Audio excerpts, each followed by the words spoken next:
What is going on, everyone? Welcome to NECC Week 7. We have a game here in the Champions White Division, and it is looking to be an absolute heater. To break down all the action for y'all is myself, Los, joined by my very new friend, Ashkan. Ashkan, how you feeling, man? I'm so excited today, Los. It looks like we got these two squads, Purdue University and the University of Windsor. And we had a quick look at their record. Right now, Lancer Gaming representing Windsor is at a 3-3. Now, their record isn't complete, but Purdue Black is kind of behind with an 0-4. So we got something to talk about here.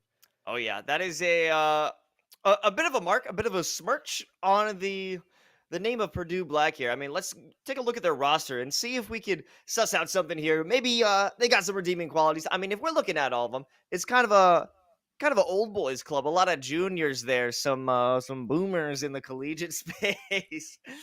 Yeah, but I'm excited. Maybe this is going to be their first night. We do have some matches missing, so we don't know how exactly they went. But on this lineup, we got Garden, Hant, Sub-Zero, Argent, and Penguin. And then, moving over to the University of Windsor side, we're going to have that hot lineup with Bebog, Mousy, Shy, Zabu, and Luke N, all representing their Knights. So beautiful logo, I gotta say, Los. Kind of impressed with it. But anyways, we got to move on to the map picks and bans for this best of 3 series. Little bit of an interesting map pool. I was expecting to see, I want to say, different bans and more final maps. We ended up with Bind, Ascent, and Split, which is not something you see very often in the best of 3 series. I mean, they're keeping it quite vanilla, quite original to the those OG maps here in Valorant. And just looking at these bans, it makes me think that neither of these squads are too comfortable having a majorly spread out squad right now, dealing with rotations from Haven, Fracture. They're just such big maps that having to have the split, maybe like a 2-1-2 or even something even more thin out, would be difficult for them to work with. So keeping it tight, keeping it into bind, it should be interesting to see now that Purdue will be on the attack. Maybe they could show us why they should earn their first W here today. Yeah, moving on to kind of the points of bind specifically, you talked about that 2-1-2 standard. And what's interesting about bind is that the mid is really kind of non-existent for the attackers. There's not a whole lot for them to work with. So it's going to be a whole lot of, I want to say, double initiator utility. We're going to expect that standard. Or what's been coming into play more recently has been the double controller for the defenders, and also the offensive side gets a little bit more to work with these fake out plays. Astra, who is popular a little while ago, has kind of been put into the grave, though. So I don't think we're going to see any of her. Who's that? Exactly. Yeah, in replacement, we got two hovers on Brimstone with Hant and Shy. So I'm very much a Brimstone simp, supporter, whatever you want to say. I'm a big fan of the Brim. And it's just become such a strong initiating tool using that stim beacon to rush into a site. And if you have the ability to follow up, if you're Garden, sending out that 0 point, taking out some of the abilities that would stop a rush, that would make moving into any site that much easier, especially because we have Mousy 2 running with the Viper. Those one ways along with the snake bites can be very disheartening in terms of trying to press an attack in the close quarter. What I'm really looking at is Garden on the KO, right? You have, sure, both sides with a Brimstone, but if Mousy gets disabled and their utility is rendered useless, the defense is going to fall apart quickly. Sure, Zabu's got the trademarks around to slow things down, but that's not going to really stop anyone, especially if that knife can gather both of them. I want to say right now it looks in favor of Purdue, but it's really a conditional statement of whether or not they can get the defenders into that utility radius and shut him down. Yeah, I'm liking the decision for Zabu to go with the chamber instead of a secondary duelist. I mean, ensuring that you have long sightline control, because you could imagine they're going to be heading their way over toward B long, just to make sure if they have the tour de force, just a quick exit in terms of a peek. If they see anyone, get the information, have the trademarks just spread around, and it's ultimately a great way to start things off, especially since they're on the defense. So this should be their half. This should be where they shine the most here on Vine. And for Lancer, I mean, definitely their initial defense seems strong, but in terms of retake potential, they're really leaving themselves, I want to say, a little bit short with the Brimstone pick, right? They can use that ultimate, get that orbital strike out for sure, and they're really leaving it all onto Luke with the Sky to do anything with that recharging flash. So they really are they can't play any retake strategies like you would see on different maps, such as Haven. They've really structured themselves around stopping Purdue in their track. So that's kind of the plan that they have to stick with. And Purdue, because of that, because of the two initiators that they have, they can really bust through anything. We're just going to have to see how the contact is played. Okay, starting it off exactly how expected, but B-Bog will be able to avoid that 0 point. They will get hit with it, but they're out of range for any shots to make play, so it will be a full-on easy take, at least in the front end of A-Site. We have Sub-Zero just playing around by U-Haul, won't be able to save their friend Koala, as you still under control from Shy. They might have gotten the spike down, but they are far from in control of the site proper. Another one here for Lancer, and in a few seconds, the retake happens instantaneously.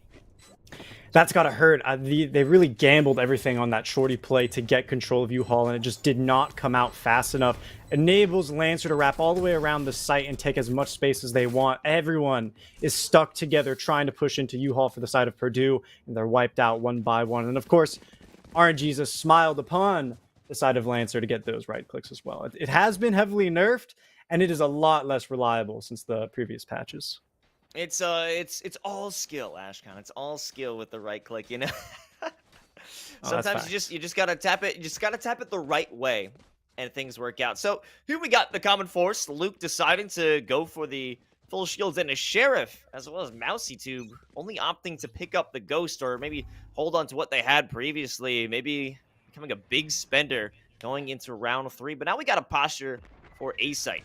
2 defenders here. Smoke's on short. This will be a slow one potentially, but we have some presence on Showers.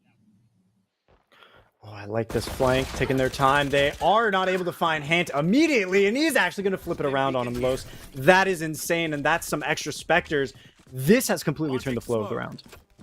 Oh, this is going to be a tough one to hold. It's just Luke, the last one on site, but they do get one shot, maybe a second to follow with the Sheriff. But Garden from Garden will take them down. It's leaving Shy all on their lonesome. They do have the buff Spectre with the Stim Beacon, but it isn't enough. Arjun flips the script. They get the plants, and that force is not a successful one here for Lancer. That's got to hurt. That swings the economy back in the direction of Purdue, where they really should have been let down and, traditionally would have been able to buy here. And, Lancer could have bonus. No, everything's reversed. Everything's running amok. The economy is spaghetti, and it looks like Lancer are going to be lost in the sauce. I mean, pistols only. They got a little shorty. Shy might be able to cheese something out, but Purdue have already shown that they're much smarter than that. Definitely a lesson for them to learn in terms of being careful when you want to get a flanking push. Oh, but there it is. Sub-Zero already gets a shot on the Shower player, so this is no problem. If they can clear out you, which they've struggled with so much, it might be able to work out, but unfortunately, Shy is playing with his knife, unable to keep the shorty out for a secondary shot. So now the spike will be planted, and Purdue are looking at a 4v3 with their better pieces of hardware. Showers taken care of. Luke N is going to fall. Sub-Zero's feeling themselves. They're ice cold, but B-Bog is going to take them off the field. 2 versus 3 retake, seeming a little bit easier than initially planned. B-Bog with the rifle in hand can pick up a second. They dash, and it's a flash in the face of Koala, but they can't line up those shots. They're blind as well. And that's going to be a second round in the favor of Purdue. Los, we have made it into a very awkward spot in terms of economy. Just read down those credit scores. Oh yeah, well now there is some hope here for Lancer. They got the money. MouseyTube still has quite a bit because they did opt to keep their credits to themselves, as we saw in round 2, instead of forcing. So what's the plan? I'm wondering. What are they going to opt for? No, it will be a standard Phantom buy. My imagination told me that it was leaning more toward the op. Not the case, though. But now we have a real push headed over into Hookah. Maybe this will be an easy one for B-Bog, but not the case. As Hant shooting at the second the toxic screen makes an appearance. They'll find even more with the wallbang loop. Stuck in the back. They're being hit with that is no command, so there's nothing for them to do. No blinds available, and Sub-Zero is pushing the offensive, but will be halted by Zabu. Regardless, the spike is going down. Garden trying to pop a flash, get a little bit of information in any way that they can. It's a really patient hold from Purdue. They're not being overly greedy. They know exactly where and essentially when Lancer Gaming is going to push from. Now, Zabu here in the elbow with only 16 HP. Doesn't seem like anyone's there. Everyone is going to let him on through. It's a double up angle into the site. Somehow the impossible has happened, but don't worry. We still got a couple of Garden players to handle the rest of the round, and Shy is going to have to shy away from defusing the spike. Well, they're going for it. Oh, we just had the Trailblazer sitting around. There wasn't any chance that Shy was going to be able to get that defusal. The time wasn't there. There was still 2 attackers waiting for that defusal sound cue. On top of the fact that there was a Molly Ashcon, so it was just no hope.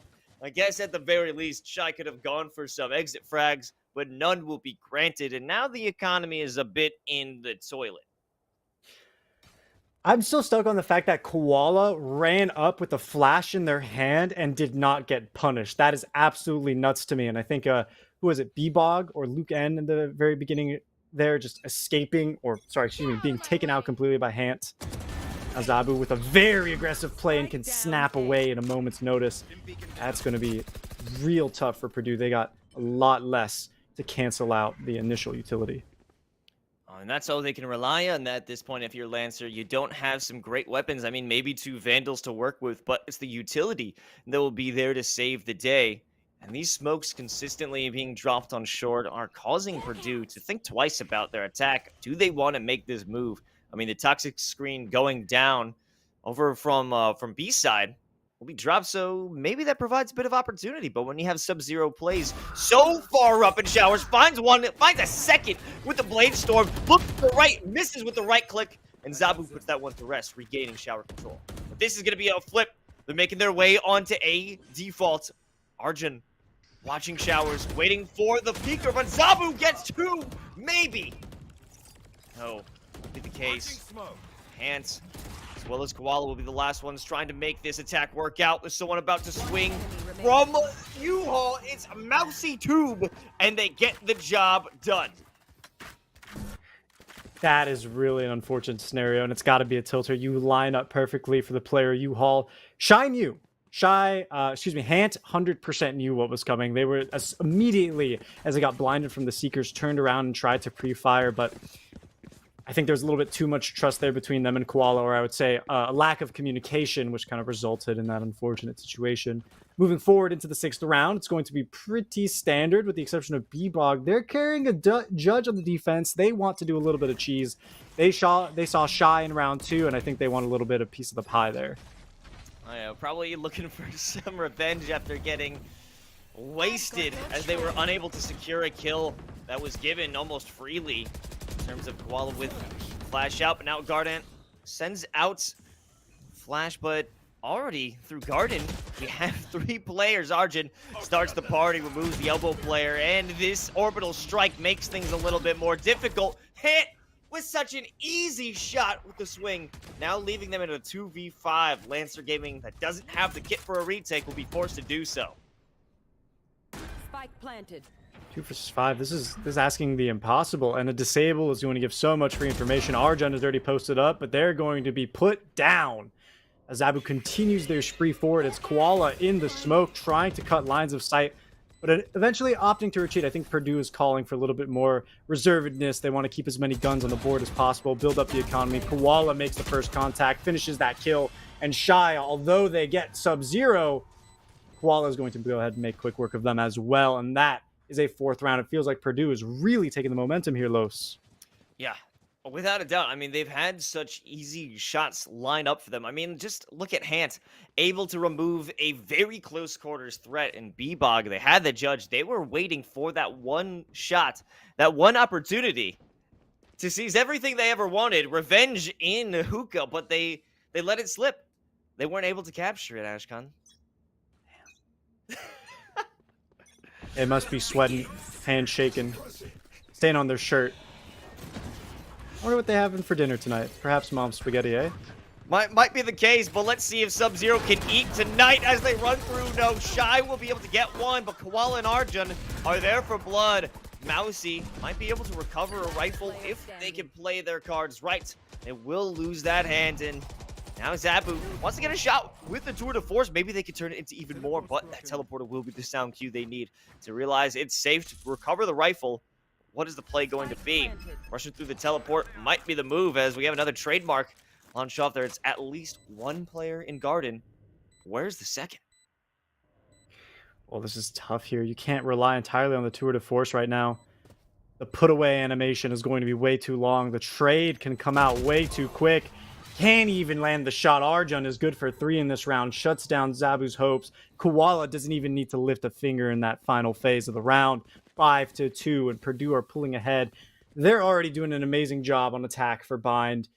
They can definitely switch halves here and feel comfortable, but you can tell they're going for more. Koala, one off from the Seekers, can absolutely open up the sight for another round. And if they win here, it's going to turn into another snowball of, I want to say, 3-4 rounds in a row for Purdue. I think a big strategy here is Mousy Tube's Viper's Pit. If you use that, I think that's what's about to happen right now on short, denying the capabilities for them, as well as some snake bites to follow through. Do have the suppression, though. I don't know if that's going to make a big difference, as they will be able to keep that Viper's Pit intact. However, showers have been claimed for free. We do have Shy in the smoke right on the outside of this corner. If they spray through this one and find a frag, that's going to be horrendous. And they are making the right move to back off.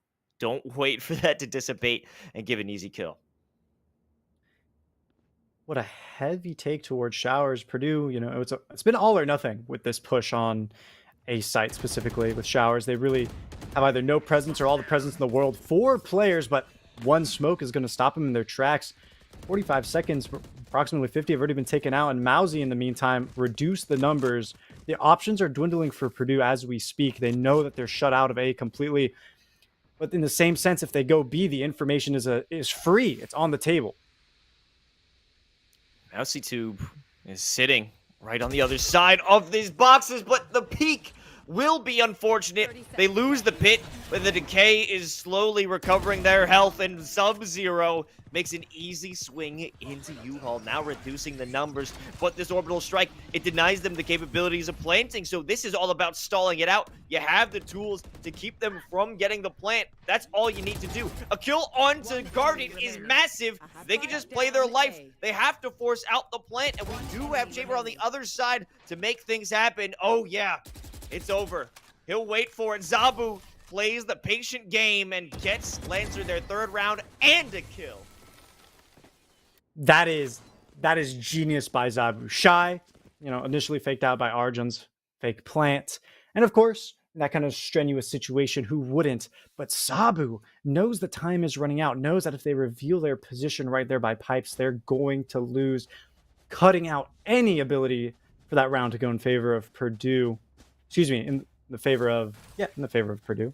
Lancer building up their 3rd. Finally, they stop the bleeding, win by time. That's gotta hurt. The credits are still in the favor of Purdue. They're still armed to the teeth. They're not worried about anything. They've built up the banks. Nothing is breaking.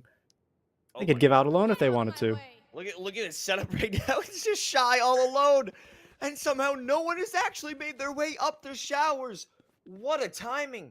What a lucky play for Shy to be able to push up now, though. This is an opportunity for them to get flanked. We have 4 down short. Zabu gets a bit of information with that peek, but they won't make the full-on commitment. Oh, my God, Shy. If you could line something up right now, that's going to be insane.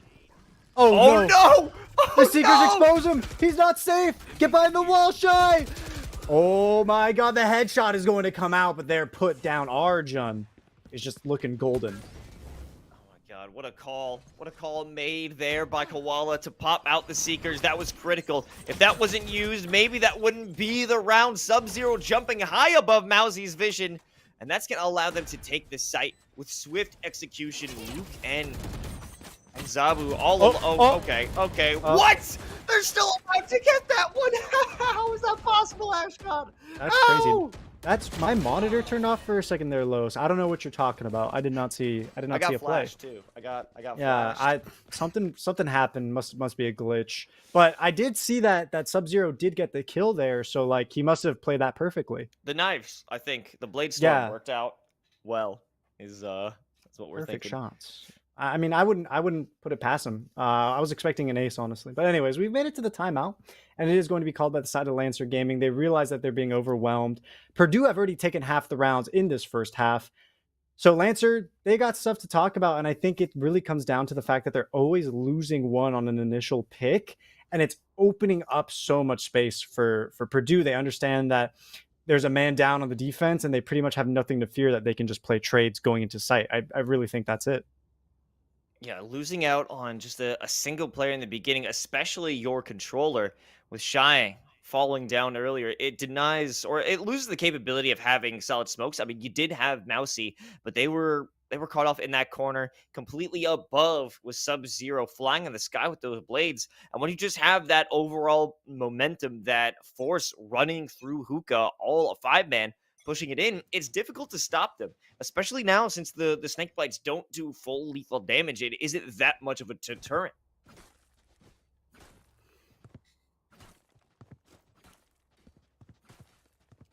This is an absolutely difficult situation without the early information, right?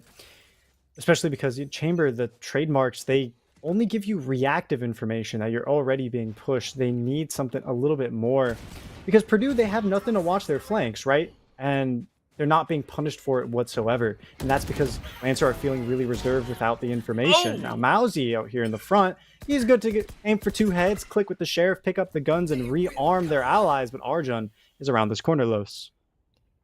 That would be a difficult play if it weren't for Shy, if they could land this. Oh, okay, there we go.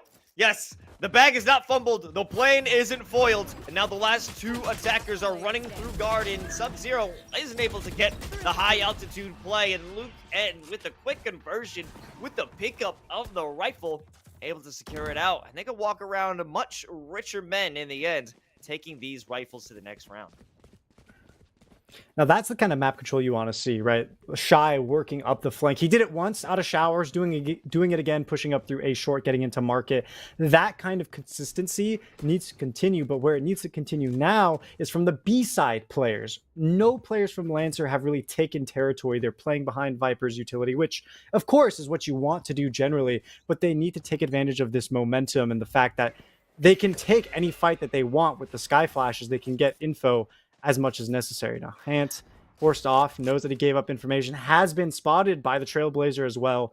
And so this is going to be a very defensive movement from him to reunite with the rest of the team and let them know that B is compromised. Oh, but B-Bog does get a trade in showers. We'll remove Arjun, but they get the information that Jet is in. Oh!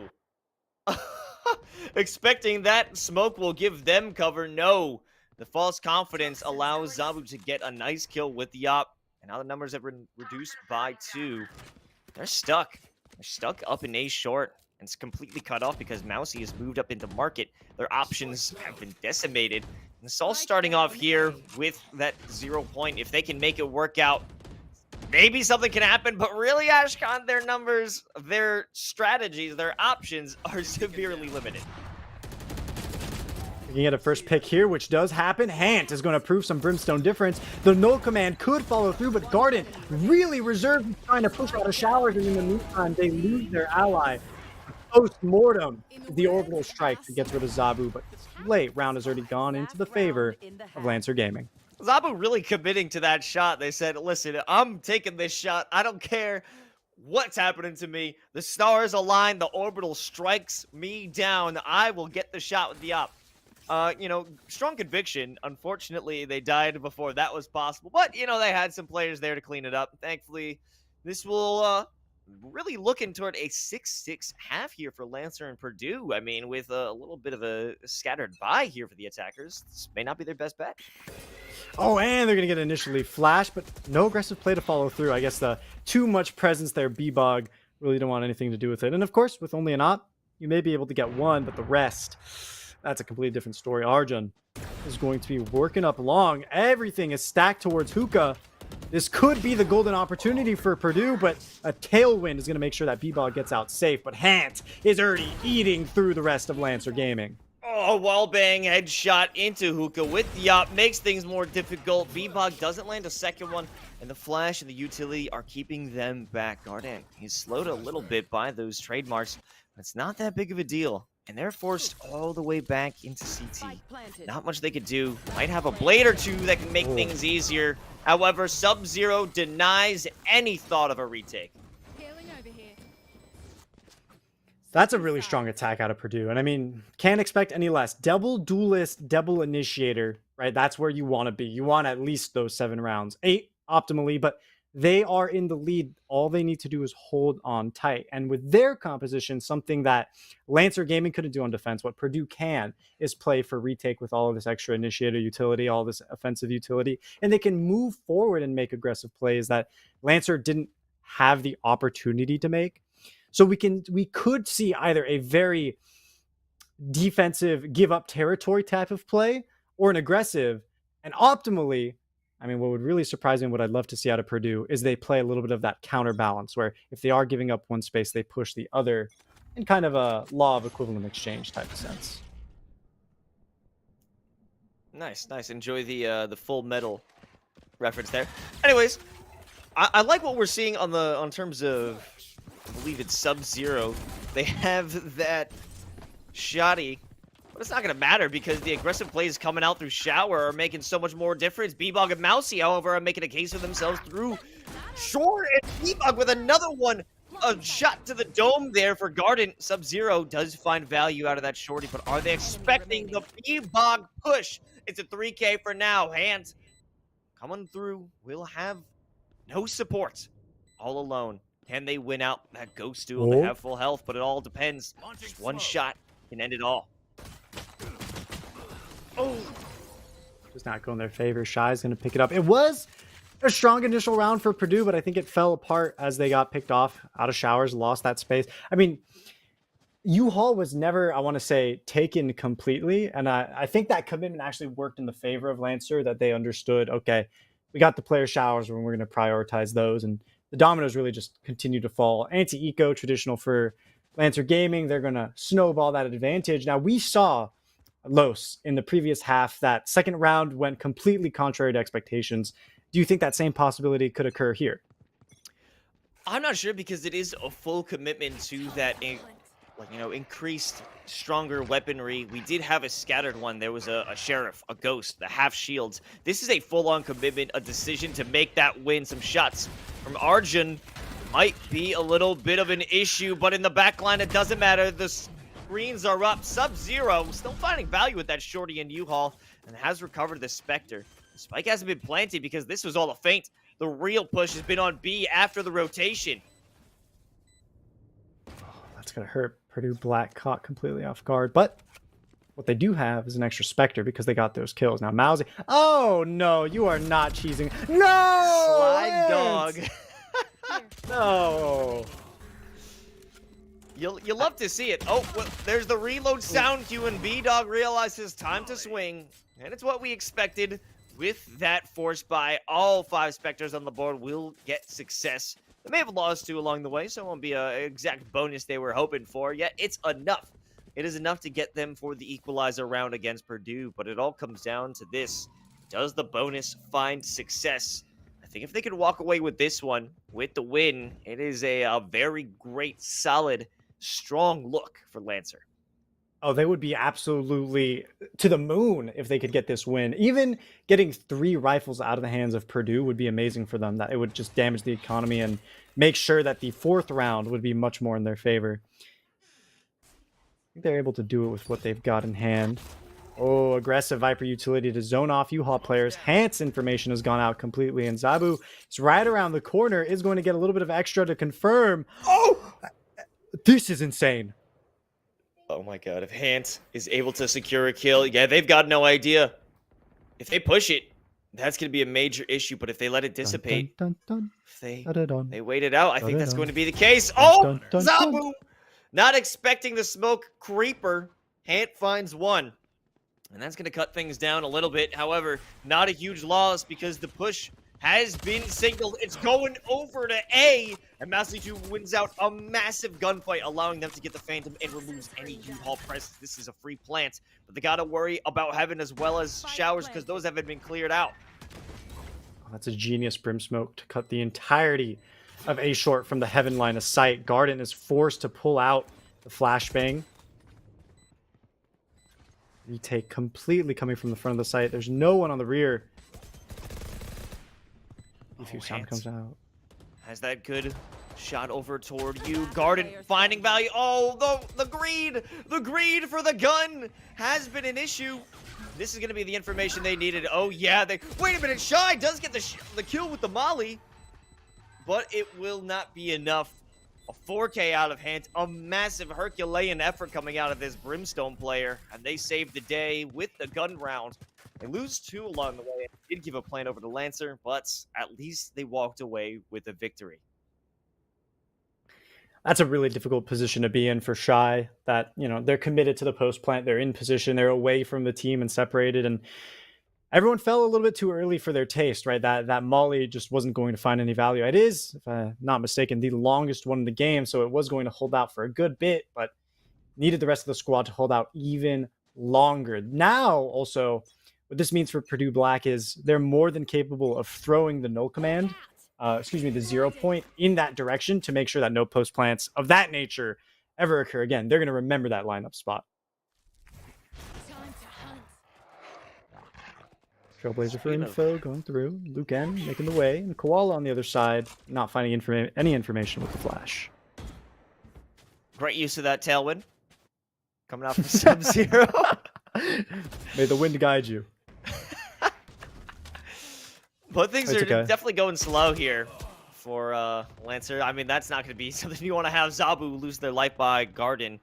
No ground has been gained. Where's B-Bog going? Here's just vibing. They're making space over towards A. Leave it up to Mousy to isolate all of those angles with the orb and the wall. Oh! Sees the head of Arjun and just walks away. No, whoa, this is risky, Mousy. Okay, he comes out alive. Oh my god. What a wild gamble that was. They do come out with the win against the house. And the orbital strike has been committed. Doesn't find any value, but it delays the play.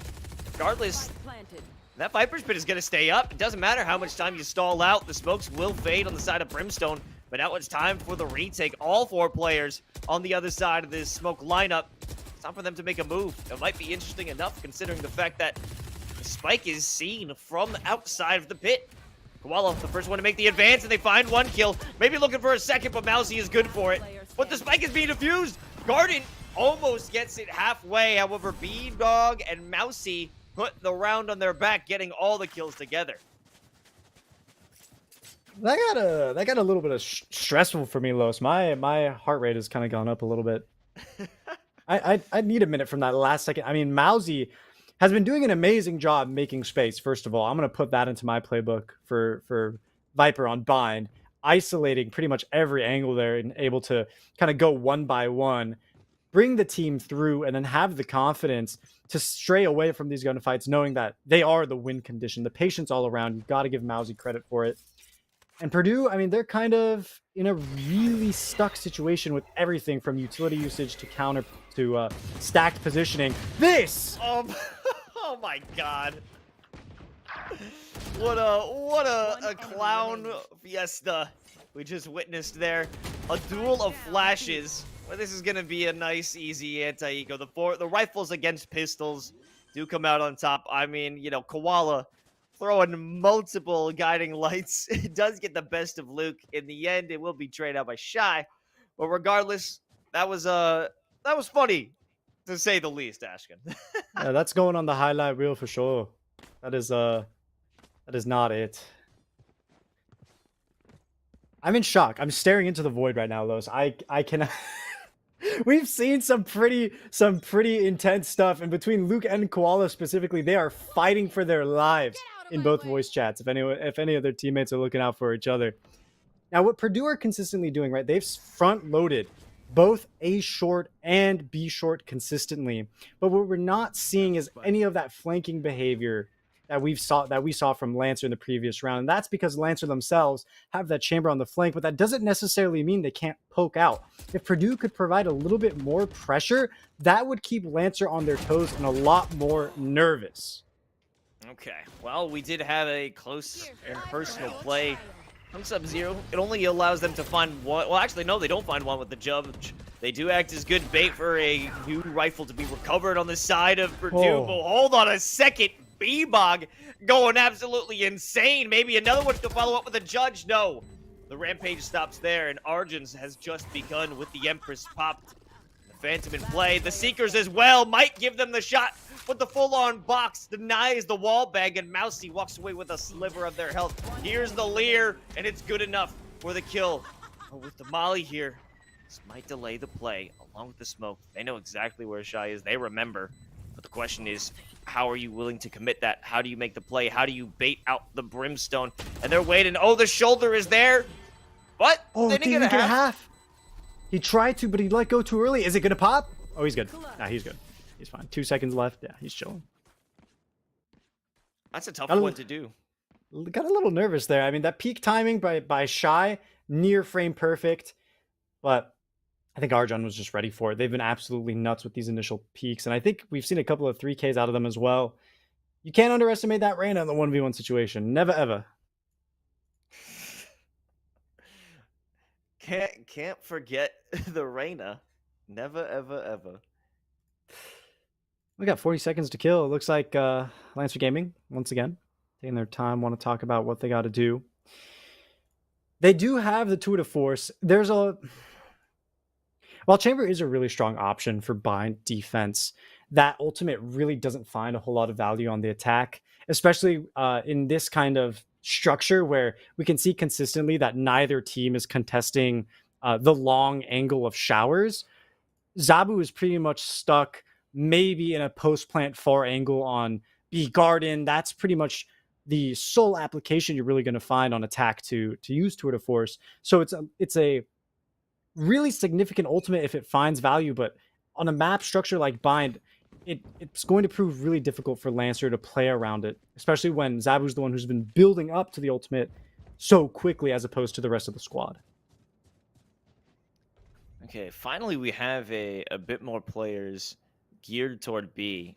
It feels as though B has never been the first choice for Lancer. They usually pick it up when they get a pick from a single lurker. Then they decide it's a good idea to move. Oh, it will be Zabu getting caught out by the 0 points, so it might be an issue. I think you see a flash. There it is. The flash is good, but no shots will follow, or at least make a connection. And Zabu does take a bit of damage. We have Sub-Zero and their favored rat position of using that judge. Just a little round corner, so question is, how will this all come to fruition? And not to mention, we do have Hant falling on the other side, so maybe that'll cause some concern here. Oh my god. Oh no, there's the shotgun shot. No connections at all. Gardent is going to be the one to pick everything up, but of course the assists are going to follow through. Koala from the very back trying to make their way. Lancer Gaming's Mousy is, of course, coming through with the kills, but it's a 1 versus 2. 1 versus 1. KO is down and is not going to be resurrected. They can make the silent jump. Just jiggle to the right. Sound goes out. Koala. If they don't have a flash up to get information, this is really going to be harsh for them. 30 seconds left. Oh, they're going to take the peek. They want to take the fight, but Not no, dry. Mousy wins it out. And gets the plant as well. Maybe, yeah, give some extra money for them to walk into this next round. Sheriff's out. The money isn't here for Purdue. That had to have been a round to win. A clutch they needed so desperately out of Koala. Just could not get it. Now they're down back. They're down bad. They don't have the money to find rifles, so this is almost looking like an 11th round for Lancer, because they also have some solid ultimates to deny any post-plant or site retakes.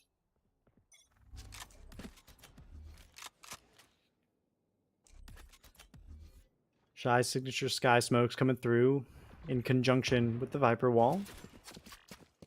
But it's a full push out of shower. Oh, 3 players, 3 of 5. Welcome to my world. That Should is be a pretty free push up. There's nothing, we don't see the trademark yet. Hant is going to run right into it. Spike planted. They are actually getting a bit aggressive. Luke N. We'll get some shots on the other side of the site. Oh, waiting for maybe a potential good shot, or at least some presence with the fragment. They won't get the play. However, Hans does find a bit of a wall they have to deal with. Koala now going through the toxic screen. Loses out. Sub-Zero now with The Vandal that they found earlier, recovered from another player, finds another shot. Turning it into a 1v2, but time is against them, especially to a Viper's Pit. How can you make this aggression? How do you make the play? There's not enough time. They have to just go for exit frags or even run to save the Vandal. Oh, just what? Did he just walk forward slowly and down smash? Sorry. Had to make that smash reference there. But for Mousy to just really nonchalantly step out of the ultimate straight away, that is some confidence. That is a statement move against Sub-Zero, and that's gotta hurt. Yeah, I mean, what can they do? Also, you know what? I gotta say, I didn't understand the Smash reference. I appreciated that you brought it up though, because I think you need some cross game love here in esports, right? You want to play? Real recognizes real. You know, esports has got to come across. We string everything together, and that's what me and you are here for, Los. We got Arjun going to go ahead, send the firing rain. Angle is not isolated this time around. He knows better than to shy away, but will be traded out even still.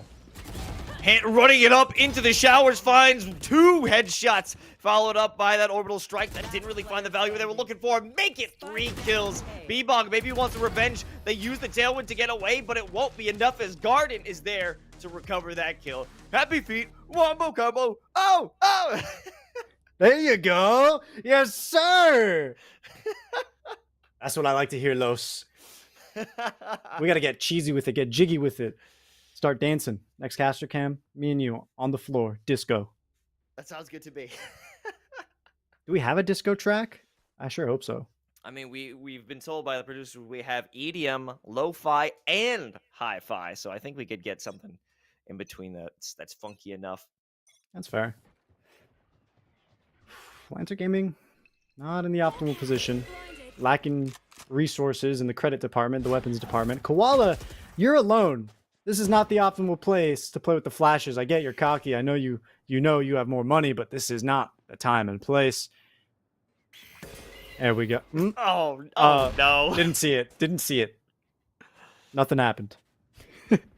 Okay, Sub-Zero with the up, backing off into elbow. Does remove B-Bog from play. However, we got MousyTube all the way up in U-Haul.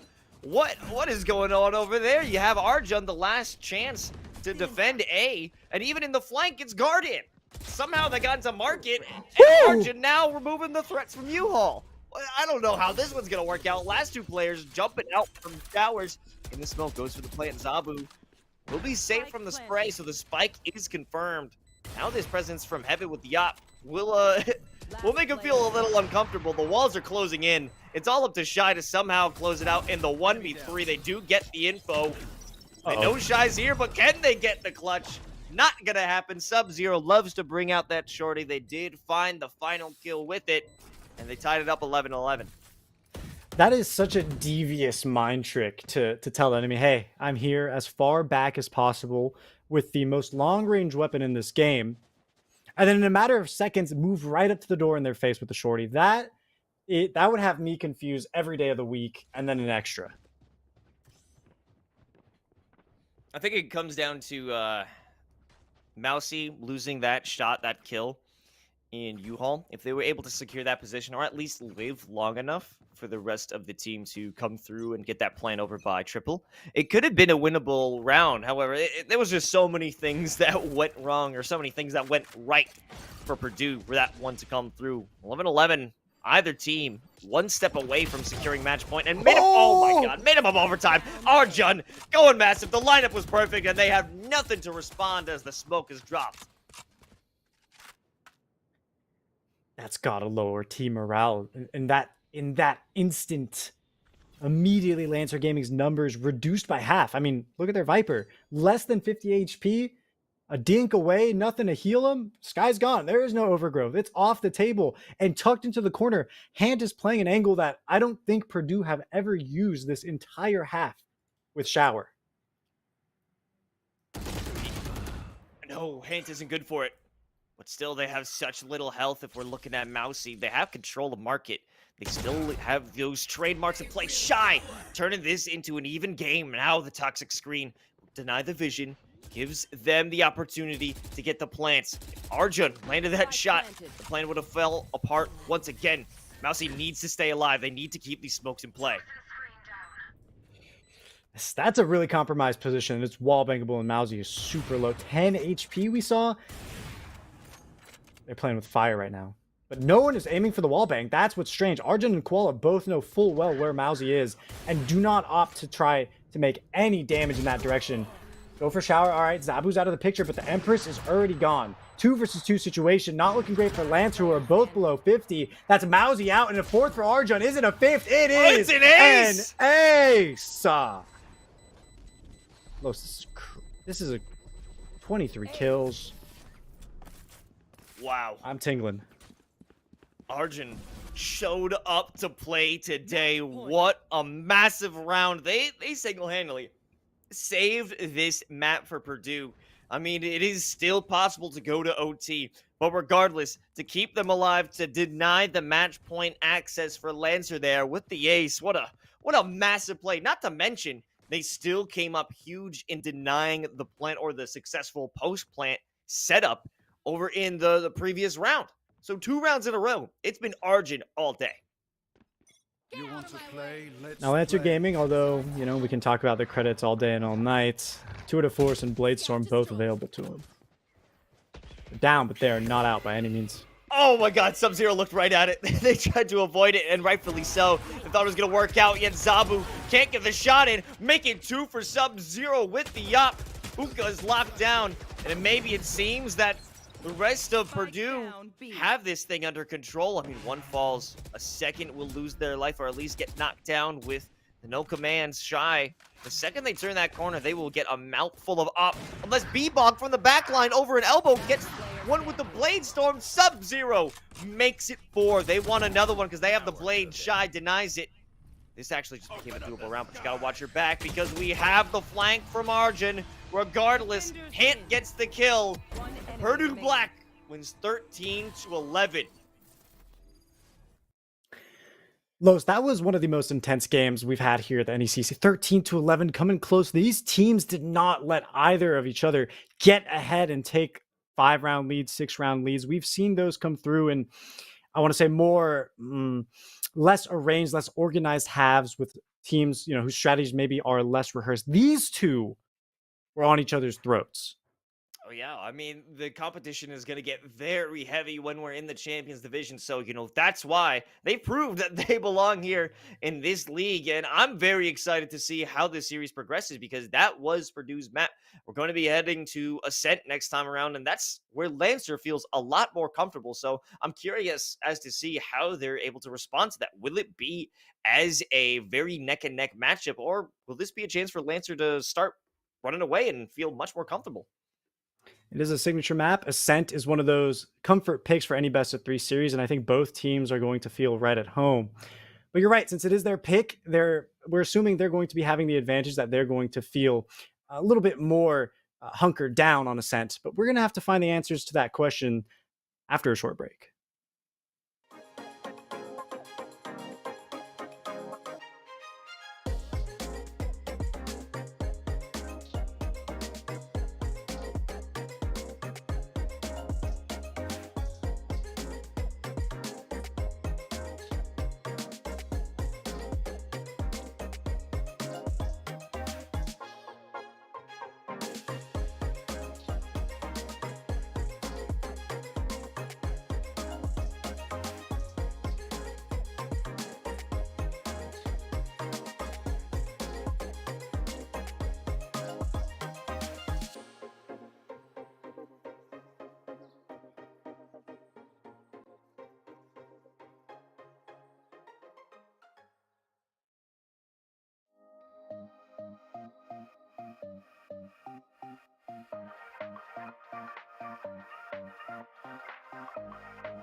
Hey, welcome back to NECC Week 7. We are one map down here for the matchup between Purdue and Lancer, with Purdue coming out on top in a very heated matchup, 13-11. We're about to head on over to Ascent, but before we do, let's reintroduce ourselves. I'm Los, joined by Ashkan. Ashkan, what are our thoughts here before we go into the second map? So when we were looking at record, right, we saw 3-3 for the side of Lancer Gaming. We thought that they were looking pretty strong. They have a record for themselves. And Purdue, we entered in 0-4, but we didn't know the result of those last two maps, which kept us on the fence. And they really showed up to kind of give us that firsthand view of what their reputation is. And they are dominators. Oh, yeah. I mean, two names that we got to bring up. It's Hant. Hant, previously on that Brimstone, has just done such a good job in finding great multi-kills throughout the round. But you can't forget Arjun, who has been such a clutch factor as we got into the latter half of those rounds back on Bind. And they, honestly, I'm going to say, single-handedly carried the last few rounds for Purdue. But now we're on a new map. We're on Ascent. It's the pick of the Lancer Gaming crew. We have Shy over on the Omen. Not something we have seen in the previous round. Garden might be going in for a bit of a role swap. Actually, a little bit of a whole roster juggle, if we're being real, on the side of Purdue. Garden previously on the KO, Hant previously on the Brimstone. Everyone's just jumping around. Which is awesome. It shows the flexibility of all of these players, that they're willing to pick up any role necessary. And that's kind of a very constructive attitude. You can see, we can assume a very constructive attitude with all players on both teams, that they're not really stuck to anything and they'll do whatever it takes to win. And that makes me excited to see what's coming for Ascent, because Bind was an indicator of how hard both teams are willing to fight for the win. And that just means we're in for all the more Valorant action. Okay, now we have an adjustment. Previously saw the Skies, Koala, and Mousy Tube. Now we'll take, potentially, if they're not joshing me around with this hover, most likely there it is, the confirmation. It's Sova. Much more information to gain, but even more so with Luke N on the KO. So you're going to have a lot of info coming through, not to mention the trademarks as well. This is all about information wars and strategy. Understanding the enemy squad here, Ashkan.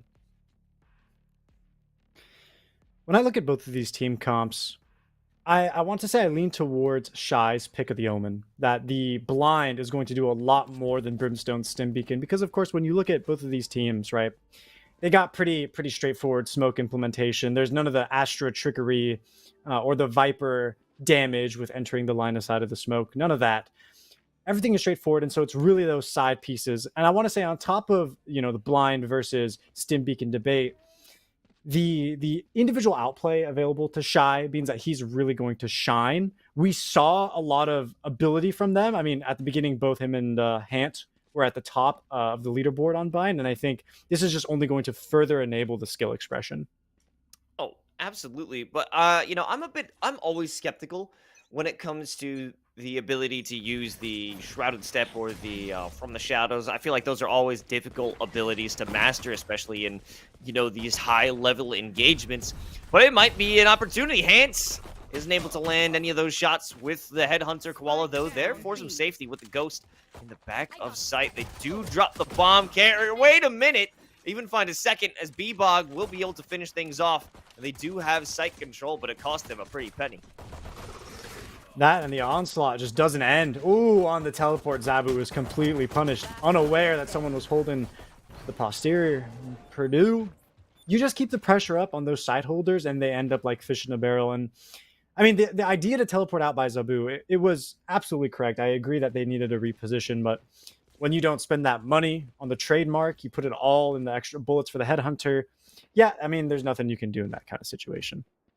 And that's what is just a difficult concept about attacking onto B site. If you throw all of your players in there, it's ultimately impossible to defend. I mean, it can be done, obviously, if you have just good angles and win your duels. But, I mean, yeah, in a perfect world, those are easy to do. But there's just so much pressure that's applied from either lane. If you don't have players still in B main, but oh my god, hold on a second. Sub-Zero catches one out. It's Mousy. And back off with the Vandal. Will save their life. But yeah, if you don't have the pressure from either Boathouse, maybe by logs, or even B main, it's going to be way too easy for a retake to commence. But let's talk about this initial take, the teleport from Shy.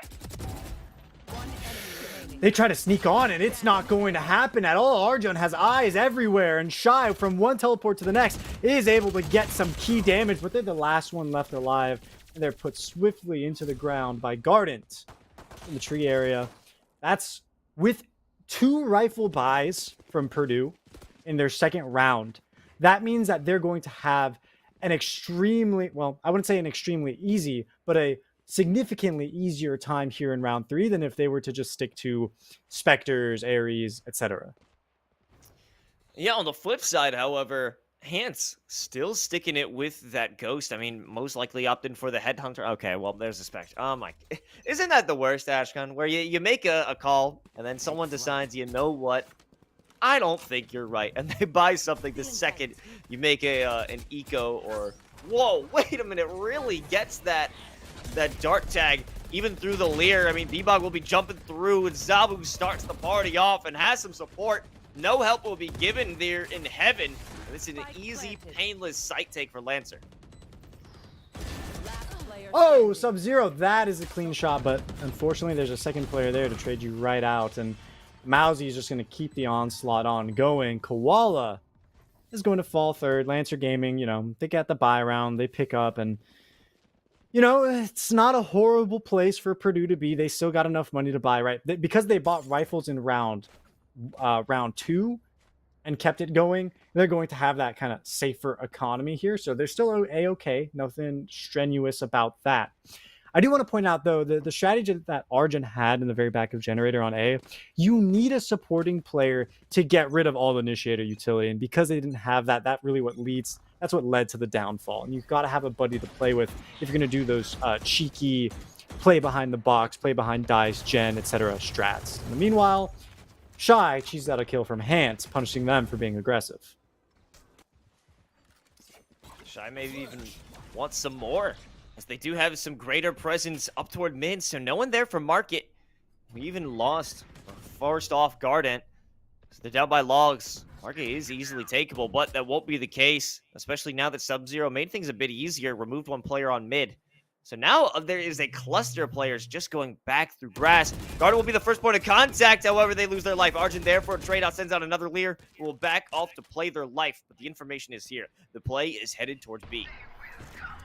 Sub-Zero gets so much free space as well to get behind everyone. Koala on the site does not get spotted.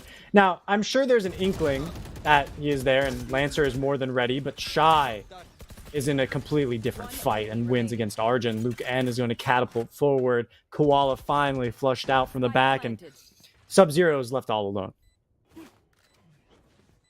All alone in a cruel world of a 1v3, but it may be possible if they start things off. They're not looking in the right direction. Shy does get the info Cloudburst there to deny the space. However, it's not even necessary for the swing, as Luke N can get it done.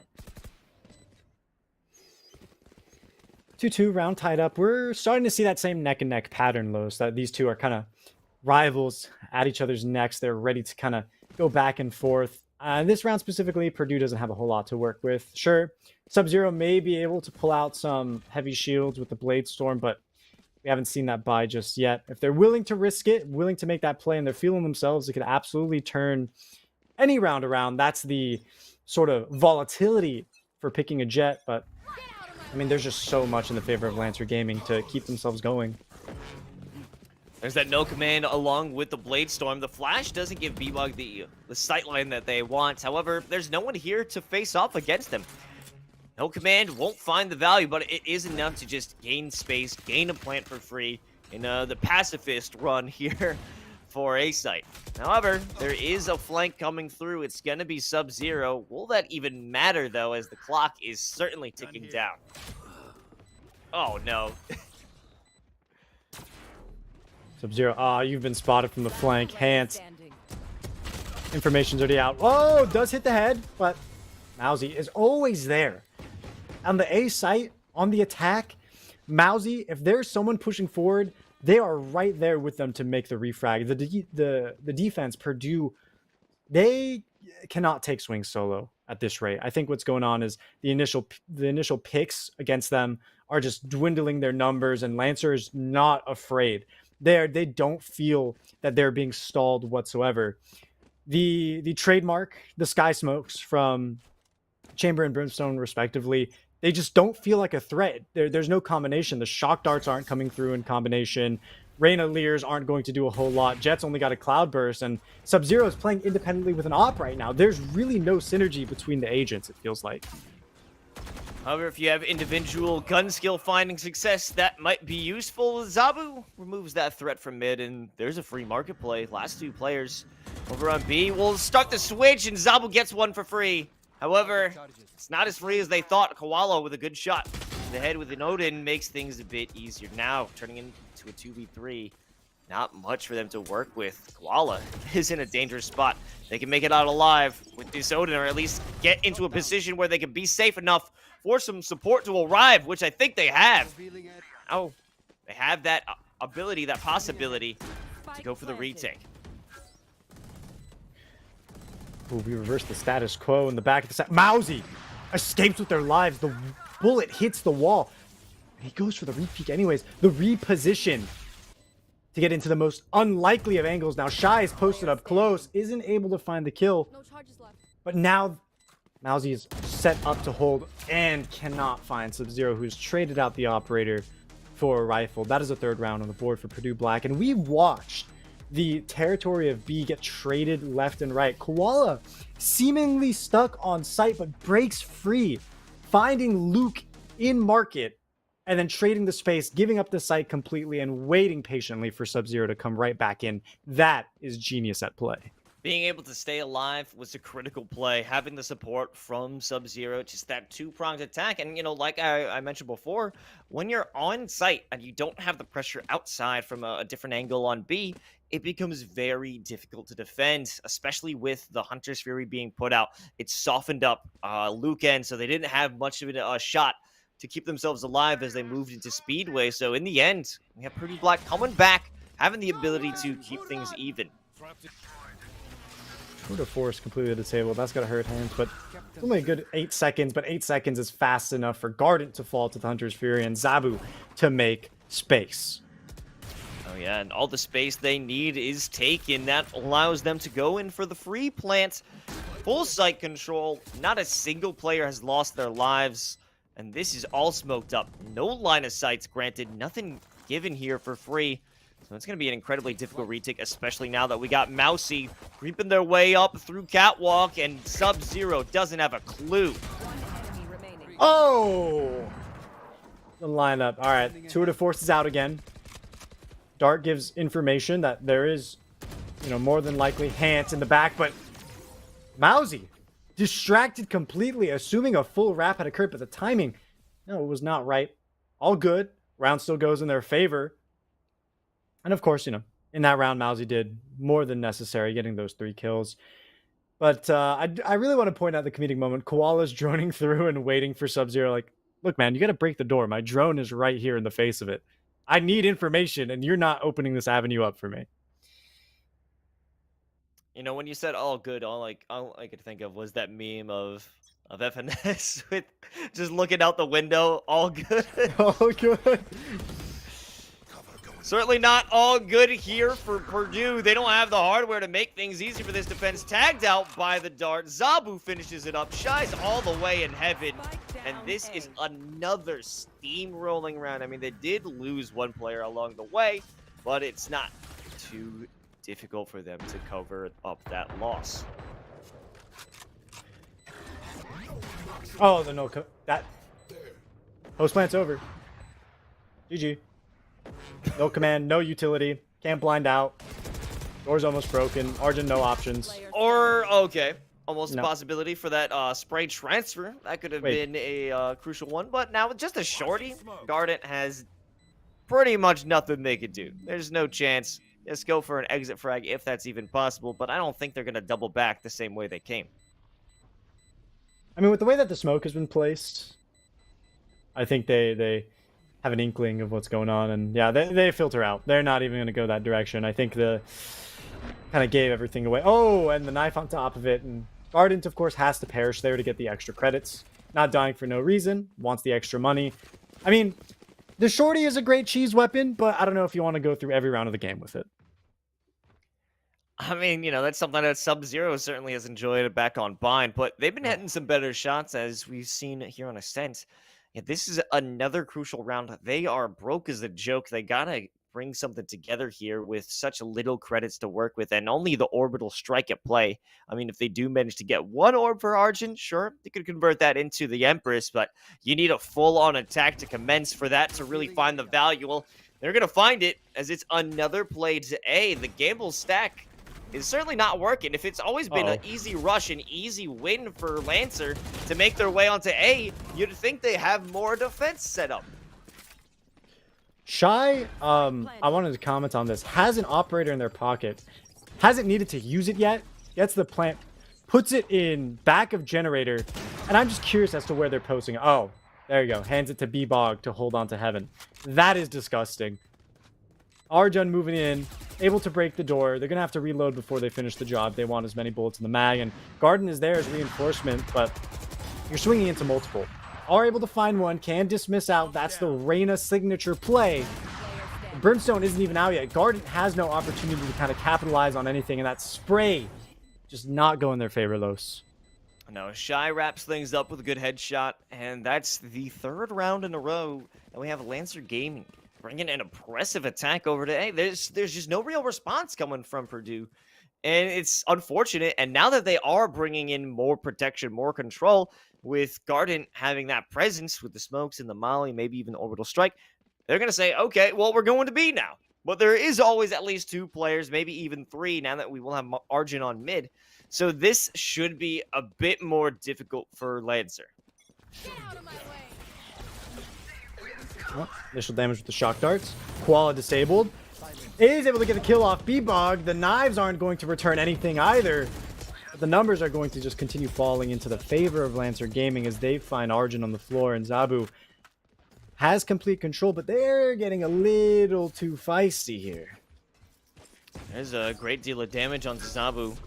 Ant jumping away with the recon still tagging them, so they are safe for now. However, the Owl Drone still just reminding everyone, hey, we got some guys in market. This isn't too crazy of a play, but take a look at Sub-Zero. They've been chilling by B lobby for what feels like half of a minute. Finally, they make their presence felt with a good shot onto Shy, but what else are they bringing? Another kill onto Zabu.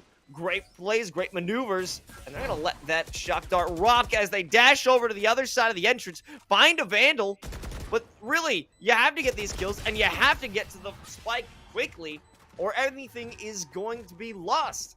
And it's another round, the fourth in a row for Lancer. What I'm surprised to see out of Purdue, and they haven't really tried yet, is aggression following through the Sova utility. That you can take B main or A main with a dart and a blind, and your jet can post up with the op to back up the Reyna that goes in with the rifle. It's very signature on B, can be done on A with the initial angle, and you can use that space then, if no one comes, to repel forward, wrap around to take mid control. But we haven't seen any of that, and I get that, there is a chamber with trademarks on the side of Lancer Gaming, but when it really comes down to it, the flank isn't being held too strongly. No one's really committed on the side of Lancer to watch the posterior. They're just finding way too much success in the forward engagements. Especially with the early loss of Hant there. Haven't been able to find that much of anything going here into his sense. So it's a difficult one indeed.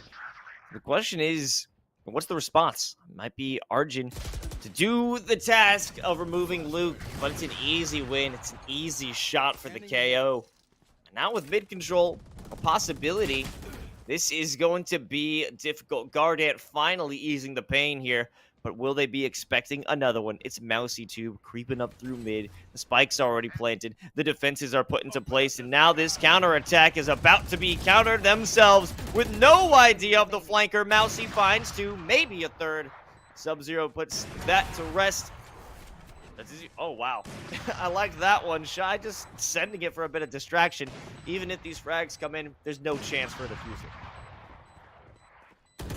It's imperative this operator gets saves, but just placed the way that they are, Sub-Zero just are off the game that split second, forcing them. They take damage, have to use the tailwind, can't reset the crosshair.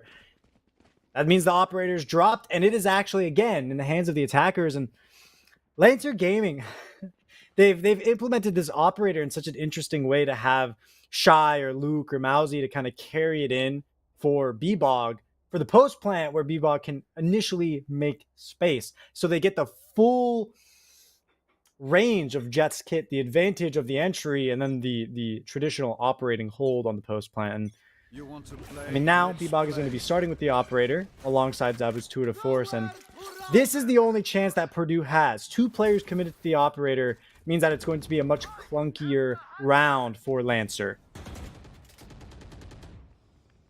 A real stall here, preventing the push, so they can't make their way through. Smoke along with the molly makes things a bit more difficult.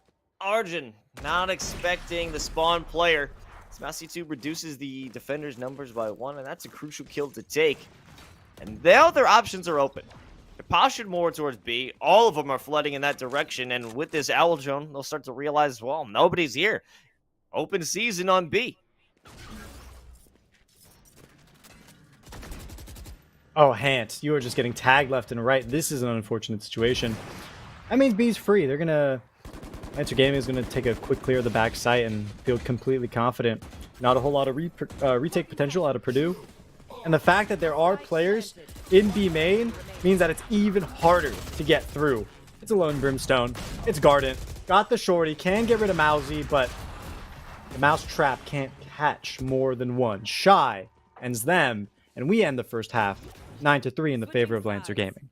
This is a drastically different look at Lancer, or even Purdue, than what we saw back on Bind. There is no hope, no real opportunities for Purdue to be able to strike back, or at least respond to a strike on either side. They crumbled very quickly. Most cases, when there is an attack going through, they have even little defenses set up. Lancer just walks on through on any site they want to execute. Yeah, they were really just throwing their weight around. They had complete confidence after the first few rounds. I mean, those went into the favor of Purdue, but once the rifles came out, it was essentially Lancer's game. I mean, they really, you could say, spearheaded the attack.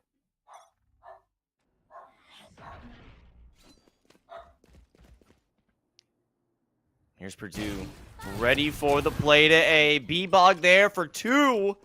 That's no problem. They're going in for a third, and they'll find that indeed. Hant eventually gets the shot in, but Luke is there for some revenge. That is very quick work coming out of Lancer, and a strong statement on how they want this defense to be set up. This has got to affect the mental, right? That when you're affecting the mental in this sense by going 3-10. Oh, there we go. Purdue making good use of the pauses. We saw liberal use of the pauses in map 1. I'm glad we're seeing it again in map 2. It shows that Purdue aren't willing to give up this map just yet. I was about to make the point that, you know, teams in this kind of scenario may want to just consider map 3 moving forward. I believe we were going to see split, but this timeout kind of indicates to me, it says to me, Los, that they want to kind of talk things through and navigate these rounds as intellectually as possible, so that at the very least they can get something, a statement back towards Lancer that they aren't ready to be pushed out of this best of 3 series immediately. Yeah, if you start thinking in terms of the next map, it might even just affect the mental of next map, because if you aren't bringing a performance here, who's to say you could even bring a solid performance going into the next one? So it's important that you get your mental correct even in this this losing effort. So you can still bring it back. They still have the possibility. This is still the same team that was able to win 13-11 previously. Yeah, absolutely. That's the volatility and the beauty of Valorant. That's what draws so many pros from other titles to it, in that it's really anyone's game. You just have to keep the mental in check. And that's really, I mean, that is the defining factor of all your pros, right? Continuing to work hard despite everything seeming to be against you. Arjun pressing forward with confidence, but they're all alone on that angle. B-Bog is posted up in the corner, ready for a trade. It's 3 towards B. If that information is exposed, Lancer Gaming are going to be forced to rotate. One taken out in mid. A is free real estate, but B-Bog won't let anyone get away. The spike is under their control. Oh no, Garden must have forgot or just was looking for the early kills, and now another dark cover blocks off lobby. There isn't anything for them to do. They're completely cut off from the spike. The last 3 players will be gunned down. B-Bog looking for more. Finally dies to Koala. They have a better weapon in hand, so they can make some better work of this if they can take advantage of the aggression coming from these players. It's now a 1-on-2. If they spot one, it should be the rest easily done, but Shy saves the day. And they do lose a solid bit of weapons there on that force round, but they're still only 2 rounds away from making this a 3-map series. Things are looking tough for Purdue. I'm racking my brain. I'm thinking of what possible strategies they can implement, but right now it's really coming down to these initial picks. It really has been consistently the entirety of this map. Doesn't matter what side we're talking about, Los. Lancer Gaming gets an initial pick. They find a frag. Even if they lose theirs first, then they trade back too. It just feels like a consistent numbers advantage, and they're always doubled up. That's really the key factor here, that it feels like Purdue are letting themselves be punished and taken out without a trade coming through.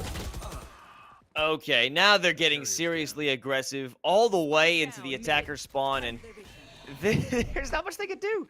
They have managed to force a bit of an attack. Mousy 2 here for a response. Arjun does seal the deal, and they've earned site control. They do have that spike in a position to be planted. What is the possibility of Lancer for the retake? They've been totally oppressive, denying the ability for Purdue to get on the point. Now that they've done it, what's the response? The response is failure, Ashkin. The response is a loss. That's a statement right there. Lancer Gaming, they completely egoed that round. You and I both watched them push straight through A main, going into the spawn. You pointed it out right there that the fight came through, and it did nothing for them. They can't kind of let the ego get ahead of them and take those overtly risky, nonsensically risky. I don't even know. I hesitate to even call it a strategy. That it is almost disrespectful. Purdue will not stand for it. They pick up their 4th round. Nice shot destroying the 0 point. But, oh, Zabu with the shot and flee as they get away with that rendezvous. And here's another one. Mousy Tube might be able to get the shot. They're setting out the shock darts. There's no escape from that one. But actually, there is. Hant narrowly escapes it. Mousy, however, goes for the repeat, loses their life. Now it's 2 up here for Purdue. And no one left to defend A, but actually it's a move toward B. The rotation on either side is commenced. Zabu finds a second. The Headhunter is almost magnetic. At least when I see Zabu use it, it is picture perfect. E-Bog. This map is paper thin. Full use of the Guardian. Lands the shot through the wall. Garden denied the space, knowing a little bit better than to fall for it. But they're out. They're denied. They only need to stay alive, though. You see Koala all the way in the back end. Garden, just remain patient.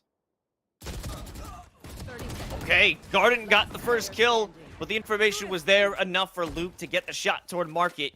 And now we're at match point here for Lancer Gaming. This is all seeming to be a failure in general for Purdue. They managed to get 1 round here on the second half, but ultimately, it seems that this one is going the way of Lancer. It is a lot of control of the mid for Lancer right now. I mean, Zabu going off with the initial frags. That can't deny him that. Gotta give him his credit. But Lancer is so quick to make a play through an offsites when they have information. They're not scared to make an instant rotation and haven't been punished for it either, which is really the key element here. But they are going to lose the initial frag. Tour de Force is out and in full effect, but all 5 players of Purdue, they're stalled. They're not going to get entry into the site for free. They're going to move in full force, but it's going to be a lineup for Shy and Luke, each getting 1 and just dwindling the numbers, putting the post plant again in their favor. Wallbang doesn't find success there. However, there is still a possibility for the retake to take place. I mean, the spike hasn't even been planted. Finally, will be set in motion. Zabu realizes there's someone up in heaven along with them. A koala will be removed as Mousy2 alleviates the pressure just a bit more. The last 2 players are here in hell, and they're about to be set there for real if they play their cards right. However, Gardent and Hant lock things down and stave off defeat here on Ascent for at least 1 more round. That jump onto the top of Generator by Mousy works, I want to say, in every other scenario except that one where Hant has Tour de Force. And, you know, shot in the leg, instant kill. That's the signature of that gun. There's nothing between them and the foot of Mousy. That's a tough one. And now the money is looking quite tight for Lancer. So they have a better opportunity. Hant is now looking mad, and Arjun are starting to feel themselves here. Getting caught inside that Hunter's Fury as well. Leaves you with less sight. Leaves you with a better chance of getting killed as you have a lot less health. And now it's 5 versus 2. Full easy sight clear.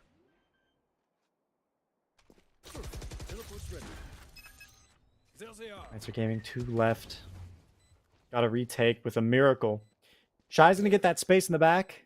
And, I mean, there's no utility watching it. But meanwhile, for Luke, they're going to be completely exposed. Their position in market is gone. Oh, here we go. The Owl Drone is going to give Shy away. They're no longer a ghost sneaking in the night. They are fully exposed out in the light. And although they can find a koala, it's Arjun and Gardent that'll end things through. And we're finding a lot more fight out of Purdue now with their backs against the wall than in any other point in the map. The issue here is that a single slip is all it takes to send us to map 3. If they can do it, they need to win 6 more in a row just to get to overtime. So it's not impossible, but this is a gargantuan climb for them to take. I'm just looking at Zabu right now. That Tour de Force is itching. It's waiting. There's no buy in their hands. You know it's going to be popped. And that's got to keep Purdue quaking in their boots. That, I mean, they get a little bit of instant. Oh, it is. Wait, Koala? You got the trade? Los, I am confused. They get the initial information on exactly where Zabu is with the Tour de Force, run directly into him, and Zabu, even after getting the kill, does not teleport out and gets traded. Confusing course of events, but we're seeing it now. Everything, all the action moving towards A main. And it'll be denied the A main advance as the no command is popped in. So they have to back off. It will be a rotation. We have Hants all the way up in back of mid, so they might be able to find some value with that one. Information will be confirmed that he's here. So it's only going to take a simple swing from Luke. Well, it would have taken a simple swing from Luke if they were able to get that one done. Mousy Tube finds 2 here, sitting outside of market. But it's turned into a 2v2 again. The trades are coming through back and forth, and it's similar to the Purdue that we're used to. Now with this double setup with the Rendezvous, this is looking to be a off and on defensive play. But now they're all alone. It's just up to the Brimstone to find this one out, but I don't know if that's going to be possible. This fight needs to be taken, one of these two, but unfortunately overexposed to that angle. That's Shy picking up the final kill. Defuse goes through, and the momentum. I mean, I was expecting a lot more comfort out of Purdue, but it just feels like Lancer absolutely dominated that first half. Just take a look at this timeline and eked out the rounds in the second half to bring themselves towards the finish line. Oh yeah, and like you said earlier, it came down to a big amount of mid presence. We barely saw Purdue have the ability to get picks down mid. It was always a dark cover that was blocking them off. They never had the ability for Sub-Zero to get a lineup from Catwalk. And in terms of losing lives, it was always Zabu taking them away from Purdue. Oh, absolutely. He's been a menace the entire time with the headhunter in his hands. 2Ks and 3Ks across the board. Tour de Force continuing to give pressure whenever it was available to him. Got to give him a lot of credit for this map of Ascent. And that means we're going to move forward to a third one, Los. It's going to be split, and we're going to have to find out what occurs for this best of 3 after a short break.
And we're back here for NECC Week 7, Purdue versus Lancer Gaming. And it's been a heated one. It's 1-1. Bind Ascent going opposite ways. Then, well, we thought initially after a very heated battle over on Bind, and then a bit of a one-sided one on Ascent. But we're headed over to Splits. I'm Los, joined by Ashkan. Ashkan, thoughts on Split? So it is a cousin, not a brother or sister, but somewhat related to Ascent in the sense that mid is extremely important for the attackers. The defenders essentially get it for free on lockdown initially. The barriers have actually been changed a little bit specifically for that reason to take away some of that defensive pressure, but it's still there in loads. What it's going to come down to is whether or not that utility used in mid can be milked out by the attackers, wasted, and then turned into an offense with their own utility. Generally, we're going to be seeing that signature Sage pick. Mousy is going to opt for that role. But something a little bit more interesting that I haven't seen a hover for just yet is the change, the controller shift towards Viper, which Labrosi and Koala are teasing, but it looks like they can't decide. Labrussy. Labrosi. That certainly is a new one. It's a little bit sus, a little bit. We're skirting a line here, I think, Los. Yeah, no, that would happen to be the case. And that's the swap out for the Duelist Argent that we've seen come through and find some great plays previously. So I'm wondering how this adjustment will affect their composition. Maybe the fact that Argent just can't run the Raze, which is a very versatile and solid pick to have when you have tight angles, great for the explosives, whether it's the showstopper or the paint shells, and just solid maneuverability capability by using those blast packs just to jump around and create some confusion. And on top of the paint shells available to Raze, both teams are going to have the fragment, the secondary grenade out of KO, to kind of continue denying space to whomever they so choose. So we're probably going to see a lot of that dynamic with these two teams, keeping those two agents together kind of in unity. And of course, the Sages, in this case, Mousy and Koala, are going to be doing their utmost. Now, you're traditionally going to see in the pistol rounds a mid wall, and that's standard. It works. It can't be taken out by pistols unless all 5 shoot the same segment of the wall. That's going to deny space initially, sure.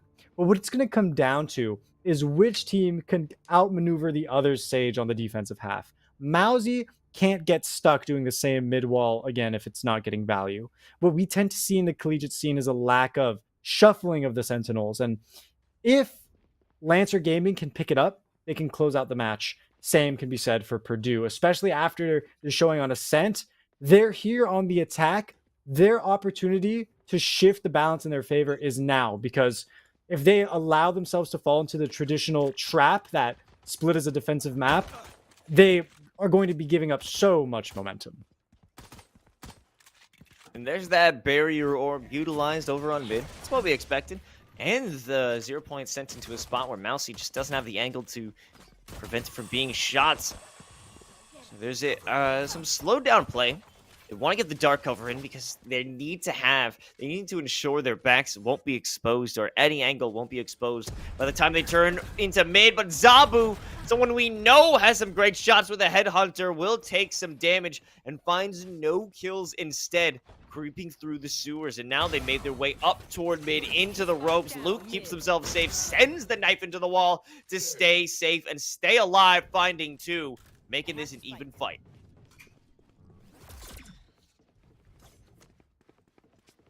It's a attack move towards the B side. Shy is left alone, but a dink to the head and a second shot to the body is going to take Sub-Zero out. Labrussy, the newcomer, the sub-in for this round. 30 seconds left. Well, this map does back off.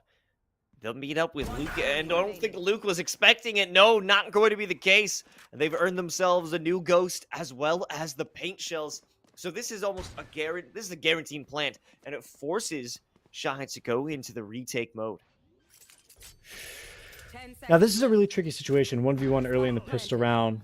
Ideally, you'd want to get out, get off the space, and kind of play something unpredictable, but Shy just makes the timing. Labrussy, however, a little bit faster. The paint shell can deny this initial plant. Tension just builds, Oh! but it breaks through. Shy landed the headshot. With 1 HP, no less, Ashkan. That was a great play. They knew exactly what they were getting into, not even considering going for a full-on fake or maybe even half of that spike. It was just a run, tap, run, gun from Shy, and a solid way to clutch it up here in the first round. Difficult situation to be in if you're Labrosi. The Molly to kind of deny space there was the game changer there. Shy's decision making was on the spot. And also, I want to say they were, Labrosi was a little bit too early to the shots, didn't give themselves enough time to line things up. And it's that extra second that changes the course of an entire round. We move forward into the traditional anti-eco, where Purdue are going to be running into quite literally a wall at mid if E-Bog makes contact. And there it is. Zabu, however, finding success that we didn't really see in the previous round. However, Hans kind of puts a damper on this setup. B-Bog, however, will be still here with the Spectre. And if they just hold down on that left click, they're going to be A-okay if this rush comes through. But the 1 and 2 will be gotten. The second one there, courtesy of Shy. Guarded will force out some revenge post-mortem with the fragment sent over into the back of the ropes. But regardless, is a good round again here for Shy. This is Purdue's chance. This is with the rifles in hand, and great choice for them to pick up the Phantoms across the board. They know all the angles are tighter. They want to commit to the spray downs and get as much damage as possible.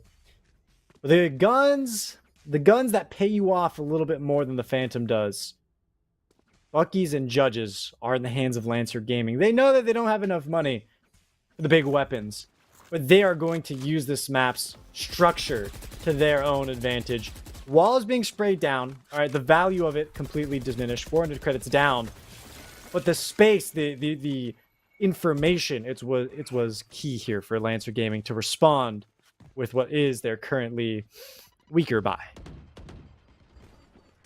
The second they run up into this, it's going to be Mousy on the Judge. They're not prepared. Oh, the fragment forces out a bit of hesitation, or at least a rash decision. Garden has to run through. They face Judgment. And another flash drive there to make things a bit more difficult. They look at that long range. It's a dink, actually, from Luke, but they don't get the kill. And they know it's too difficult. The running gun from Koala. The quick in and out is all good for them. Headshot secured. Ability suppressed. But they do walk away with an even kill lineup. Oh, the immediate funnel out. Look at B-Bog's position. All the information in the world telling their team, hey, they're switching sights. Zabu is there to catch the rotation. B-Bog in the perfect position to toss out a nade and force out damage. And Sub-Zero can only be kept guessing as to their position. The fight breaks through, but it doesn't matter. They're going to spray down with the Vandal. Wins every time, and it's a 2v2. Spike yet to be planted. Hans committing to it. Oh, they will be running, looking to deny it. Unfortunately, not the case here for Lancer. The Molly will make things more difficult if they want to get the swing to shot. It will be good to remove Shy from play. However, Lucan does win it out with a 3K, no less, and they're able to secure the rifles, secure everything to make sure they have the tools. Not only do they have the tools, Ashkan, but they've got the talent as well to beat out the bonus. It's going to be, on top of it all, having 2 ultimates on the board is going to be insane. They got the money. They have everything they need in their pockets. The pressure is only going to continue rising.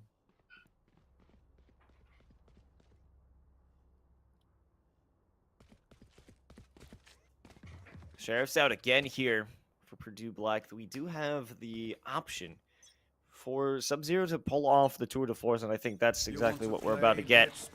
There it is, looking down mid.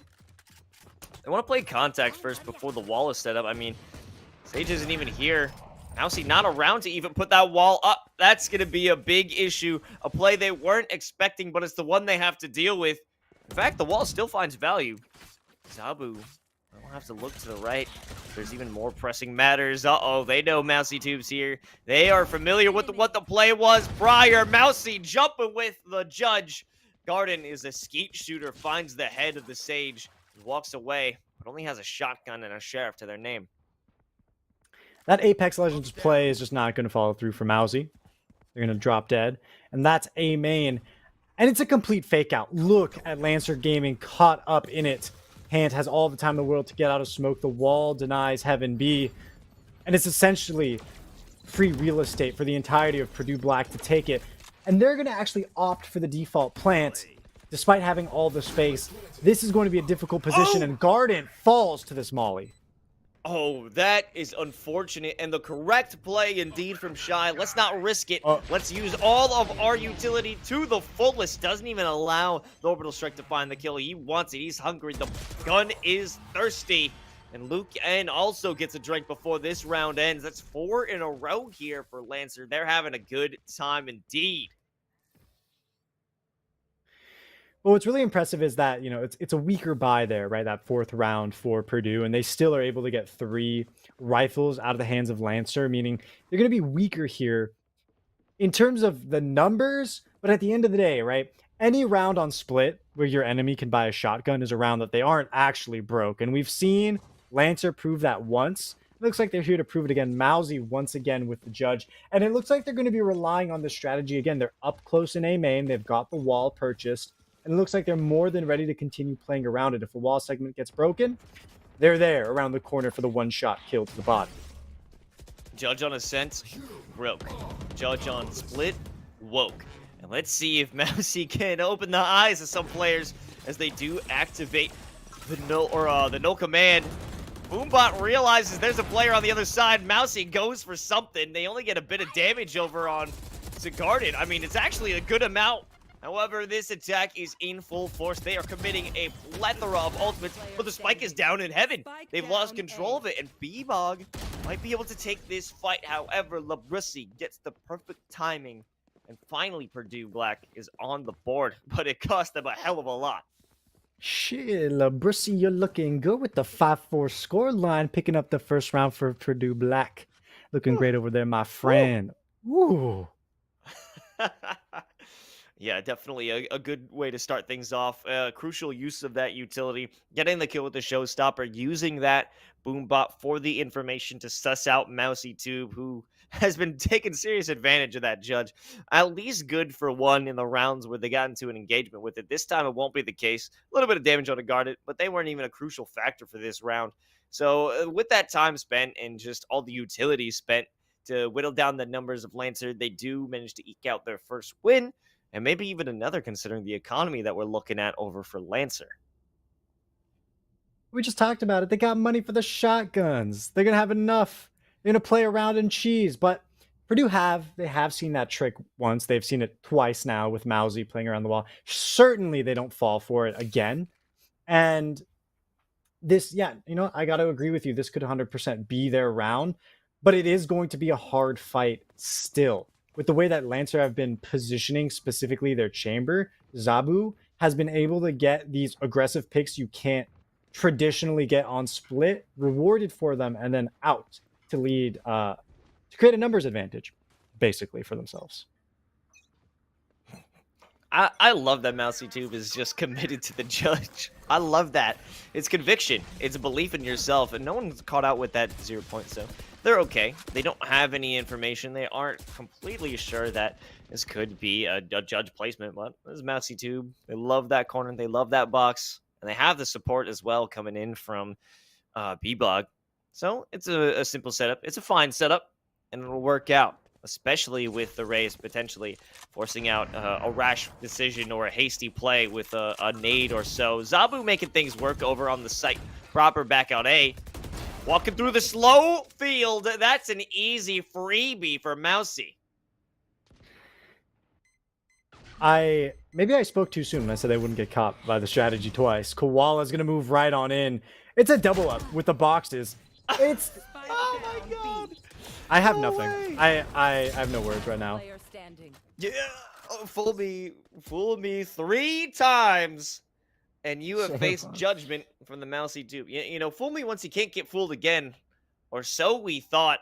Not going to be the case. Hand all alone. They don't even have the spike. 25 seconds left. If they make this play, I'm very confident they'll get judged too. They're theoretically capable of using From the Shadows to pick up the spike, but the 3v1 situation makes it not worth it whatsoever. That, on top of the fact that Zabu is posted up with Tuitive Force, makes it even riskier. So they're just going to let the round pass. And move on to round 7, where hopefully this time maybe Los, Mousy does not get 3 kills with the judge on the same angle. It'll be 2 different angles within the same round. That yeah, that's the caveat, is he's gonna just change it slightly to it from whatever we say. Oh, We talked about Labrussi this. has brought the judge out though. Ashcon, what are you thinking? Oh, if it's double satchels to judge into the face, this map is gonna completely change. I'm gonna start seeing a lot less rifles if Labrussi is rewarded for that buy. Zabu punished for getting aggressive. They send out the paint shells from a teammate from Bebop. Says, no, you pushed up enough. That's too much activity. Back off. Wait a minute. Labrussi? How are they so far up? What did we miss? What events led to the fact to stairs being so compromised? All right. Shy gets 1. Great. Has no clue still that someone has crossed into stairs, and they're making noise on purpose. Luke, no. Okay. That is justice. That is vengeance here for Labrussi. They've felt the wrath of the judge too many times. And even so, some shots are coming through from Shy. They will pay for their life with it. Scarhead gets the trig with the Sheriff. Things are still looking very difficult. They have some better hardware. Labrussi traded up for the Phantom. And they know there's players there. Fragment keeps them safe for now. However, with the Resurrection in play, this is going to be a very difficult one. Bebop gets 1, goes in for the satchel into a second headshot, and they are good to go. There is no success here, despite finding that kill with the judge. It's still insane to me that they made it up so far to find that value, to pick up a Phantom and toss it around. Shy and Luke and the only victim, but Luke, of course, getting resurrected there. But to be frank, I feel like that resurrection, honestly, finds a lot less value than under normal circumstances. It wasn't necessary, of course, hindsight is 2020, but what I'm trying to say here is that's Purdue's advantage, that they know that it's completely off the table. 8-point resurrection, that is extremely difficult for the defense to rack up orbs for, so they really shouldn't be seeing a second resurrection until the final rounds of this half, if at all. Well, I mean, hey, we got a new wall. Wait, oh my god. Mousie's even higher. Mousy is even higher. They're going for that play to have the shot on the judge, but you gotta look up even more, boys. Labrussi does get the trade out. It will cost them, and they do commit the resurrection onto Gardant.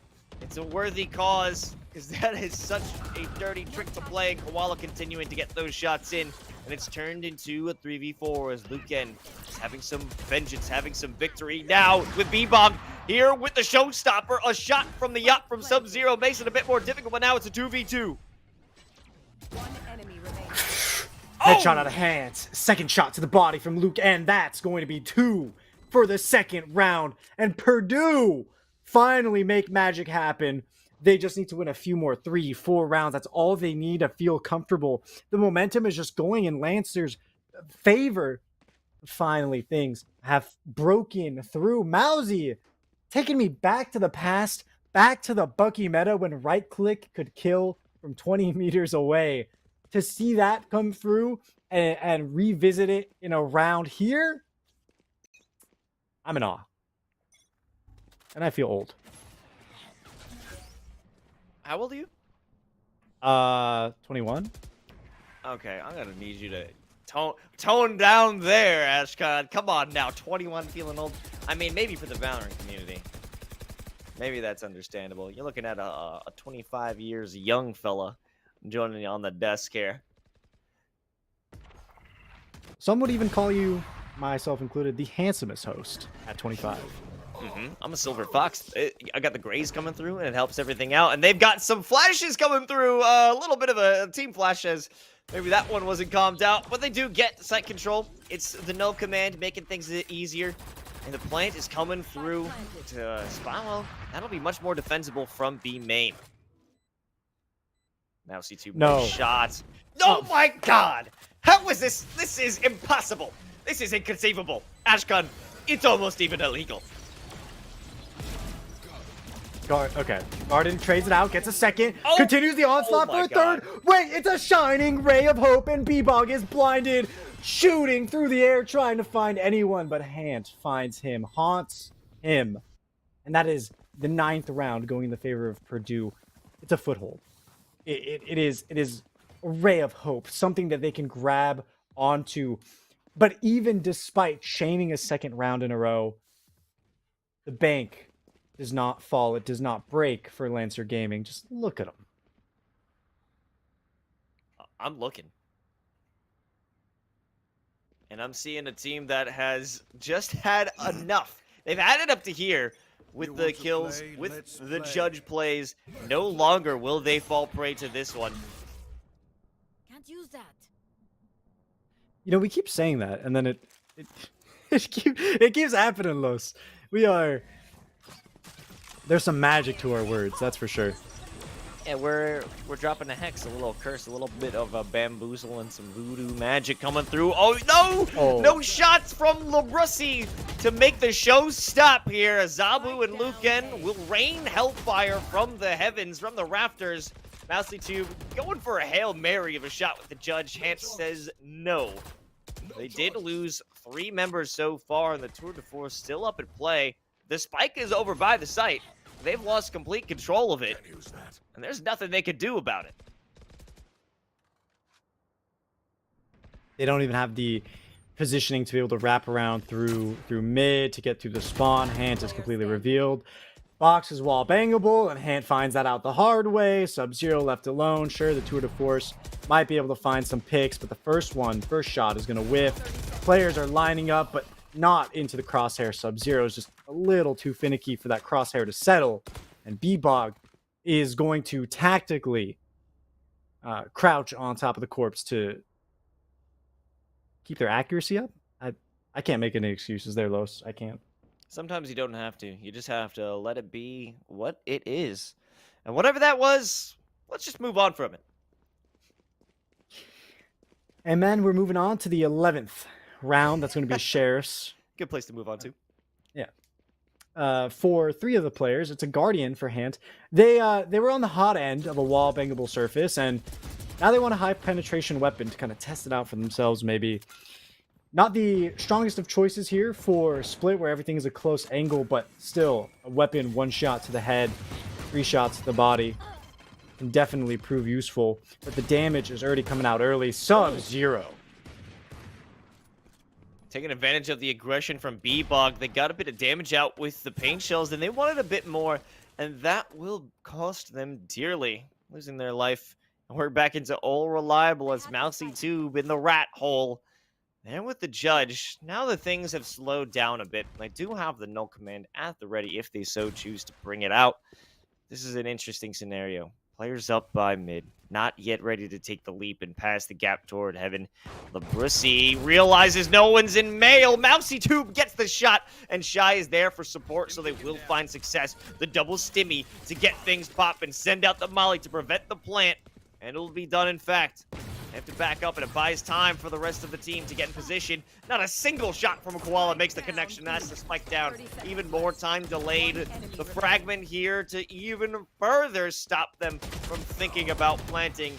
And it all comes crumbling as Shy finishes it up. It's 8-3 as we go into the final round of the half. Last round in the half. Don't you love when you say something and the announcer lady says the exact same thing that you just said? Yeah, it feels like I have become obsolete. No, like why is she doing that? You know, like why isn't she listening to us and ignoring us like that? Yeah, I think That's pretty rude. next time she'll drop Mousy Tube Judge Kill. She'll say that. That's next what time. we need to hear. Another Judge Kill. Yeah, that would be peak. They're playing against the wall in A again. It's secure. Labrussi doesn't even have the option to satchel over. They got given up their free information. To be able to extend 4 players onto the B side of the map, Lancer Gaming is feeling absolutely peak here. Damage coming out, but it is just chip, nothing extra. And they back away. That is safe from Mousy, the safest we've seen them play on that judge angle.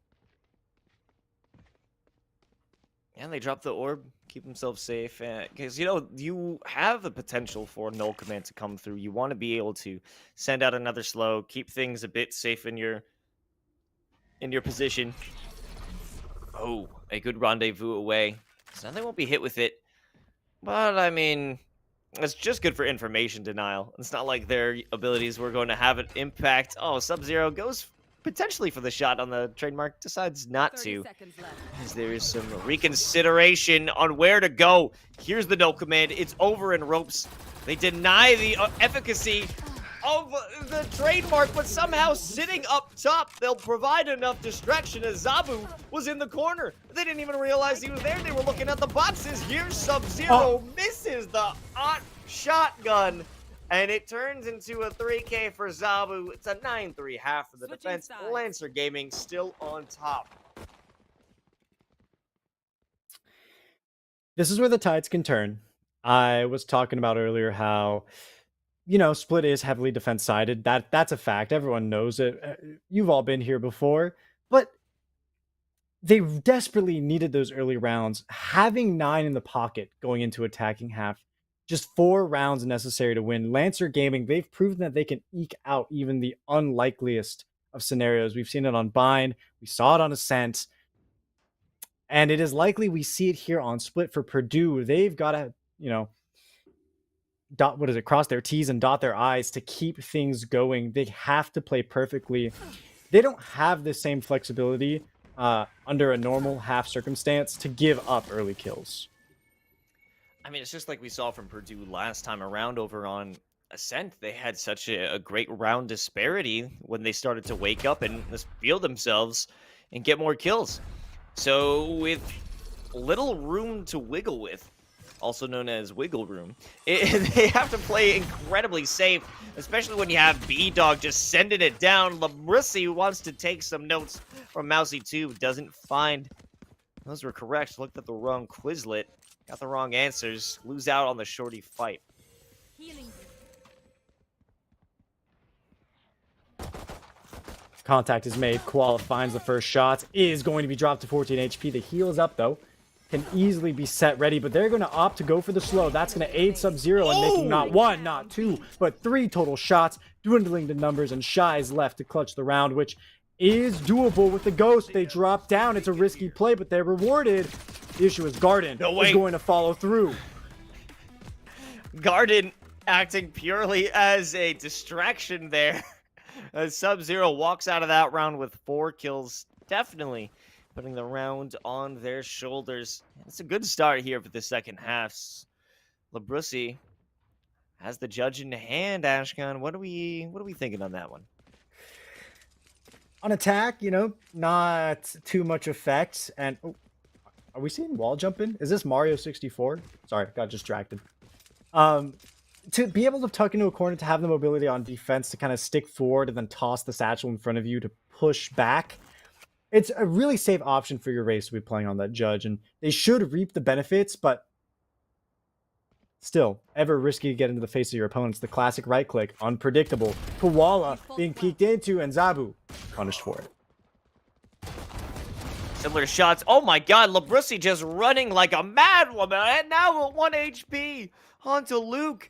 There's very little chance of them finding an easy kill, but with the knife out, it's looking to be a sure thing for Koala, but this is the second time while they had the knife out, they made the quick swap and got the kill again. Flash out for Gardant, send some shots through, and they finish it up. It's really nice to see that just a little side comment.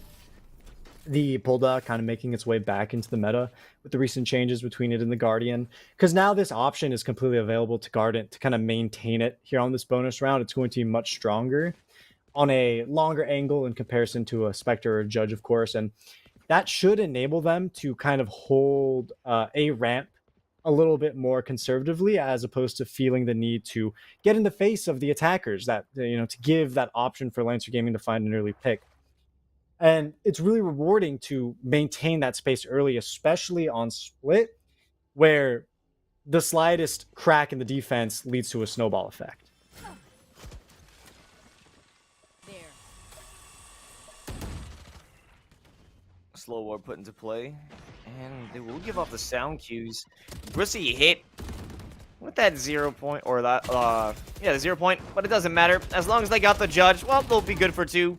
Maybe even a 3rd, as Koala is there to pick up the pieces. Now it's just 2 more players left to make this assault worthwhile. The second they walk into Sub-Zero's crosshairs, it's going to be a done deal. Shy all alone. Maybe they can make this work out as they drop the smoke. Go for the insta-plant. Oh, it was a fake out! But Sub-Zero was ready for it. It was an interesting idea, and I think Shy could have turned the tables there, but Sub-Zero, reaction time more like Sub-Rosa, but none of the whiffs, of course. None of the whiffs. See, that's the defining factor. You know, we haven't seen a Rosa ult yet this round. No, that's Cap. We did see one earlier. Okay, you didn't have to point it out. They were really they were right in the high there for a little bit, Los. They were hoping the A to the reputation was going to be kept. Nope, gotta tear him down. Listen, you can have you can have the ego when you win. We're still mid-series, Ashkan. No ego to be gained. Good rush Stay up ramp. humble. Out of Bebog's charges. going in with the frenzy. There. Oh no, wait, that's a judge in Labrosi's hands. Hans is going to draw attention. No. No! It's 2 kills on ramp, but Zabu returns the favor with the headhunter. Wait, this opens up a whole different narrative. Someone is stuck in the ropes. Gonna be a Sage on the defensive side. Purdue, they're slowed. Don't have the option to really climb the rope right now. Will trigger the sound. Ardent, patiently on the site, tries to pop a flash, but it's around elbow. Although they're able to find Zabu, Mausy's gonna trade it out. Can pick up the Bulldog to strengthen themselves, and the spike on top of it. We can enter post-plant phase safely enough. Player standing. Mousy Tube does lose their life, but the plant will be secured. As multiple players have made their way. Oh yeah, here they are in the elbow, the double up stack to make sure they won't get lined up. Regardless, they will win the rounds. It does cost them a few weapons, however, they are still stacking up the rounds. 4 in a row ever since they got on defense. This is looking better and better for Purdue.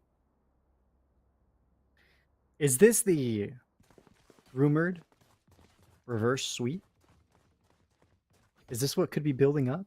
Oh, we are seeing the pause. Lancer Gaming, they're feeling nervous. The pressure is on. 4 rounds in a row. This is their bye round. 5th round after losing the first 3. 4th round, you got no money. 5th round is where you can get your head back into the game, or you're risking losing another 2. And that would mean Purdue ties up the score. They can't let it happen here. They need to take the lead. They got to discuss what's going on, and here it comes. In general, what we're seeing is a loss. It's the same thing in reverse, I want to say, Los, that we're finding both sides lose initial picks, but somehow Purdue is there with the trades. It's almost the opposite of Ascent. I gotta agree with you. This is becoming way too easy. I mean, we have had moments where Zabu can find 2 kills. I mean, that was just what we saw back in Heaven in the previous round. But they always take too much damage for that to matter. They're picking up the pieces. They're grasping at straws. They're just trying to play catch up at this point when there's already such a big loss in the beginning of the round that it's pretty much too late by the time they get into the post-plant setup, if they can even get into that situation in the first place. I do want to point out something that's could be a game-changing factor is we haven't really seen a lurk. Now, as I call it, we see Zabu here on the flank, but no one has been aggressive enough to make space. There's none of that confidence in a solo player to move forward and discover new pathways. It's always in group movement, which of course enables you to trade, but the lack of risk is a lack in extra reward, and that's kind of where Lancer Gaming is really losing out on. If they kind of move forward and enable their chamber to go up a bit in other angles, maybe they can find something new. Nothing ventured, nothing gained, but we're talking gains here. It is a big win for Purdue. 2 down already here for Lancer, and nothing gained in return. They might have a bit of a mid presence in terms of Bebog there. What else do they got? They already lost another. The second that Mousy Tube showed their face, it was blasted clean off. There's a good shot there for Luke N, and it will in turn activate the no command. Koala wrapping around, hoping for a better angle. Oh, but they're not expecting B-Bog. Here up in the top, the fake of the plant. There's the bait. Koala has been tricked.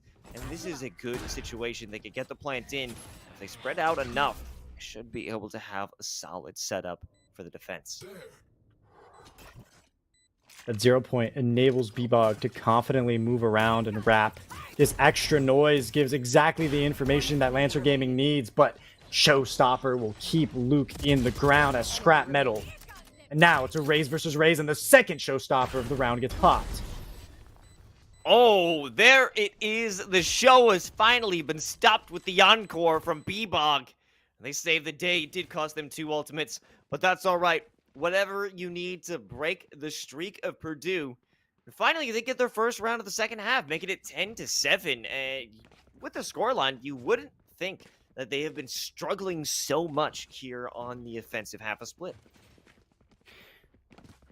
Now, the thing with that round break that they've given to themselves is that, A, they use 2 of their key ultimates, and B, there's still so much more money for Purdue to use. That this, despite, you got to point out that the key elements were the ultimates, and now that they're no longer available, it's likely to go again in the favor of Purdue. It's a free trade out.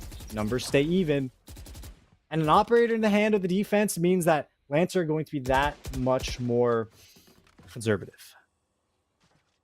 Has to be that way, but if they could get the kill onto Labrissi right now, this is going to be a massive game changer. Only defender here. And this is the angle. They're playing it close. No judge to be found, but the lineup could be insane, and it is. There's 2 for Labrissi. However, it's a rush onto site. The fragment stops the peak from screens, and the plant will be secured. They have enough utility to stall, but only for so long. That first fragment is used. The Molotov out of Brimstone, the incendiary grenade, could be used to delay a little bit further. Sure, the Sky Smoke serves that purpose as well, but knife comes out. The abilities are disabled. 3 versus 2. It's a trade game in favor of Purdue. They just got to swing. Oh, Shy finds 2 with the spray transfer, a double headshot, and sends out the molly over to elbow. A flash on to site proper. Sub-Zero with the op the second that this is revealed. Oh no, but they were blocked. The scope was too big. It blocked the vision in their blind spot. Shy gets the shot, making it 3 and saving the day in a 2v3 clutch. You know, I know the scope is supposed to help you see farther, but in that scenario, it also blocked the entire half of the screen where Shy peeked out of. That has got to hurt. That means no information there, no ability to even react. I mean, how are you... The invisible enemy is the deadliest. Or something like that. I'm trying to quote League of Legends, but... Actually, I'm so sorry. I can't believe I just tried to do that. Who would have said that? Zed, maybe? Yeah, Which? Zed, yeah. The unseen enemy is the deadliest?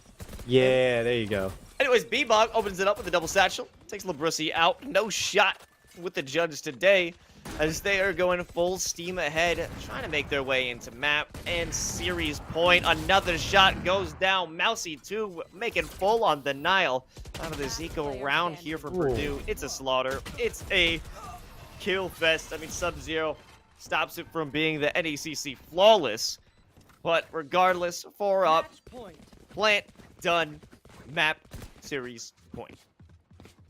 Poor Gardens in that last round. they try to get up on the rafters, smoke, maybe cheese out a kill with the shorty. Nope. Smoke disperses.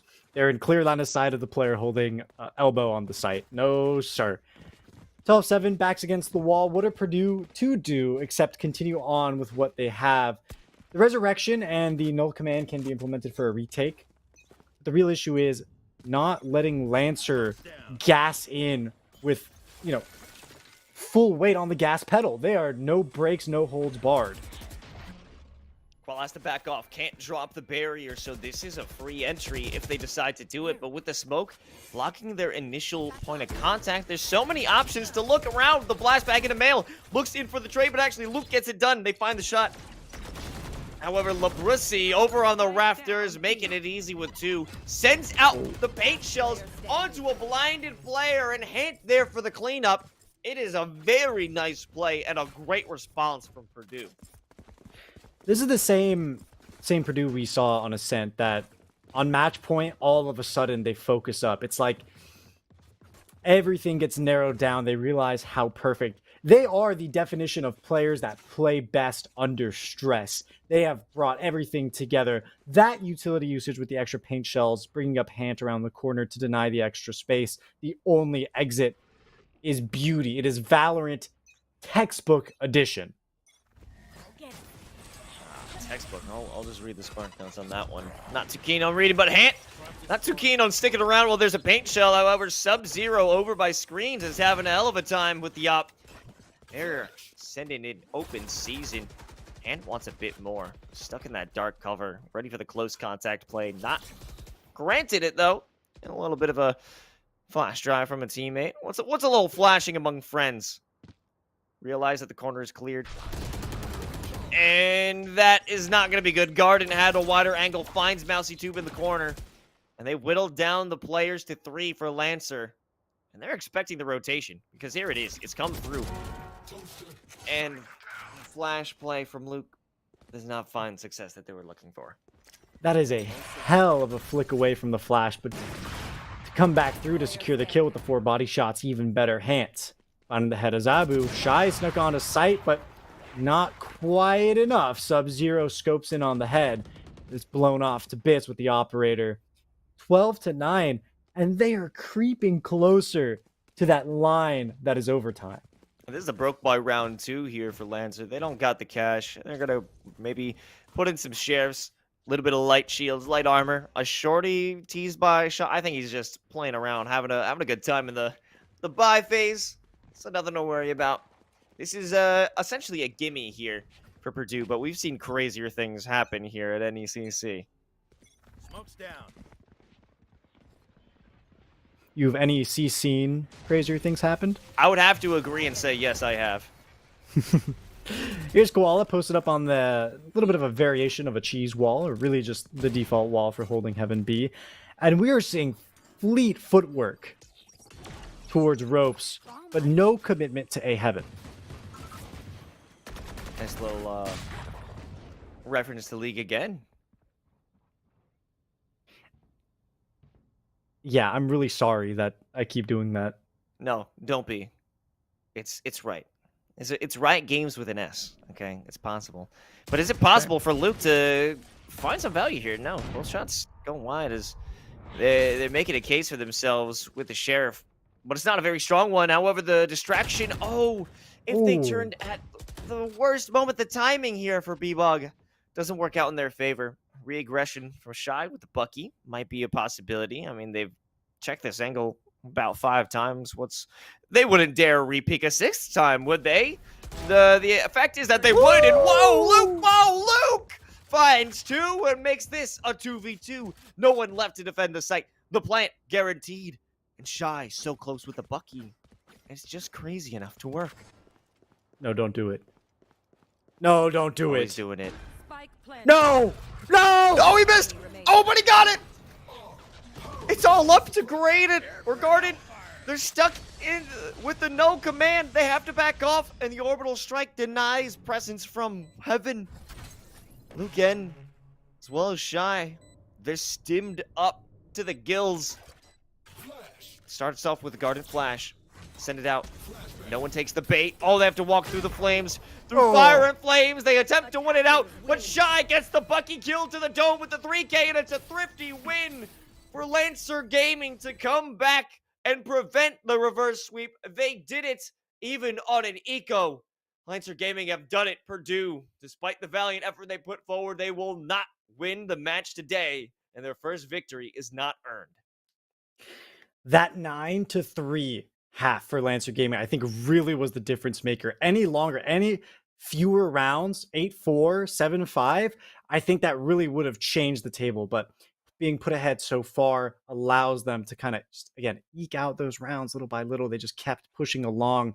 And the eco rounds seemed against them, but here they go, picking up the final round of the series on such an eco. A strong showing from both teams. And Los, I think that's it for the both of us. Any last comments before we go? You gotta judge. There's no judgment in using the judge. Mousy Tube with the rat plays came out as the capybara, the king of the rodents, and they allowed Lancer to come with the dub. So you know what? Judge it up. Well, ladies and gentlemen, thank you guys for tuning in into these best of 3 series between Purdue University and the University of Windsor, aka Lancer Gaming. We'll see you guys after a short break for a little bit more Valorant action, and make sure to stay tuned on the mainstream NECC esports as well. Thank you so much for tuning in. We'll be right back with some more Valorant after this quick break.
Welcome back, everybody, to the NECC. It's our B stream tonight, and it's two new faces as well to come on in and show you guys the ropes, so to say. My name's Infernosis, joined here by my great friend Mick, and we've got two teams ready and ready to go. Carlton White versus the SC Pride Esports Squad. This is our Emergence White division, and we're going to have to see who comes out on top here in this one. Yeah, who most definitely will. I mean, all things considered, though, looking at these two teams and what we already have, at least in terms of records, is that Carlton, they're not really looking too shabby thus far. Not really getting themselves a win in this season just yet. They're looking to go ahead and at least get themselves somewhat of a statement tonight. Meanwhile, on the other side, I mean, SC Pride already had themselves at a 2-2, so, I mean, they're looking pretty neutral overall. But regardless, we're not going to see the highest extent of gameplay where we're almost like, are these the next signed players or anything? But overall, we're looking to see some competency. We're looking to see some kind of coordination come together and some teams evolve as the night really moves on. Yeah, we'll have to see how they evolve, but first we'll have to see who has the chance to evolve. We'll take a look at the players themselves. Up first on the chopping block, so to say, will be that Carlton White squad. We'll take a look what they got to bring to the table. Hayden, Dom, Better, Call, Shade, Yang, and Odie are on the first to talk about criminology for the Shade Major. I'm not saying anything, but love that one because I personally am also a my criminology major, but it's fine to say. Dallas, you want to go ahead and talk about SC Pride Esports as we bring them up too? Yeah, I can go ahead and mention them. I mean, we're going to go ahead and be talking to like old Tiki, Scuba, Blizz, Dre, and Vambus is what I'm going to go ahead and, or Vanabis, excuse me. But, I mean, everybody else on this squad, obviously, they're going to have a little bit more competency too. I mean, looking at their record thus far, sure, they're going to be a little bit more up the, I'd say, spectrum when it comes along to the likes of the hierarchy of the system. Have themselves 2 wins thus far. They look a little bit more, I'd say, more defined in their roles, but overall, I wouldn't say more exactly perfected those roles yet or really solidified themselves in those ages. So, I mean, as everything really goes ahead and starts to pan out across the game, we're going to see some of that really come into the light. But even then, that's what you're here for. Even if you are one of these lower tier teams, we like to give the spotlight to everybody. So, I mean, even then as casters, we're not essentially coaches. We can still fill those roles when come around, knowing that we have an analytical sense of the game. We can go ahead and give these reads. And honestly, these teams can go back to this match here tonight to give an idea of, hey, I like what they said. Let's go and see if we can employ this going into the next couple of weeks. We'll have to see first and foremost what maps we're heading to as well. We'll go ahead and pull that up for each and every single one of you. It's also a bit of a pull up for us because I actually haven't taken a look at them yet. Banned first, Split, banned second, Ascent. So we're not going to see either of those maps here this week. But we're going to see Icebox, we're going to see Haven, and last but definitely not least, we have the possibility of seeing Fracture. So differences here, Dallas. Something that we don't always get to see is it's usually Ascent, Bind, and Icebox up first, but having Icebox be there, it's not too shabby, especially with the changes that were made recently. It's still so interesting to see how these collegiate teams try to adapt to those meta shifts and changes we see with that objective B.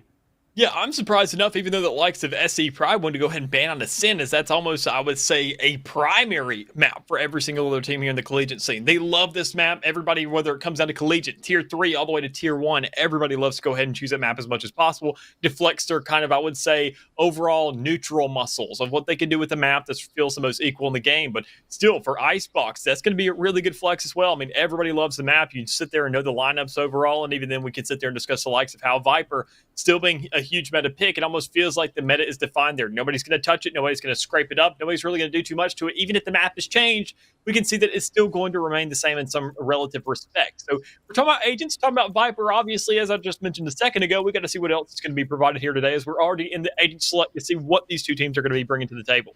One of the big comfort picks for a lot of teams is to bring out double duelists to have that kind of forefront play style. But if you're bringing the chamber, it's not really a necessity. And in fact, I think it's kind of crippling to attempt to bring out 2 extra duelists on top of that because chamber can really be played as if they are a duelist. And from the looks of things, we've guaranteed that chamber would be played. Shade has picked it up. We have not yet seen the SC Pride side pick up for themselves, and it looks like they'll employ a KO Sova and Reyna so far. And Reyna will also be employed there by the opposing side of Carlton White, and it looks like they're ready to lock in that Viper at a moment's notice. The Sage Ice Wall as well as the Slow Orbs can control and dictate the tempo and pacing both on the attack and on the defense, and can really kind of simplify those sight lines that each player wants to utilize in regards to confronting maybe a one-on-one or a one-on-two situation on site or in the actual forefront areas leading into the lobbies of that main sections of sites. But for the Syracuse side, it looks like they're only missing one person to lock in. Sorry, for the Springfield side. That's the Syracuse logo as well, so I totally just blanked on that. Tiki could lock in the Yoru, and it's not necessarily bad, as, I mean, there was definitely the meta shift to bring him back into maybe the foray, but I would not be shocked to see them pick up here the chamber instead.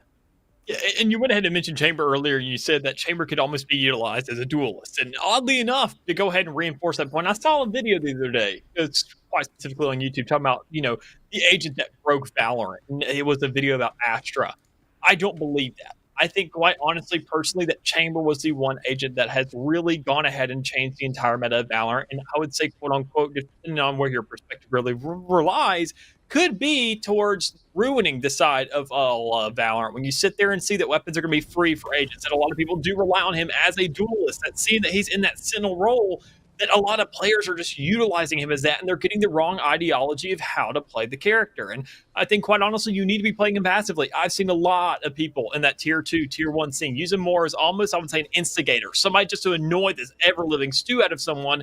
Go ahead, have that rendezvous on hand, and then go ahead and get out once you grab a couple shots. Not there to grab kills necessarily and be a huge reliance, or I would say a hindrance, or somewhat of a cornerstone in that respect, but there just to go ahead and get the assist. Keep the eyes alleviated to another place of the map. Go ahead, create that attention, get the swing out for another squad mate, and then find yourself an easy kill there as they have themselves over to the side.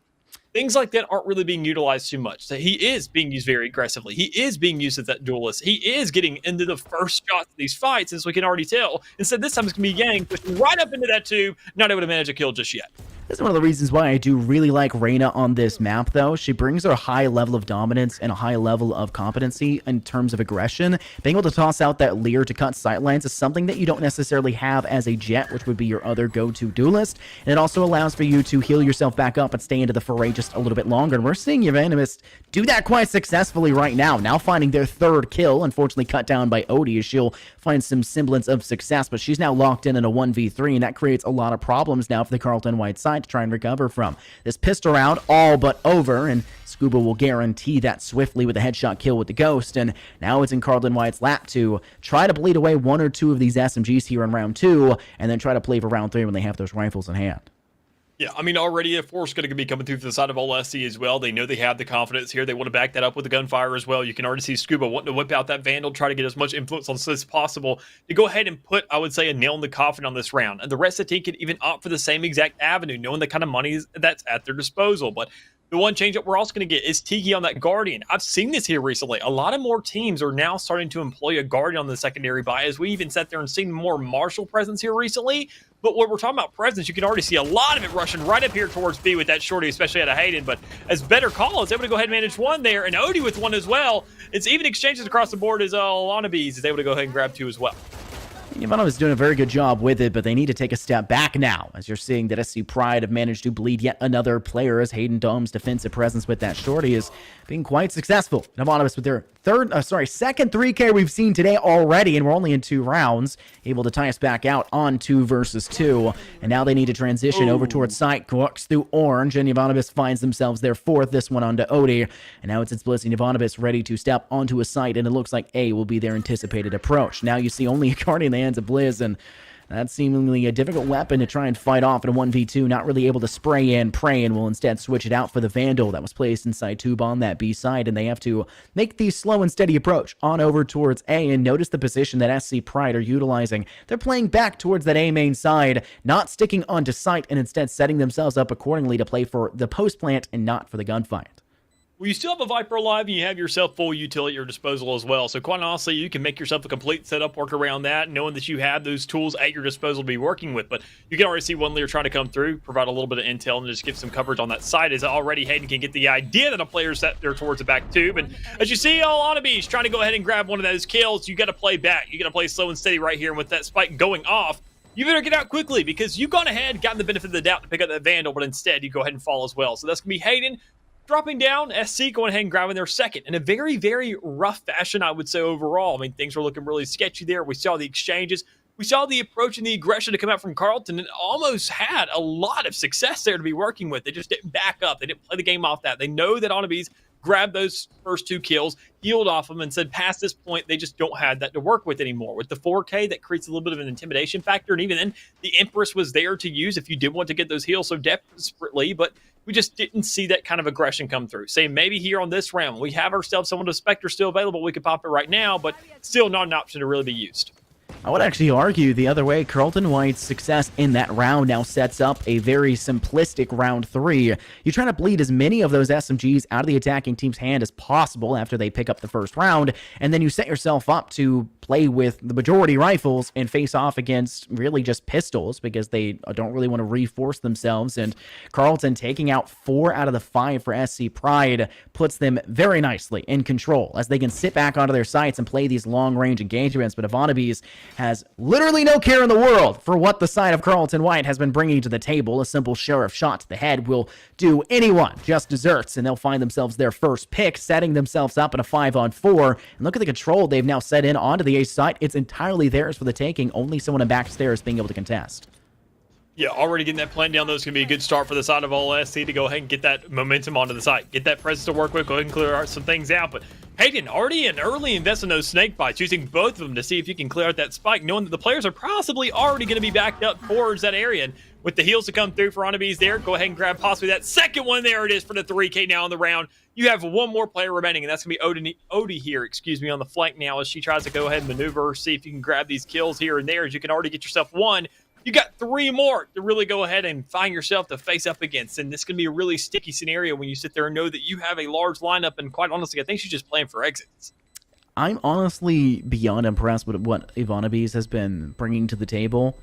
This is by far some of the most impactful plays we've seen from an individual here in the NECC. They are 10-2 now going into round 4.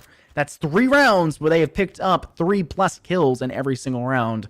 And it's just such a statistic that you wouldn't really anticipate it to go that way, especially on a map like Icebox, and especially when you're able to take 3 rounds in a row, which is also just an unexpected result for a lot of teams and really for Valorant as a whole. But now with full rifles, they don't really need to buy anything, and they can continue to pad those wallets and have those credits stack up, ready to be utilized at a moment's notice. And if they were to feel it a necessity, they could bring out maybe an operator, the cash that they're keeping so heavily in their pockets, but they're going to stick to the full rifle squadron, and now it's up to Carlton White to clap things back in return after a pretty poor performance there in round 3. Yeah, Ivanovi's, to go ahead and back up your point a little bit, Reynas have had a huge influence here on Icebox. I want to say in the Tier 2 scene, I've seen so many players, and it's almost reminiscent of that. Already, first picks, getting the aggression, playing off of that, and using that dismiss almost in a play to sit there and get some more intel, work with some, and even on defense, it has that much more of an influence. But some about influence, there it is, coming out of Blizz with a double there into the back towards that kitchen area. You're not even worried about what the rest of the team has to provide, because you know they have the numbers advantage, and a clutch definitely could have been doable with nothing but sheriffs in hand. It makes it that much harder. So now, this is in that round where, once again, Carlton are going to have to fight for an answer, knowing that first retaliation round, I like to label it as, when they get themselves that rifle buy on round 3, losing those first 2, now they're reset. They have themselves a second win to be working with now, and they really have to make the most of this. Otherwise, this game's already going to be somewhat, I would say, relatively locked out for them, knowing that SC, they are running off pure momentum now, and the longer you let this run, the bigger the snowball's going to become. That's one of the problems you have to kind of think about when it comes to not just the economy, but just the pacing that's set in stone and a team starts to set off, whether on the attack or defense. It requires a swing round. And it doesn't require just 1 when it gets this bad. It requires 2 or even 3 to be able to shut down the momentum that SC have been able to bring to the table. And it's really off the back of Ivanovi's, who's just setting themselves up so nicely. Once again, working through mid, able to find that first pick. Now over towards kitchen, finds their second, and now hunting for their third, which is a major possibility. But they'll drop through orange and now try to take control over site. Yang does a great job to keep them at bay for a little bit, finding themselves 1, but refragged almost instantaneously by Ivanovis once again, and allows for Blizz and Tiki to wombo up for each one of their own and take themselves once again. Not in a flawless fashion like the round before, but still 4 players still surviving, and another round picked up for the SC Pride. Yeah, still convincing nonetheless, and everything, you're not scraped up about it. You can see that SC, they have plenty of money to work with, and Vonnevi is able to have that full max money at their disposal to say, okay, I've only spent 200 in this round. I'd still go ahead and opt maybe to keep the economy balanced to some extent, go ahead and buy out for Dre there just to have that little team favor, knowing you have yourself so much to work with. But quite honestly, you know that them being there towards the bottom, if anything does go south, you can buy out in the next swing. You can sit there, you have so much to work with if you're SC Pride right now that you are not concerned in the slightest when looking at the bigger scheme of the game. Knowing that you have yourself so much of an advantage, you've sat there and shut down so many rounds where they do have these rifles, you know that you are an overwhelming force that's not really to be reckoned with thus far. And with them being on the defense, they have to fight you. They have to play this game. They have to go ahead and make the encounter. There it is. With the first one, they will go ahead into the advantage of better call. You find yourself an influential pick, nonetheless, to go ahead and grab that first one on the Anabees. And Hayden backs it up with 1 as well, now making it a 3-on-3. This is a very good position for Carlton to try act off of. And notice that SC seemingly unfazed at this position, still looking to peruse down to the A site. And they have a lot of control with that simple toxic screen that they've tossed in through long. But the problem now remains for SC even further as Hayden Dom capitalizes with a wallbang shot to Blizz and removes them from any and all possibilities of Fertile utilizing that utility. And to make matters worse, Carlton have undug the grave onto Tiki, giving them resurrection possibility. Tiki now with 3 kills to their name, refragging back the resurrection, and Odie's gonna have to play from beneath rafters, though the suppression from that knife that was sent yonder allows for SC to have a little bit more safety to step towards the site. Dre's doing their best to clear out elbow, has done it successfully. Tiki utilizing the player up on pipes to be able to find better call, but unfortunately cut down by Odie. Now has to pull out the pistol with no ammo, and Dre finds the final kill. A close round for SC Pride, but they hold on and manage to take it. Most definitely do, even in a very rough manner. They're not really too scratched about it. Once again, as I'm going to mention, the money. It's an outstanding, just kind of, I would say, an actual tangible that you can be working with here in the game, at least in this broad scope of Valorant, when you can sit there and say, we have success, and we have something to read with that. Obviously, you could look at the number at the top being 6-0 now, and you have all that money to back it up, saying that it's all kind of strung together in terms of rounds where a lot of us are still surviving. We don't have to concern ourselves with this, knowing that, your only times that you've really died, it's a very, very equal split in terms of deaths right now for the side of SC Pride. To know that we're not even really talking about kills, just pure deaths, knowing that that's showing the survivability of the squad, keeping them alive, keeping them in the game, and go ahead and knock an Odie out, at least in terms of this round. It's very, very intimidating for the side of Carlton to say, when can we really employ all of our utility to actually make a difference right now? Well, a Viper spit could come through, and that could definitely make a change if you get that spike down to back it up. Intimidation is probably the best way to phrase it in this position, just because of the control that's been dictated purely off the tempo that the SC Pride have been employing. They're able to pick up now 3 kills, only being refragged once, and they have full control now over the site. But Shade working through back halls will be able to take out Ivanabis and kind of set themselves up accordingly. Tiki is just a breast width away from eating that unfortunate nade, but managing to scrape away nonetheless. Shade will try to use their rendezvous to success, and will be able to step back towards back halls, putting us now at a 2v2, but now it's just up to the Sova utility to dominate out that corner cubby and try to act onto it. Hayden Dom steps up and dominates, finding the last 2, cutting down Scuba and Dre, and finally we see Carlton White pick up their first round win here. Finally getting themselves on the board, and I would say not the roughest manner here by any means. You have 2 players still alive. It wasn't a clutch scenario by any means, and that's impressive enough to say the least. You sit there and know you can manage something. Sure, a Viper Spit had to be expended there to sit there and get that round, and you're going to have plenty more to work with over the course of this game. But problem is, did you just sit there and get yourself around and celebrate the small victories? Or did you just irritate the beast that was already going ahead and pounding you in? When you finally found that little bit of a grasp of air, are you going to be able to make the move now when you go ahead and have that chance? You have 2 breaths left. Are you going to go ahead and use that to create more space for yourself? Or are you going to go right back into the fray? And I think, quite honestly, they need to use this for more space. Play the game slow now. Know that they've sat there and gotten a little bit on SC Pride's nerves, that they need to be utilizing a little bit more utility for the engage on the site. We can already see a lot of it being invested. The Lear to come out, and now the Owl drone to back it up. I like Yang's positioning towards the middle to possibly go for a flank, but at least create that intimidation factor, alleviate the attention towards the middle of the map to say, your trademark is now down. It's now out of the game. You need to be watching that just in case we really do have that effect on you.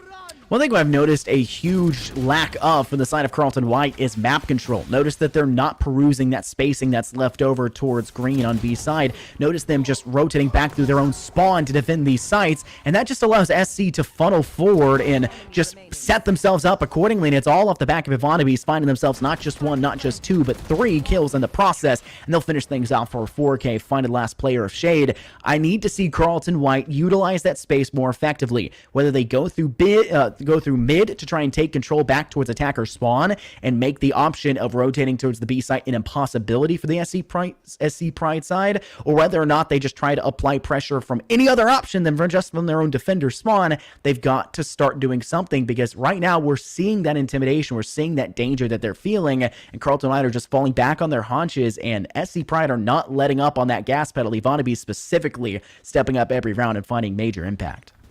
Yeah, I think quite honestly that we just had to see the likes of Carlton get a little bit more annoying. That's really all they have to do. They had to pick at that scab a little bit more. They had to sit there and really just diminish the side of SC Pride down a little bit more so. But when they're attacking side, it's really hard to do that because you can see they're going to spray down every single angle. They're going to play a little bit concerned. They know that some kind of desperation play is going to come into fruition here, and they're prepared for it. You have to sit there and go ahead and have somewhat of an ace up your sleeve. And there's one right there with Odie grabbing that first picker of the round for the side of Carlton, but you need a heck of a lot more to really have a convincing case in this round thus far. And I don't know if it's really there when you see now the 3v4 coming into light. You know the retake position is now coming down. If Odie could have grabbed that kill, it would have created so much to work with, and even then Yang in the rear as well. But now in a 1v4 scenario, it all comes down to better call, trying to finesse something, and there's at least one kill. You need 3 more and a defuse, so the timer's ticking. Blizz able to find the kill, but Ivanovic was also in the position to go for it, gets the assist in that position.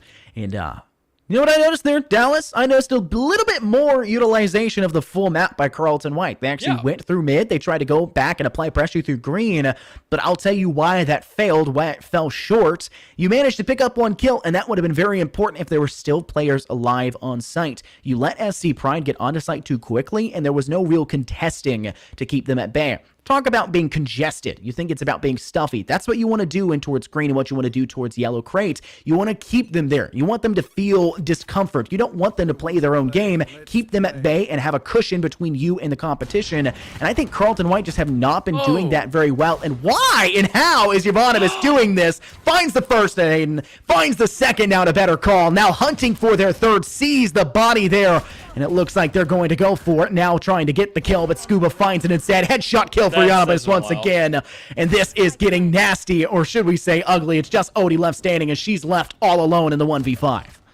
Yeah, really tough scenario, but you can at least manage 1, make that 2 kills, so you ripped a little bit of teeth out of the jaws of the beast right now. But the thing is, you have to do that much more consistently here over the next couple rounds, knowing that you only have 2 more left in this half before a switch-up comes through. I mean, at least manage these 2, and you should be in a very comfortable sitting on that second half. I mean, we've sat there and seen plenty of comebacks and plenty of opportunities on the second half where teams just fall apart. They either, A, don't look too comfortable on the other side, the one that's winning, or we see the utilization of the sides really coming out into light. Because think about it. When Carlton goes onto this attacking side, they're not going to have nearly as much pressure. Right now on defense, they're saying, oh my God, there is a car literally driving our direction, and we are expected to stop it with our bare hands.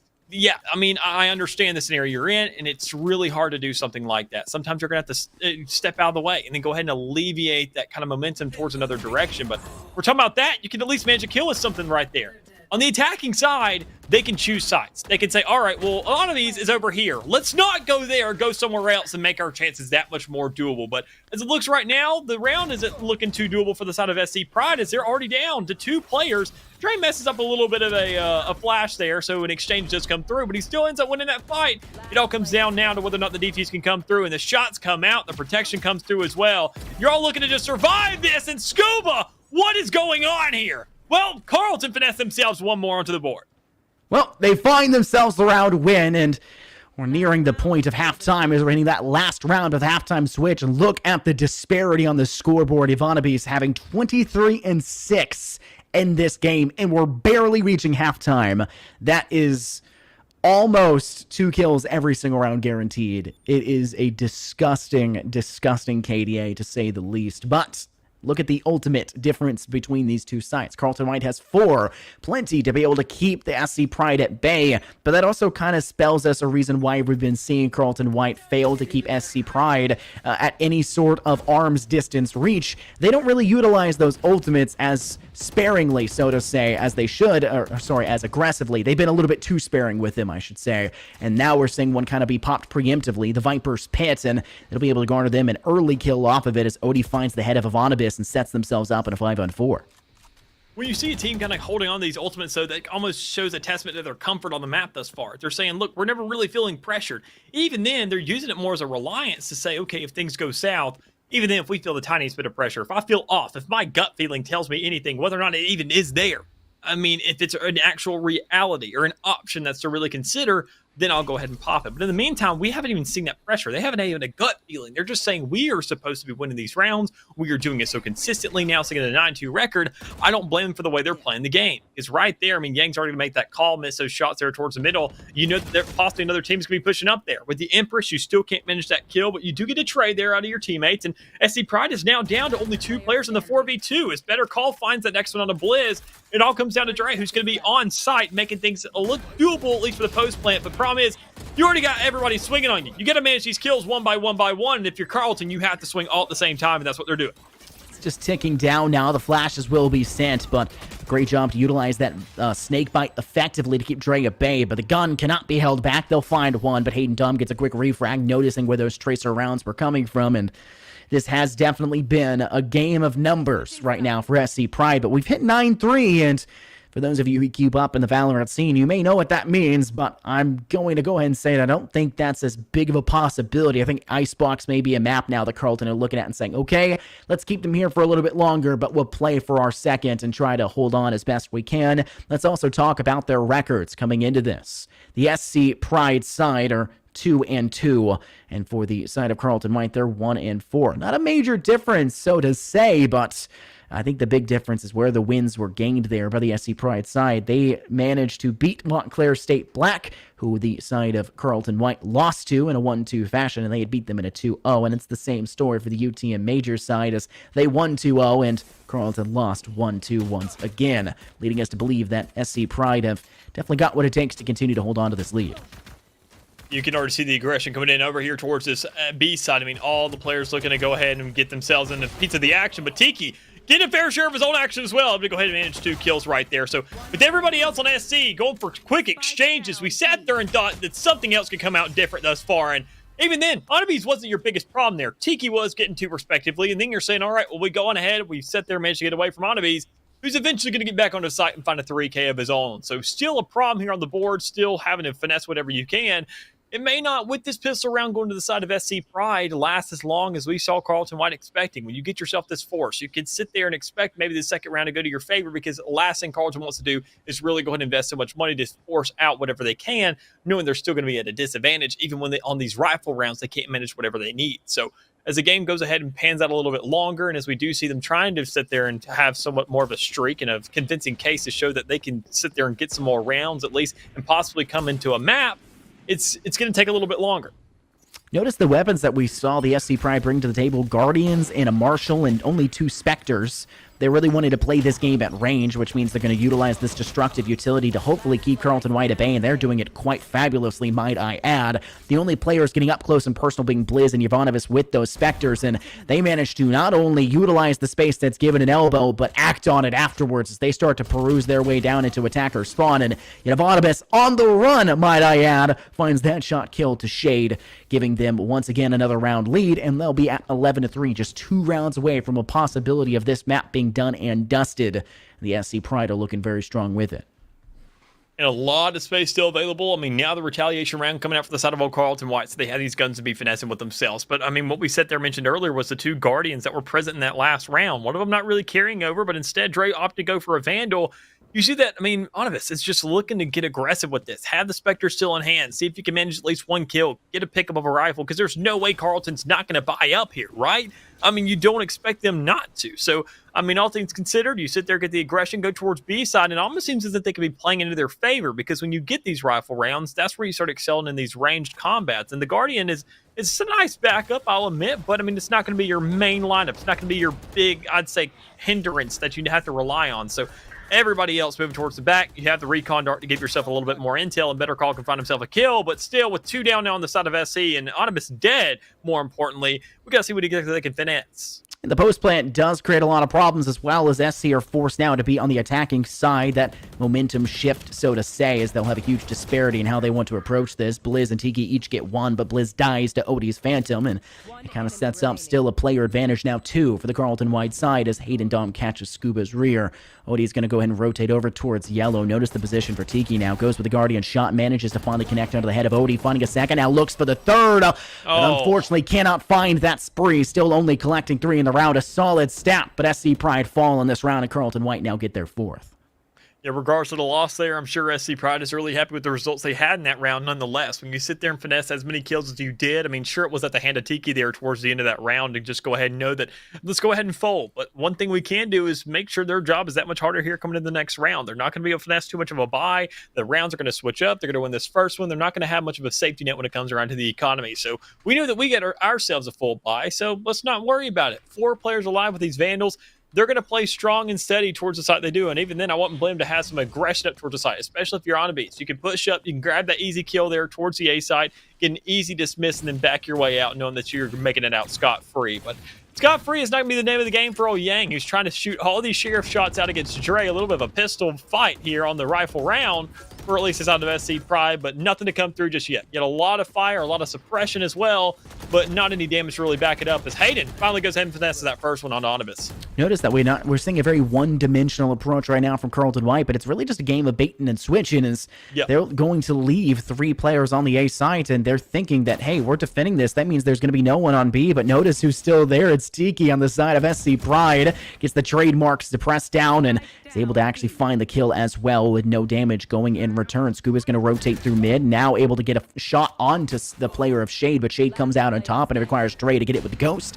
And Tiki's tour de force not only cuts down 1 more, but make it 2 for a 3K total. Back-to-back for him as well, and they'll now hit match point for map 1, and SC Pride have, I guess, plenty of money from the looks of things to continue to pile this one on. Carlton White will have to hold on for a flawless 8 rounds in a row. Yeah, and I wouldn't blame to go ahead and invest at least in these 2 ultimates they have thus far, knowing that the Tour de Force is really going to go ahead and give you a lot of leeway for these long lineups, especially towards that B site, knowing that the Tour de Force was kind of went ahead and had been invested in the last round. We saw Tiki go ahead and get a little bit concerned, say, I may have to go ahead and whip this out a little bit preemptively, and it sat there and did its work. I'll most definitely admit. I mean, so go ahead, take advantage of that. Sit there and say, now we have one of our own. Let's go ahead and use this. Clear out the B site, or get ourselves a little bit of an Oracle on top of A to be working with. But we're just not seeing any of that. Instead, we're seeing plays towards A, a little bit of a default. Tiki taking a couple shots there, but still no kills to really work off yet. You're hoping to God that Yanabis can really push up, find these necessary kills, and say, we can play off this alone, knowing we have ourselves the advantage. So there goes the first one. Just got a couple more at your hands, as it now comes the second. Tiki was in a really good spot there, actually gets the ice wall down before anything can happen, but the ammo was expended and could not find that final shot to finish the player approaching. Dre is the intel as there's a player down below of Tube in the new cubby created. He'll find one. Shades gets a refrag themselves before dying to Scuba, and Odie manages to find Dre. It's a 1v2. SC Pride, the player's side with 2. It's Blizz trying to get shots off first, but they'll let their Sova swing quickly afterwards, putting Odie in an even more precarious position, and Scuba will be able to finish that job, finalizing not just the last kill, but this map as a whole. The scoreline being 13-4, and the SC Pride managed to take us out of this one in only, what, like 20 minutes, 30 minutes max? Yeah, it was definitely a quick one, I gotta say, nonetheless. I mean, but regardless, we sat there and got a sense of what they have to provide, and quite honestly, we got a threat detector for the side of Old Carlton to know, well, who do we need to look out for? Tiki and Onibus. I mean, is it not obvious enough if you haven't figured that out yet? I think it kind of speaks for itself when you saw that scoreboard there towards the end. But all things considered, Carlton going into this next map, this is going to be their selection. They're going to feel themselves a little bit more at home, but knowing that it's Haven, we saw the indecisiveness. We saw the lack of control of the defending side already on Icebox, where you're only giving 2 in a middle, and I mean, that middle connects everything. On Haven, where you don't have that luxury anymore, are they really going to look that much better? And quite honestly, I need to be really convinced if they are. Otherwise, they're going to sit there and spell themselves an hour series max, and they're going to be sitting themselves going home here for the night. So, I mean, regardless of what they really got to provide, I want to see some more of it. I want to see Carlton step themselves up, because I still can believe in this squad. I still know they have some warrant behind their decisions, and obviously they're a squad for a reason, and they've gotten themselves at least 1 win over the course of the season so far. We're just going to see a little bit more of the energy out of them. Yeah, so the ultimate choice right now is going to be whether or not we'll see the Carlton side manage to send us on over to a map 3 on the newest map choice there of going to Fracture, or if we're going to be, unfortunately for us, done and dusted in a 2-0 fashion. But before that, before we know for sure, you will have to take a quick little break. We'll have to see you guys in a little bit. Make sure to stay tuned to see how this one's going to go down. This is the NECC.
Dallas, I think you're muted. Am I? Are you? In VMix? You good? Okay. We're good. Okay. Apparently I was talking Rerun to it. the Rerun board. it. It's all good. Fade to black. We're back. We're back in. Reintro. But we're all back, and even then, so the players. We're going ahead. We're now moving on to the second map here tonight on a Monday. Valorant, or go ahead. I'm going to do a TLDR, at least in that introduction. But all things considered, we're going on to the second map now, Haven, between the likes of Carlton White and old SC Pride. And at least considering that first map and what we saw, the likes of SC Pride, they're looking a very, very outstanding team. A very quick map on their hands. It was, a 13-4, I think we saw. And, I mean, not really too much to be working here for the side of Carlton White. So we're looking to see where they can go ahead and wake themselves up. And it all starts right here on the agent selection. SC Pride trying to do their best to end this one in a nice, quick fashion of a 2-0 affair. But, I mean, Carlton White's not a team necessarily to be traveled with. We saw glimpses of success, but we're going to have to see if that continues on yonder. It looks like their agent selection is already having a couple locked in. They'll go for the Brimmy with the stem. Yang will be employing that. Shade will rotate over towards a Jet, and Odie will get off that Sage and go over towards the Killjoy for the side of SC Pride. They've locked in themselves quite well as well. Scuba will use that Omen. Ivanovi's will lock in the Chamber, and we'll see its Blizz go for the Sova. And you talked about it previously about how you believed that it was, I believe you said Scuba and Ivanovi's being the top two players for their side. I think that's quite different. I think Blizz was a highly slept on player for the SC Pride side, and I think that's going to continue that way. There's React subbing in from that last game, and we're seeing a Yoru be picked up by Hayden Dahl. Yeah. That's all I care about, quite honestly. That was my reaction. That's what I mean. I would say a lot of people would sit there and say, Hayden throwing, what? No. Quite honestly, I think that Yoru is a pick that I want to see Carlton really utilize here. I think it could be something where you go ahead and switch things around. You bring out something crazy. You know that your back's up against the wall or between a rock and a hard place, and you go ahead and whip out some kind of a wild card. Yoru is the exact thing I think we've been looking for. Okay. Well, I mean, all things considered, though, we got to sit there and look at the composition for both sides. Obviously, SC looking for more of a meta approach, having themselves a double initiator, which is to be considered, and usually kind of the one thing you provide.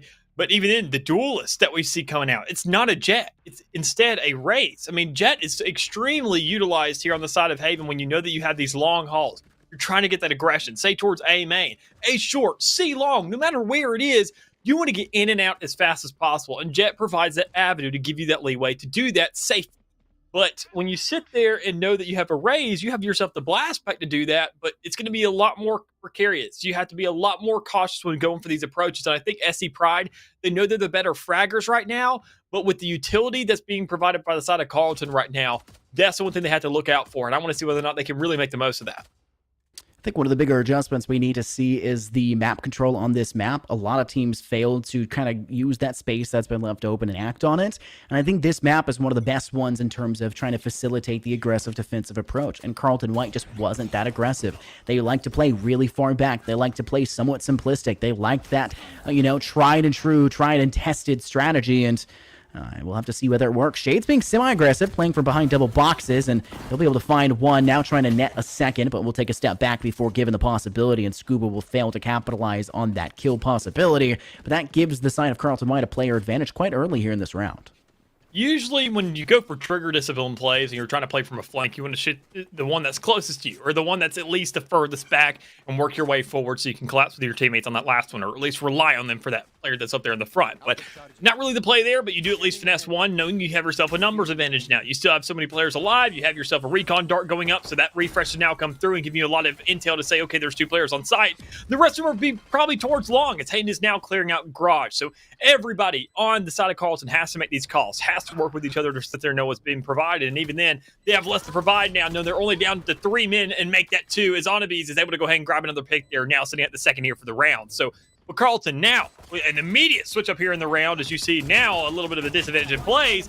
You see it's still coming and getting even worse as the exchanges come through. We see SC Pride coming on top, even though with that little bit of a rough start. And you know they're going to be going ahead and grabbing themselves a force in the second. So this is where things obviously are going to go swing in their favor, and that is unless we see some kind of a not checked corner compared to what we saw in that last round out of Shade. But everybody else not really in the best situation thus far. You have to sit there and buy up utility right now. You don't want to be investing too much of it. KJ's only going to be really using your turret, and if you use anything else, it's going to take a big hindrance when looking at the next round and what's already being robbed away from you. The danger now for the SC Pride side is really just about continuing the presence that they brought forward. And they're going to do that with a big commitment in terms of the arsenal that they're attempting to employ. And notice the kind of passive aggressiveness that Carlton White are now going for. They'll very swiftly send someone back through tons on the garage side to try to apply pressure in towards that actual C-long direction. And Hayden's able to pick up one. Odie with a classic finds Tiki, but the boombot goes off and racks the player to collect with the kill. Yang and Odie neither have been cleansed, and Yang will be able to player to find 2 in the process. Now a flanking Shade gets a lot of damage off on a Blizz, now 21 HP, and has to face off against the 2 players, both at 100. And talk about the arsenal that SC Pride brought to this round. All dropped on the floor, all on site safely now behind that sky smoke where Carlton White can collect them. Yeah, this is a really good setting for Carlton White thus far. I mean, you go ahead, you're using that smoke as an intimidation factor. They are not going to be pushing that. You play out the intel, you play it slow and steady, and then Blends can't really do too much knowing he only has 21 health. That one Vandal shot will find that kill. Even if it's in the leg, it will finesse enough damage there to go ahead and grab that kill. So, I mean, with that Spike being held hostage right now, SC Pride obviously not having enough thought process there to sit there and say, where should we go ahead and be bringing this? Well, towards a corner on site is not your best bet. Leave it out hostage towards the center. Make sure it's going to be pushed up on there, so you'll be playing off of that. So even then, even less help to work with now, as Blizz could die to literally a KJ turret. I think he's just working for exit kills here. He saves best case scenario, and that's exactly what he's going to go ahead and possibly try to go for here. But, I mean, if you don't sit there and do anything right now, and peeking isn't going to help your case. And that's going to be 2 rifles that are in the hands readily available now for Carlton White in the next round. Now, the Bulldog, not necessarily the best, but having a Vandal in the hands of Odie is just too much, really, to let them have. Great job there by Blizz to get that exit frag as they transition back towards spawn to safely play away. And that drops one of the Bulldogs, and they only had the Bulldog. It was the Vandal in the background. It was the Vandal. That's going to be demoralizing now for their side. That's not supposed to be allowed. And unfortunately for them, they miss out on that prime opportunity, but they do pick up that second round, tying us 1-1. You even saw Odie. She was trying to turn around and go pick it up right fast. But, I mean, Lily the second just kind of cut her short. So, I mean, everything right there, not really looking too good for the Carlton, but you still finish yourself a round win. You lose a rifle, sure, but you gain a round in exchange, you tie the game up. So that's really good for you, knowing that this is your quote-unquote retaliation round. You win things up, you switch to Econ fast, and Hayden gets that first kill as well for the side to equalize out the round in terms of manpower. And as Odie backs him up, I mean, Carlton looking much more sufficient right now, at least to coming up with answers for the side of SC Pride.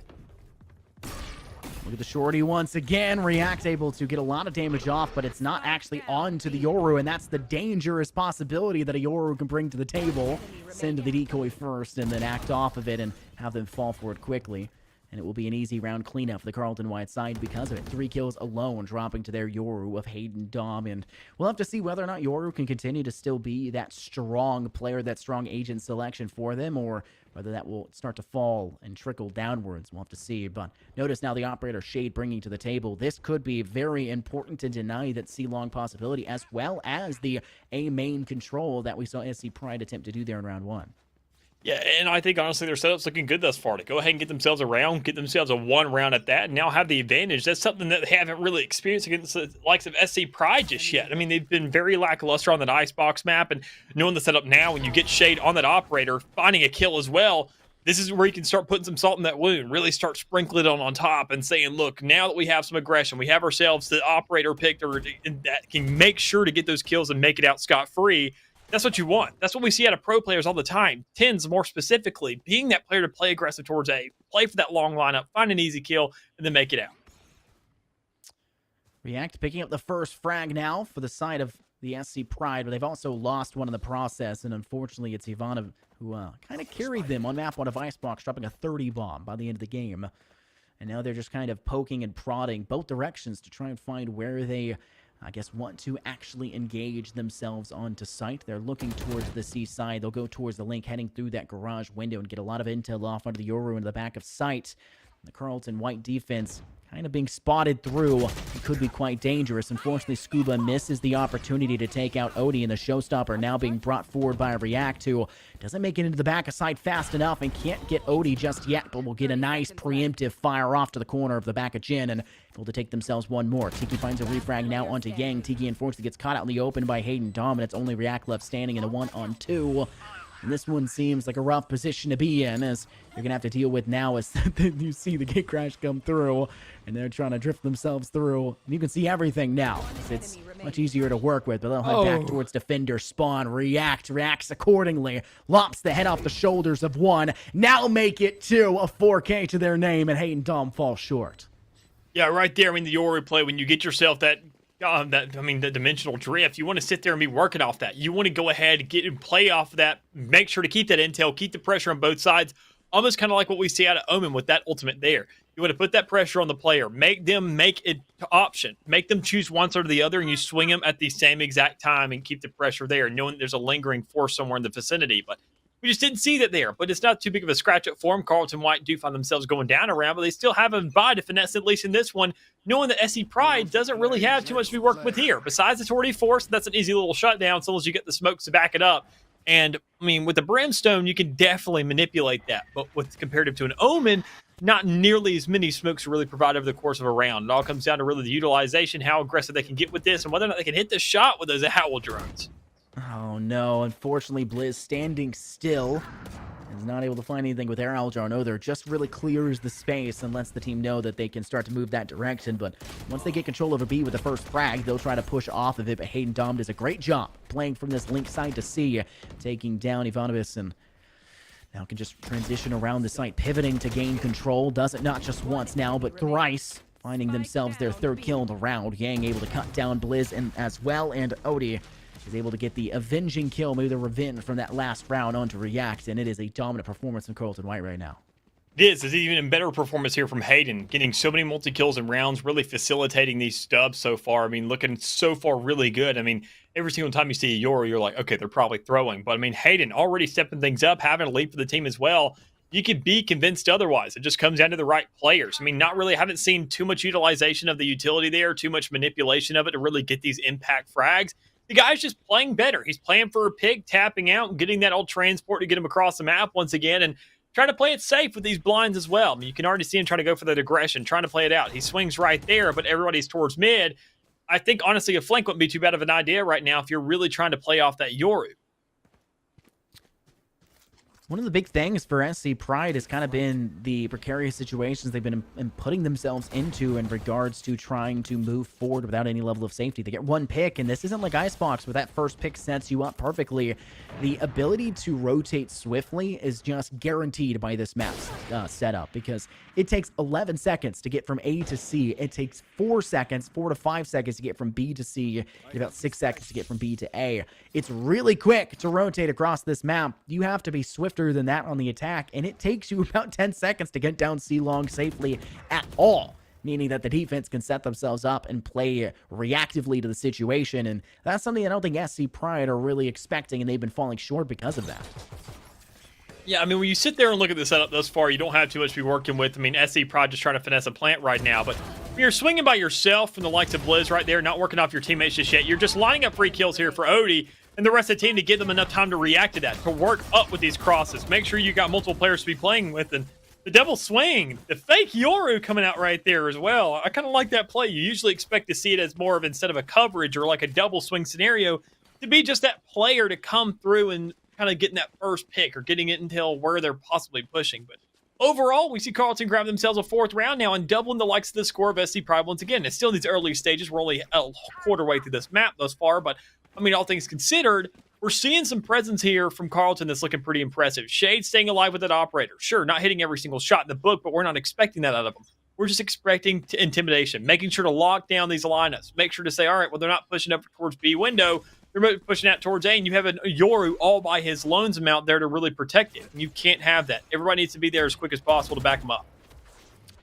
Ooh, Hayden in a very rough spot. Will try to use their decoy to success, but Infernosis finds the kill instead, giving themselves once again first frag, but SC Pride have fallen short multiple times after finding the first frag, and it's going to be up to them to try to change that direction and kind of swing things back. But notice how quickly everyone at Carleton White was able to get over towards the A side to defend that. They are swift, Dallas. They are a very mobile, agile team, as their ability to accelerate back to a defensive position allows for them to employ themselves in more than one direction without actually having to really defend that site. But from the shadows being utilized by the SC Pride side, and Scuba's position on this C site will garner them a plant, now forcing the post-plant situation. Shade's going to try to shoot through the Radianite crate. Doesn't really know they're there just yet, not opting to give away their position in defender spawn. And React is none the wiser for where they may lie, but Scuba now taking a shot does definitely tell Shade that they are hiding back there. Now a quick shot onto sight, and they'll miss the opportunity. Shade will fall by Scuba's hands, and leaves only 2 players left standing. Scuba makes it 1, and it's just Yang trying to play from Garage, who finds not just Scuba, but Tiki as well.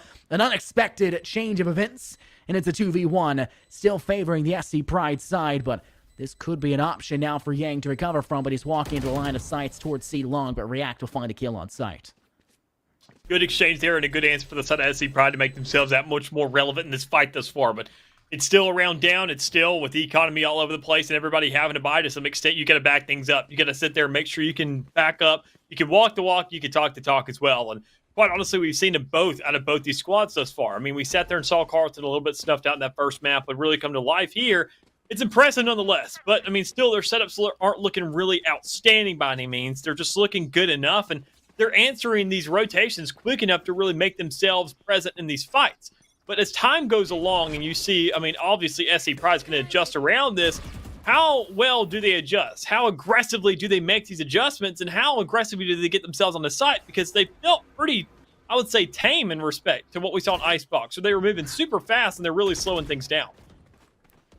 Look at Scuba's very swift approach through short on the A side. Ivanabes just works their way through mid, able to find impact to Yang. Shade cuts down both React and Scuba as they attempt to step up through short. And they look for their third, but Tiki finally stops the hemorrhaging and will close that open wound for just a moment. Ivanabes needs to rotate as well. They'll go through long and go to work their way onto site, but unfortunately they meet a little bit of a problem, and it's Hayden Dom up in heaven to cut them down. Now leads us to a 2-on-3. Post plant is here, and this is the objective of the post plant scenario for most defensive teams. You give up this site and you play for the post plant because you can react a little bit better here on the defense. Listens at a recon bolt, but Better Call does the exact same thing, and Odie and Better Call each combo for 1, and it will lead to another round win for the Carleton White side. Yeah, a good response there from the side of Carlton White, able to go ahead and get themselves on site pretty efficiently and also having the right setup. I mean, SC Pride, we saw them playing aggressive to get themselves on site, and that worked out for a little bit as they had the equal round in terms of manpower, but they just kind of played a little bit too aggressively towards that spawn in the post plant, not really working off the utility they had at hand, not working with that Sova towards the back, and that's almost, once again, kind of the trade-off you get, which is a little concerning to know that they went for Raze instead of Jet. When you can go ahead, get that pick, move yourself back to safety, and be working off of that, because on the defending side as well, we're going to see a huge manipulation of this out of Shade. He's going to go for that operator on as many occasions as he can to sit there and know that he can grab a free pick, any body shot, and that'll be yourself a kill. You can move back with that tailwind, and you're scot-free, and that's even now a man advantage to be working off of. Raze is a much more difficult scenario, and I think that alone is the biggest competition we're going to have to see really come into influence here, because Yoru obviously looking so good so far. We have to have an answer for Hayden. And, I mean, Onabi isn't really there as much as we expected him to be. This map is a game where it's kind of hard to really tell if it's attacker or defensive favored, and right now we're seeing the defense be the team that's coming out on top because I think Carlton White's playstyle is really being facilitated off their mobility and their swiftness. That's not just because they have a Yoru who's quite quick and can utilize their ultimate as well as their utility to kind of fake bait and switch out what the SC Pride are trying to bring to the table, but also because they're very quick to communicate, and that's one of the biggest problems that a lot of collegiate teams struggle with. Their communication is not concise, and they're relaying intel that is not necessary, and it causes a lot of, I guess, congestion in the comps. We'll have to see right now. Look at Hayden now utilizing theirs. Send out their decoy on top of it. It runs a door wall. This one's super obvious, but we've seen this out of SC Pride fall for it before, and Hayden's going to go ahead and pop a flash around the corner. It bounces, but does not actually manage to go far enough to catch Scuba, and Hayden, seeming to realize that, takes their step back to the A site. SC Pride really just kind of wondering where they need to head to. This gut feeling starting to kick in a little bit. A lot of player presence towards that B side, but when you see the smokes coming down, you know that at least one of them has to go ahead and move over. With all that player presence towards the middle of the map, you sit there, get the eyes on Sky there in the middle, but you get your eyes on Old Chamber as well, and problem is, he's still alive and well with that 20 force in hand. The orbital strike comes down to stall that planet a little bit longer, so that's a really good play here from the side of Carlton to make sure to stall things out. Better Call gets an even better play, finds 3 of his own, and Shade to close things out with the classic in hand. So Carlton White now guaranteeing themselves an even half, looking at much better on the second map thus far. How well long will they really sit there and manage this lead, though? They need to sit there and keep themselves up. They're going to have these faster rotates, and they had a good little bit of leeway there, safety net to say the least, when they have that orbital strike to be working with, saying, okay, the plant's coming down. We have this. It's an easy way to deny that. But what about when you've utilized that now? You just burnt 3 ultimates in that one round, and that was your entire kit just to sit there and stall a plant because SC Pride handed that over to you. They have a full buy now. They know they have the aggression, and they're going to really bring that out, knowing that also Shade is now set up towards the top on C with that old operator in hand. Notice how the kind of post-plant ultimates that were being used by Carlton, they used a lot of them, and yet they still have the baby cage available. It's been quite a successful farce for them, but we'll have to see whether or not that things will start to come short when they don't really have as many as they should. They've already lost their jet, but the same can be said as the Raze has been cut down by the SC Pride side. Better Call now trying to utilize their Owl drone effectively, and you'll also see that the lockdown, the baby cage, whatever you want to call it, has been employed back of defenders spawn, and it's going to be hard now for SC Pride to get away from this one. Not all of them will escape, and Blizz will be detained, putting them in a very bad spot. Ivanovic will rendezvous back to site to apply pressure. Better Call, though, not only cuts down 1, make it 2, and a 3rd on top, and Carlton White find yet another round, making this one 7-3, guaranteeing not just a positive half, but one that goes above and beyond. Yeah, and I kind of like that attempt there from the likes of Onabi. He's going to go ahead and push up, said, alrighty, we're going to sit there and finesse ourselves, get that TP on the side, and know we have a very easy re-entry right back on when we sit there and need it the best. But, I mean, as it's looking thus far, the ideas aren't really coming into flourish as they expected it to be. I mean, Hayden, once again, now being 12-5, not nearly as impressive as what we saw in Icebox, therefore kind of calling for a more even game thus far. It's still, there's a much bigger story at hand right now of whether or not we're going to see an answer maybe. And if SC Pride can pull off this, I would say, thrifty, it's obviously going to be, I mean, you got to sit there and consider what more could come out of that. You get yourself the free guns, you get the econ turnaround, you get that safety net to back up as well. But you have all that, what does it mean if you're not making the most of it? Because we're just seeing them very kind of, after such a dominant performance, they're giving so much respect over to Carlton White, and it's only a 4-round differential. I don't know if this is really warranted out of them. Yeah, it feels unexpected. I think that's the best way to phrase it. What happened to the aggression? What happened to the complication of the game as a whole that SC Pride were forcing on Carlton White? I think one of the big problems we saw from Carlton was their lack of aggression and their problem making, so to say, in regards to recovering in those rounds of the post plant. That is nowhere to be seen on this map. We are seeing Carlton dominate, and it isn't like utter domination like SC Pride's return on Icebox, but it still is a dominant performance that is just not expected to see from them. And they'll even pick up the first kill in the round. Refragged back, though, as Yang falls victim to React's hands with that Sheriff. SC Pride managed to get control over side as they also have a player back towards Gong. But Hayden Dom is flanking through that mid window, finds rapid success onto React. Now it's a 3-on-3 with Blizz's kill to Odie. Now make it a second, finds better call. Blade Storm from Shade finds Tiki. He just hops on the diffuser. Shade sticking it in this position. Deciding to hop off for just a moment. Hayden Dom lops the head off one more. Make it 2, and they're going to stick it at this point. It will be a defensive round win. Carlton White go 8-3 at this point as we reach the last round before the half, and Shade survives with the operator. Just barely after all that dancing. But nonetheless, you make it out alive, and that's a two-up drafts, a tailwind. Whenever I got my kid, I need to live. I got 4,700 credits in my hand, man. But, I mean, a good standing nonetheless for Carlton White, especially for defensive side where you're completely reliant there on that KJ and that Brimstone, and knowing all the A pushes that come through for the side of SC Pride. None of them have really been impressive enough, knowing that you have nothing but a Yoru blocking that side. 2 doors. I mean, all the aggression for the side of, Carlton White being on one spot. They're not really getting those reads. You can see them on so many different occasions, just saying it doesn't matter who's there. If we just push it, we got to push it. And, I mean, by the time they really get on the site, you can see the answers already come through. Brimstone's now on site, having some relativity there. Jet's going to lap around towards the back once again. I mean, everybody is alive and well, and they found themselves a free pick earlier to really capitalize on it. Blizz is in a good spot.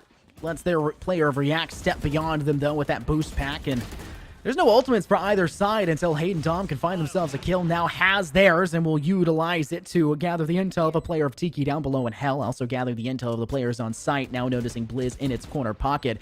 Odie flanking from this A-long position, trying to gather a bit more. Blizz's position spotted by Hayden Dom, who tries to play a little bit more aggressively. And Tiki will be flushed away from Hell. No ammo! Reloads and Better Call cleans up for their 3rd kill in that round alone. Not the first time we've said that either. It is a dominating game for Hayden Dom and Better Call, as this will go 9-3, much like Icebox did, except it's the shoe on the other foot, the boot on the other foot. What's the old euphemism, Dallas? Do you know it? Isn't it? Isn't it boot on the other foot? Yeah, I think it's the boot. I was about to say, I think that sounded correct. I don't know how any other way to put it. I was just struggling, but that's definitely the case, though. Carlton White being 9-3 instead of SC Pride. This is an interesting game so far.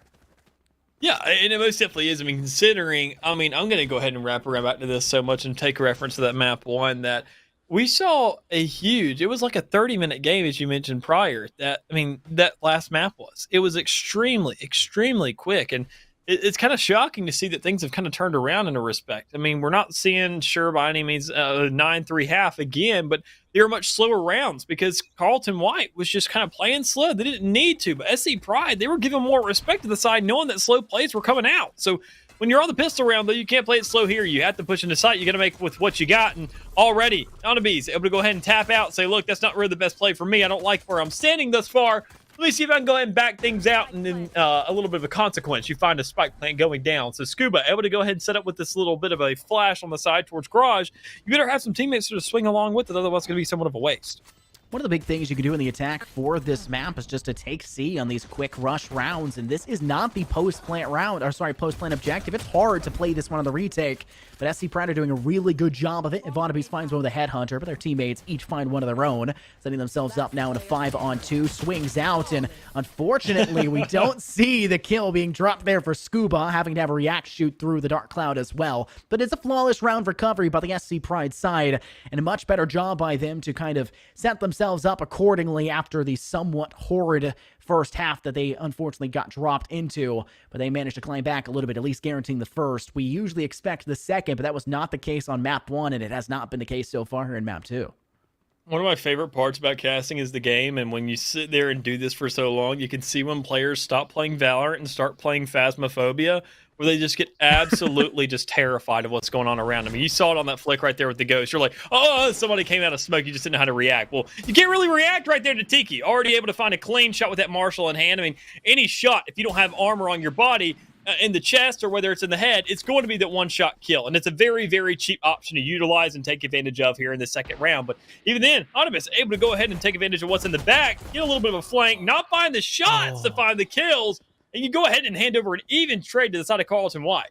That's not what you would expect from Ivanovi's, the player that went 30 kills plus in map 1, missing the opportunity with the Headhunter. I was excited to see how the Chamber would play out for them, and it's not been as successful or not been as warranted as you necessarily would want it to be. But notice now Yang being quite aggressive with Spike. Seems strange to isolate your Spike holder so much. Only having a Sova a little bit far behind didn't see long to kind of be that forefront engager. Hayden Dom plays this one really dangerously on the A site solo, able to find a shorty kill to collect. And SC Pride's defense now in a bit of a poor spot as you have one player holding double Radiant, create one on site. Scuba falls short as Yang's site position counts them out.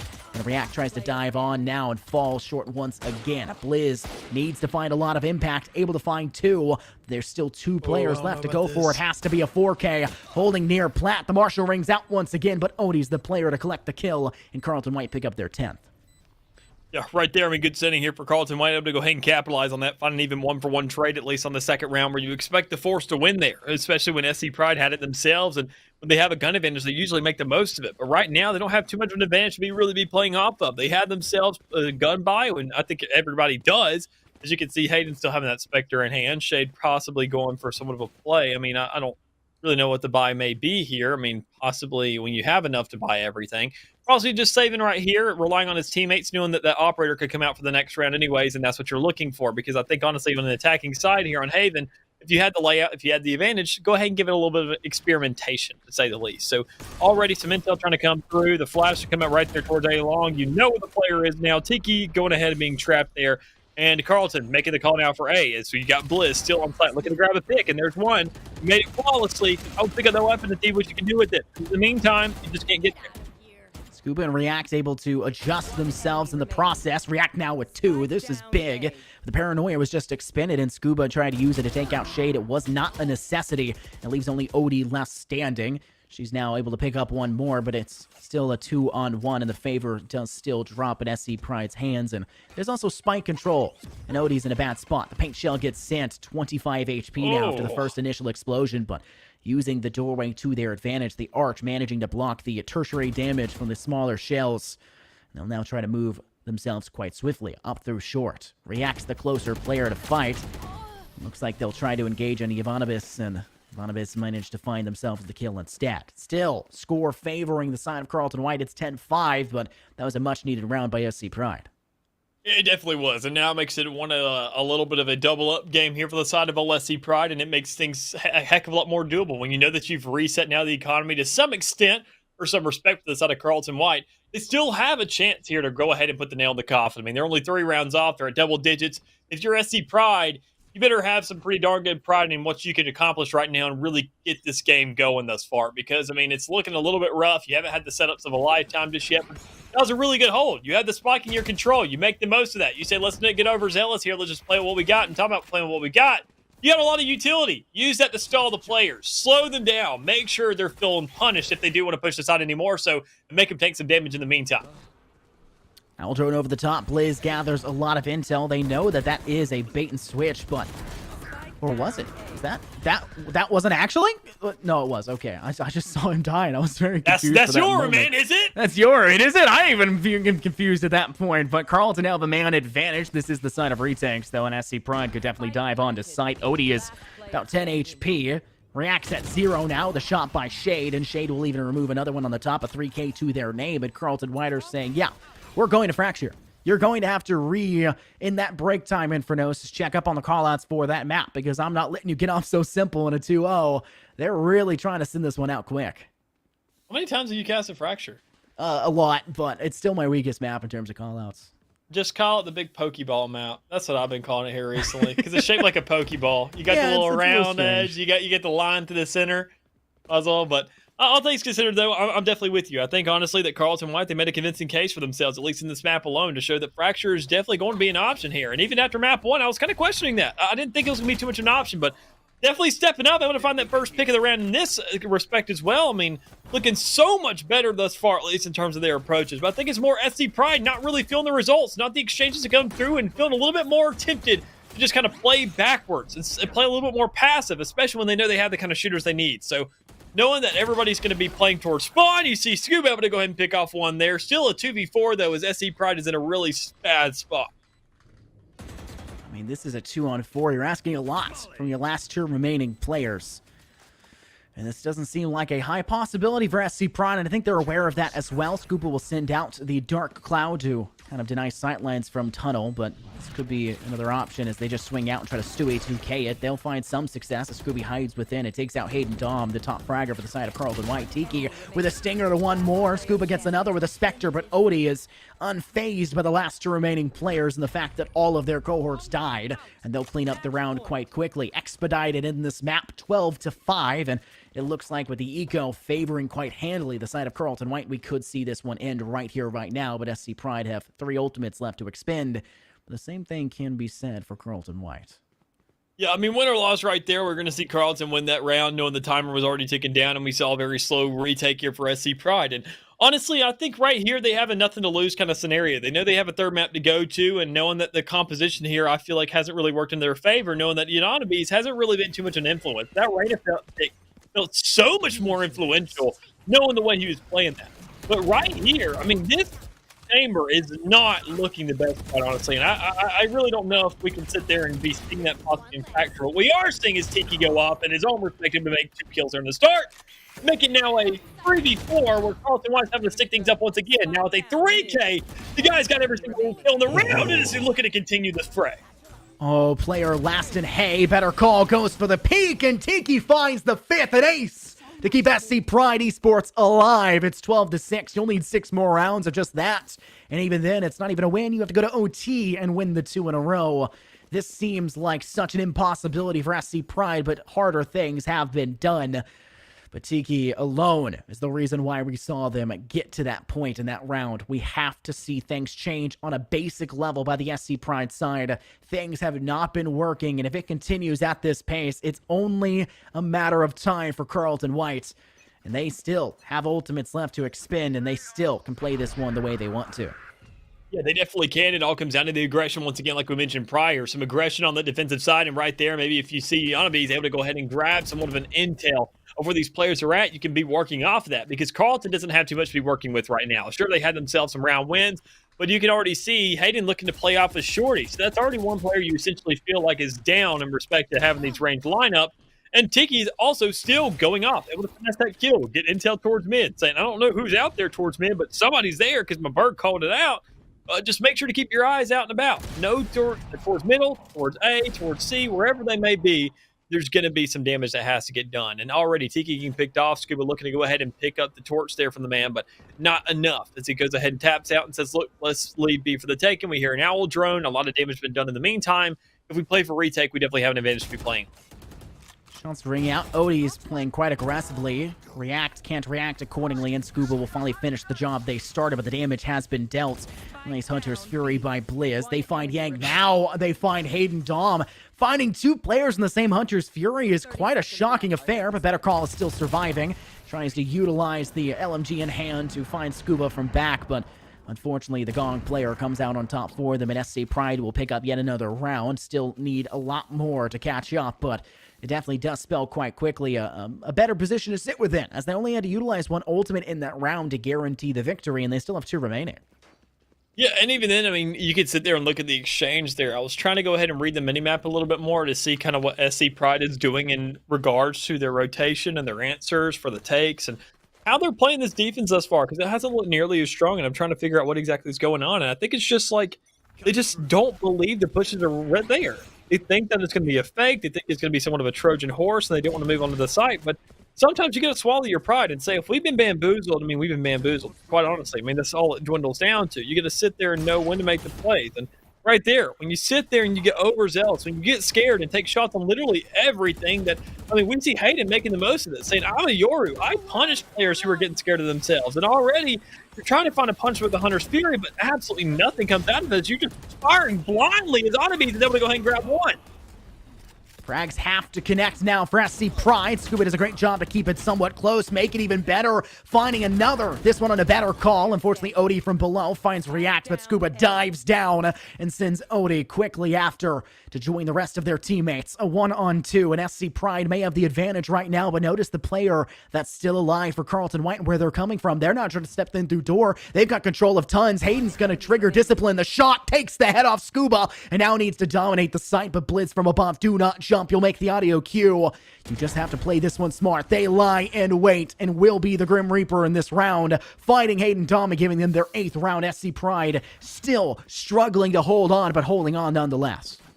And even there, it's angles like that where you sit there and see both players are looking right towards the spawn of the attackers instead of looking to split things up, looking to get more map coverage. It's a lack of map control right now for SC Pride, and they're even lacking on the attacking side. So, I mean, it's Carlton. They do make themselves a much more convincing case to get them back into this game. I mean, they strung how many together in that first half of what we saw in Icebox? It was like, what, 6 in a row to sit there and get themselves a really good start before we saw any kind of an exchange there from Carlton. Well, now they can do that together once again here on the defending side, at least on this map, and that could make themselves a game at their hands to go into the overtime and even get a lead to work with. But as it stands so far, there's still a long way to go. And as you already see that 2 of their players are pretty darn damaged and your Sky isn't anywhere nearby, you need to get that medic to move across the map and really put that influence in the game. Shock dart being sent from deep within Platts. But it's still Tiki, the side of SC Pride, to hold on and find themselves their first pick. This removes Odie, who had the lockdown actually available. And that could create some complications on the side of Carlton White, but still 2 ultimates that they can expend at a moment's notice. Talk about the uptime we've seen for this Yoru ult. It is constantly available. If it's not up 1 round, it's up 2 rounds later. That's just spells to how much of a disaster Hayden Dom has been for the side of Carlton White, constantly being the forefront player and still picking up frags quite exponentially and being able to just add nothing but success. But unfortunately, no success to be gathered in this round. Scuba from top of heaven, much like last round, able to find 1. No possibility of 2 just yet. Noticing the Carlton White attack kind of being split into their foray. 1 player holding near Rabbit, that's Shade in mid. 2 players diving from C-Long, trying to hold onto the objective. Ivanovic takes out Yang. Better call finding not just Blizz, but Ivanovic, and that puts us in a good spot with Shade's kill to collect 1 more to react. It's a 2-on-2, Dallas.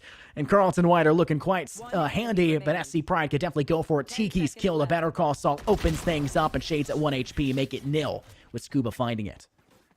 Yeah, so I mean, right there, SC Pride got themselves another round, even then denying the plant overall. So you're lacking 300 creds for the side of Carlton White. But at this stage in the game, I don't think you really give a crud about creds. You're trying to figure out how do we get ourselves around, whether or not it takes us our thrifty, whether or not it takes us utilizing all of our ultimates and saving them all for 1 round of a big last hoorah. I mean, everybody's pretty close to getting there. Better Call only has 3 ticks away to get there. Shade only needs 1. I mean, you can play this round pretty efficiently right here. And I think even then, honestly, that I don't think they need to buy a rifle for Shade at all. Just utilize the one that you have, the gun that you have, which is your knives, and play off of that during this round if you can grab that 1 tick. But they look for some aggression towards the A side. They get met by Ivanovic to go ahead and grab at least 1 of those kills, make the job that much harder. And if you're all... you're Scuba, you're a little concerned there, but it doesn't matter. Everybody's on site. Everybody's trading out. Ivanovic's able to grab 3 now, making a very convincing case to say, this is my side. Ivanovic stepping up. We're seeing a bit more of what we saw in Icebox. This is SC Pride climbing back in an emphatic fashion. Only 2 players left standing for Carlton White, but we've seen the last 3 rounds where it's a man or 2 advantage for the SC Pride side, and they bleed it down to being an even 2-on-2 or even 1-on-1. That cannot keep continuing for the SC Pride side. That is one of the situations where you don't want consistency. Consistency in the wrong direction. Ivanovic is hunting, prowling in the rear, takes the head off. Better call. Yang still remains able to take out Blizz, and Tiki steals the possibility of an ace, saying, you're not going to tie my ace from previously. Sorry to break it to you, Ivanovic. You've already popped off enough on map 1. It's my time to shine. But notice the comeback in return by SC Pride. It's now 12-10 when we were looking at a 12-6 earlier. Yeah, and I mean, even then, when you get to the stage of the game, you know that the opposing side is going to buy every single opportunity given. I mean, you know that's going to happen because, I mean, worst case scenario, Carlton says, this is going to go to overtime. We're going to be giving the money anyway. So we just have to buy up as much as we can. We have to make sure that we can play up for last because, I mean, there is no last now. It only goes to 12. It doesn't go to 13 anymore. So you want to make sure to play that, I mean, at this stage in the game, that you have enough money to really make that fighting cause for yourself. But we haven't seen too much of that. We saw 2 of the ultimates invested in that last round. Not really too much to be working off here from the side of Carlton, and things aren't looking too good for them. Knowing that SC Pride, they're getting momentum on their side. You see every single round they have 2 players alive at the end of one. Then next, they have 3 players alive. Then they have 4 players alive. And if Scuba goes ahead and makes sure to be that 5th man to grab the first pick of this round, you're already looking that much better. And I'm really liking what I'm seeing right now from SC Pride. They know that it's an eco round for Carlton White, and I love this decision to eco in this round, Dallas. Too many collegiate teams say force here. It'll be fine. We have another round to bleed. It's not fine. You have to take that loss on the chin and accept that you need to bring your full force here in this last round. Carlton White are now doing so, but SC Pride, they didn't really charge that many of their ultimates in that round. Tiki was a very important player to get a couple frags with, and now only at 5 out of 7 for that ult. You do have Ivanibus who can bring out the tour de force, but it hasn't been as successful as they necessarily would have wanted. I'd argue that you want that player still using the Vandal because it was just such a pivotal weapon in their hands. It seems like a misguided attempt, but there goes the tour de force. Ivanibus holding window. Wow, shot connected. Shade is the slowest human I've seen attempt to jump out a window. I'm not sure what happened, but clipping their feet, their toes on the edge creates a lot of problems, and Ivanibus can't find the kill. Misses the opportunity, and Yang gets a kill with no return. Misses the opportunity again. Ivanibus can't be letting this happen, but the damage has been done. Blizz has the flank. Finally, Ivanibus is killed off by Better Call, and Hayden finds React. It's a 3-on-2. Now made 2-on-2, but they have control over towards mid. The flank is there. Hayden Dom's in a bad spot, tries to play around, and it's been flipped on its head. The defense is on the attacker's side. The attackers are in the defense. All right, everybody stay calm here because Scuba went ahead and made that difference on the map. You sit there, notes now, 2-on-1, and if anybody's going to pull this off, it's going to be Hayden Dom. Looking to play towards the middle of the map, sitting there playing towards B, and the player presence going to be sitting there and kind of allocated towards that site. But, I mean, when you're in the back, you sit there and say, it's the crossover going to come through. Are they going to play towards the back of the map? Are they going to play for something? Well, a Yoru, you never darn know. That's the best thing about it. Hayden's going to, the only damage that's been done to the guy in the round is just previously done on himself. As you see the ping come out, he has that kind of little bit of a backup plan, but a Yoru is completely reliant on that utility of whether or not you have a lot of it at your disposal. I mean, look at those slots. You have 5 abilities to work with, and 2 of which are your regular that you get for free. It's almost like a guiding light there from Sky, but instead of a time refreshes a kill.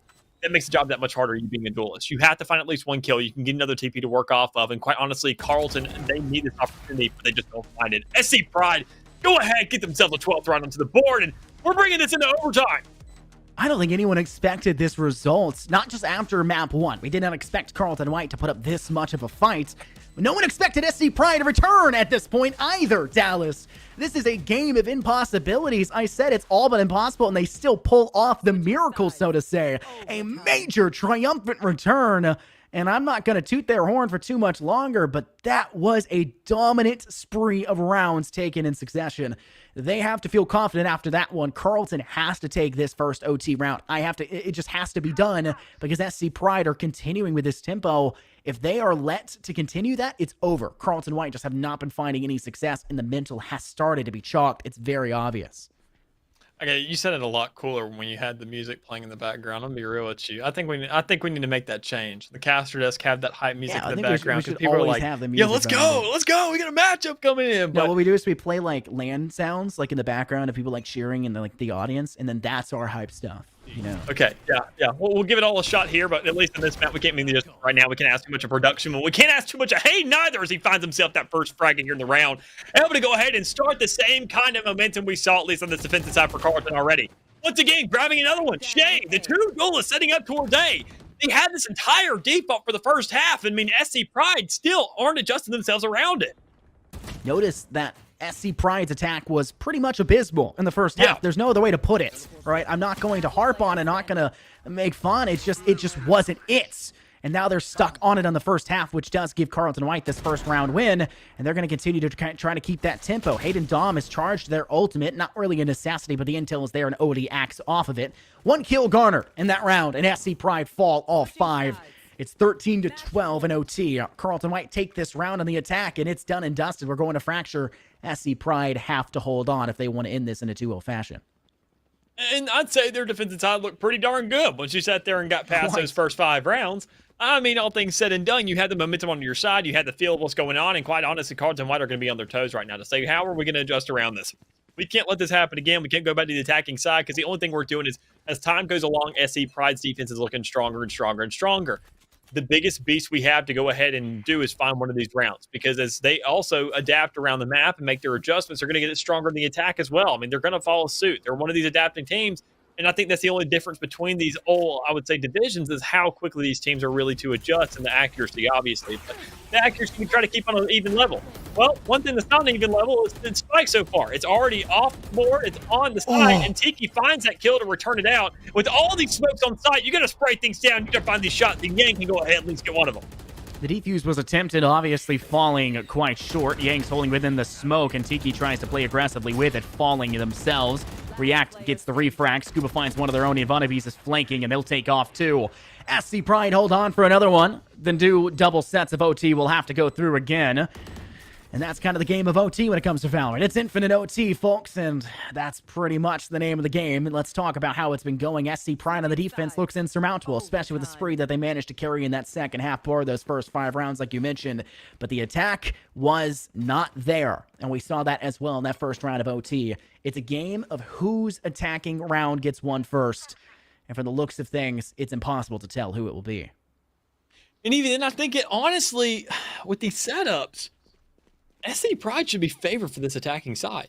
I mean, so easily. You have yourself so much more intel to work off of. You have an initiator. You have a double duelist on the side of Carlton White. You get nothing out of Eora besides that one blind. Sky, you have unlimited guiding light. You have a trailblazer, for God's sakes, and they're not using these early enough to get the reads. They sit there, they push up blindly, and then they get blinded by a Yoru and sit there and find themselves down a player off that. This has happened every single round. They just have to stop shooting. They need to work off the intel given to them, and they're not even giving themselves intel because it's their idea. They ran this composition, and they're not using it as it's supposed to be used.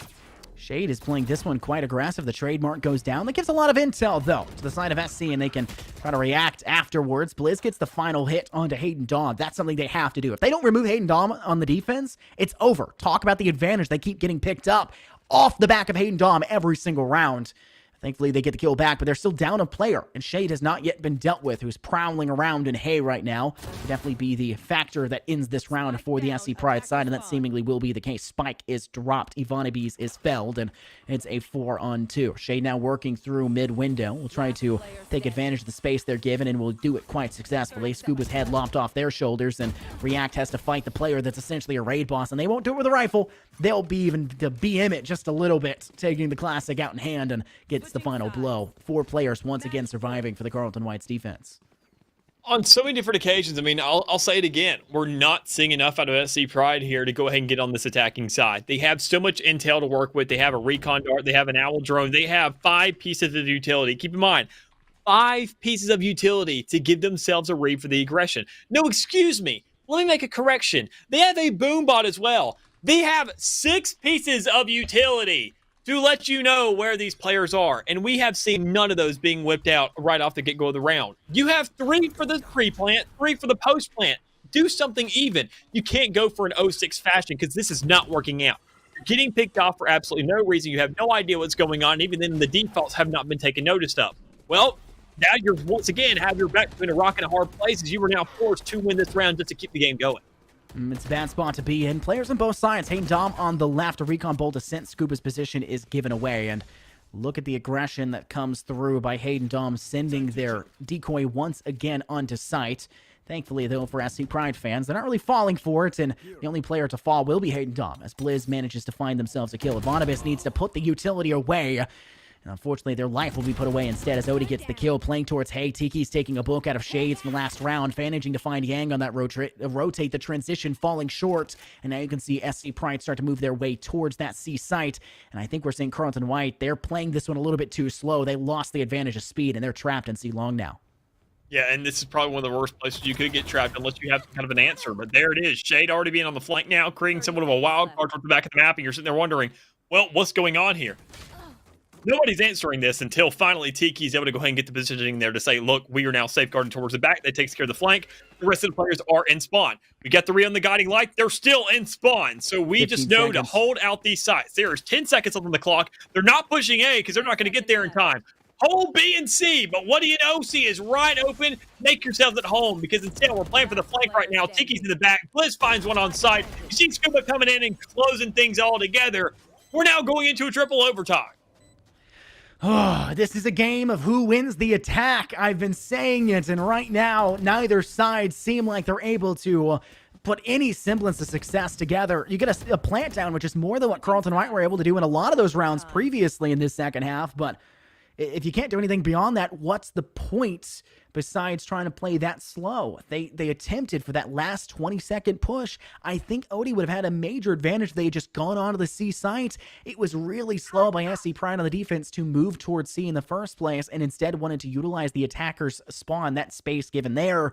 And yes, it worked out ultimately, but they could have been over a little bit sooner. But with another OT going down, we're expected to see SC Pride, like we've said, with their agent selection, be the favorite team in the attack. But Hayden Dom keeps hitting that one in the butt instantly. Wow, they're using the Tasmanian Tiger intel, and it misses Shade.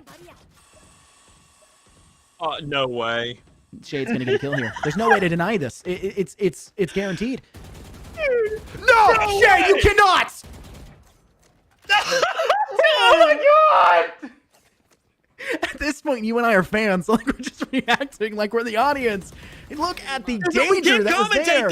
It's impossible. There's nothing happening. Oh my goodness, Tiki with the first frag. Look at the C push now. Control over site. Everyone's blinded. Scuba trying to take advantage. He finds the head of Hayden Dom despite being blinded. Yang with the kill to Scuba. Tiki fights their third, collecting for two more. And SC Pride are holding on. 3 players left with Shade finding Tiki's head. And Shade now has to clutch it up in the 1v3 in the post plant. And 2 players are holding C long.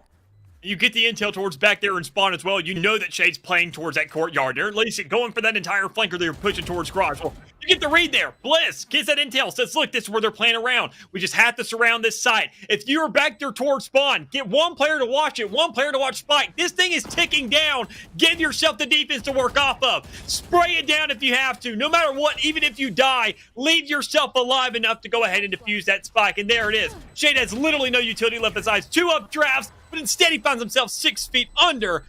As exciting as a round that was, we still need an answer out of Carlton White because this game could still go on for another 30 minutes. It absolutely can. Carlton White must complete here on the attack, something that they have not been able to do the last 10 rounds, I think, that they've been able to play the attack. They have fallen short.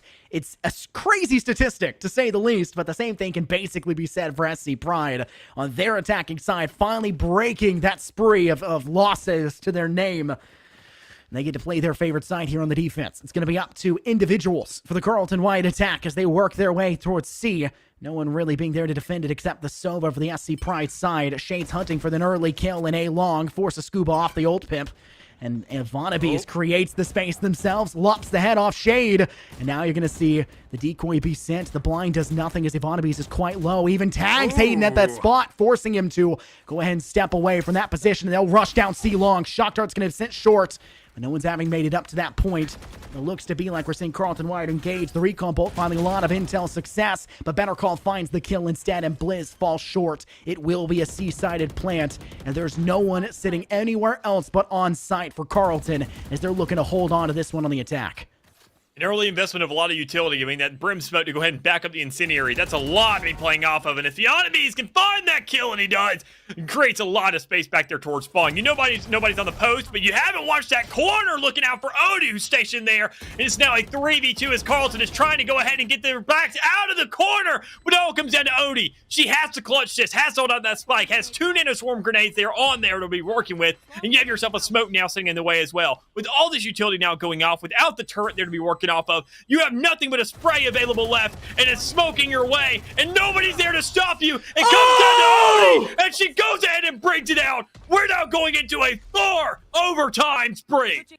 Odie having to do everything and does exactly that. The one agent you need in that position to play everything at once. The nano swarms, the turret for the intel, the alarm bot for everything, and having that Odin If Yvonnebees did not put their gun away, despite it being obvious a player would be playing in C Cubby, it would have been an entirely done and dusted map for SC Pride and done and dusted game for them as well. But that is not what took place. Maybe in an alternate universe, Carlton White hold on. And now we have to see SC Pride once again collect on the attack if they want to finish this one. And this has been such a troublesome place for them.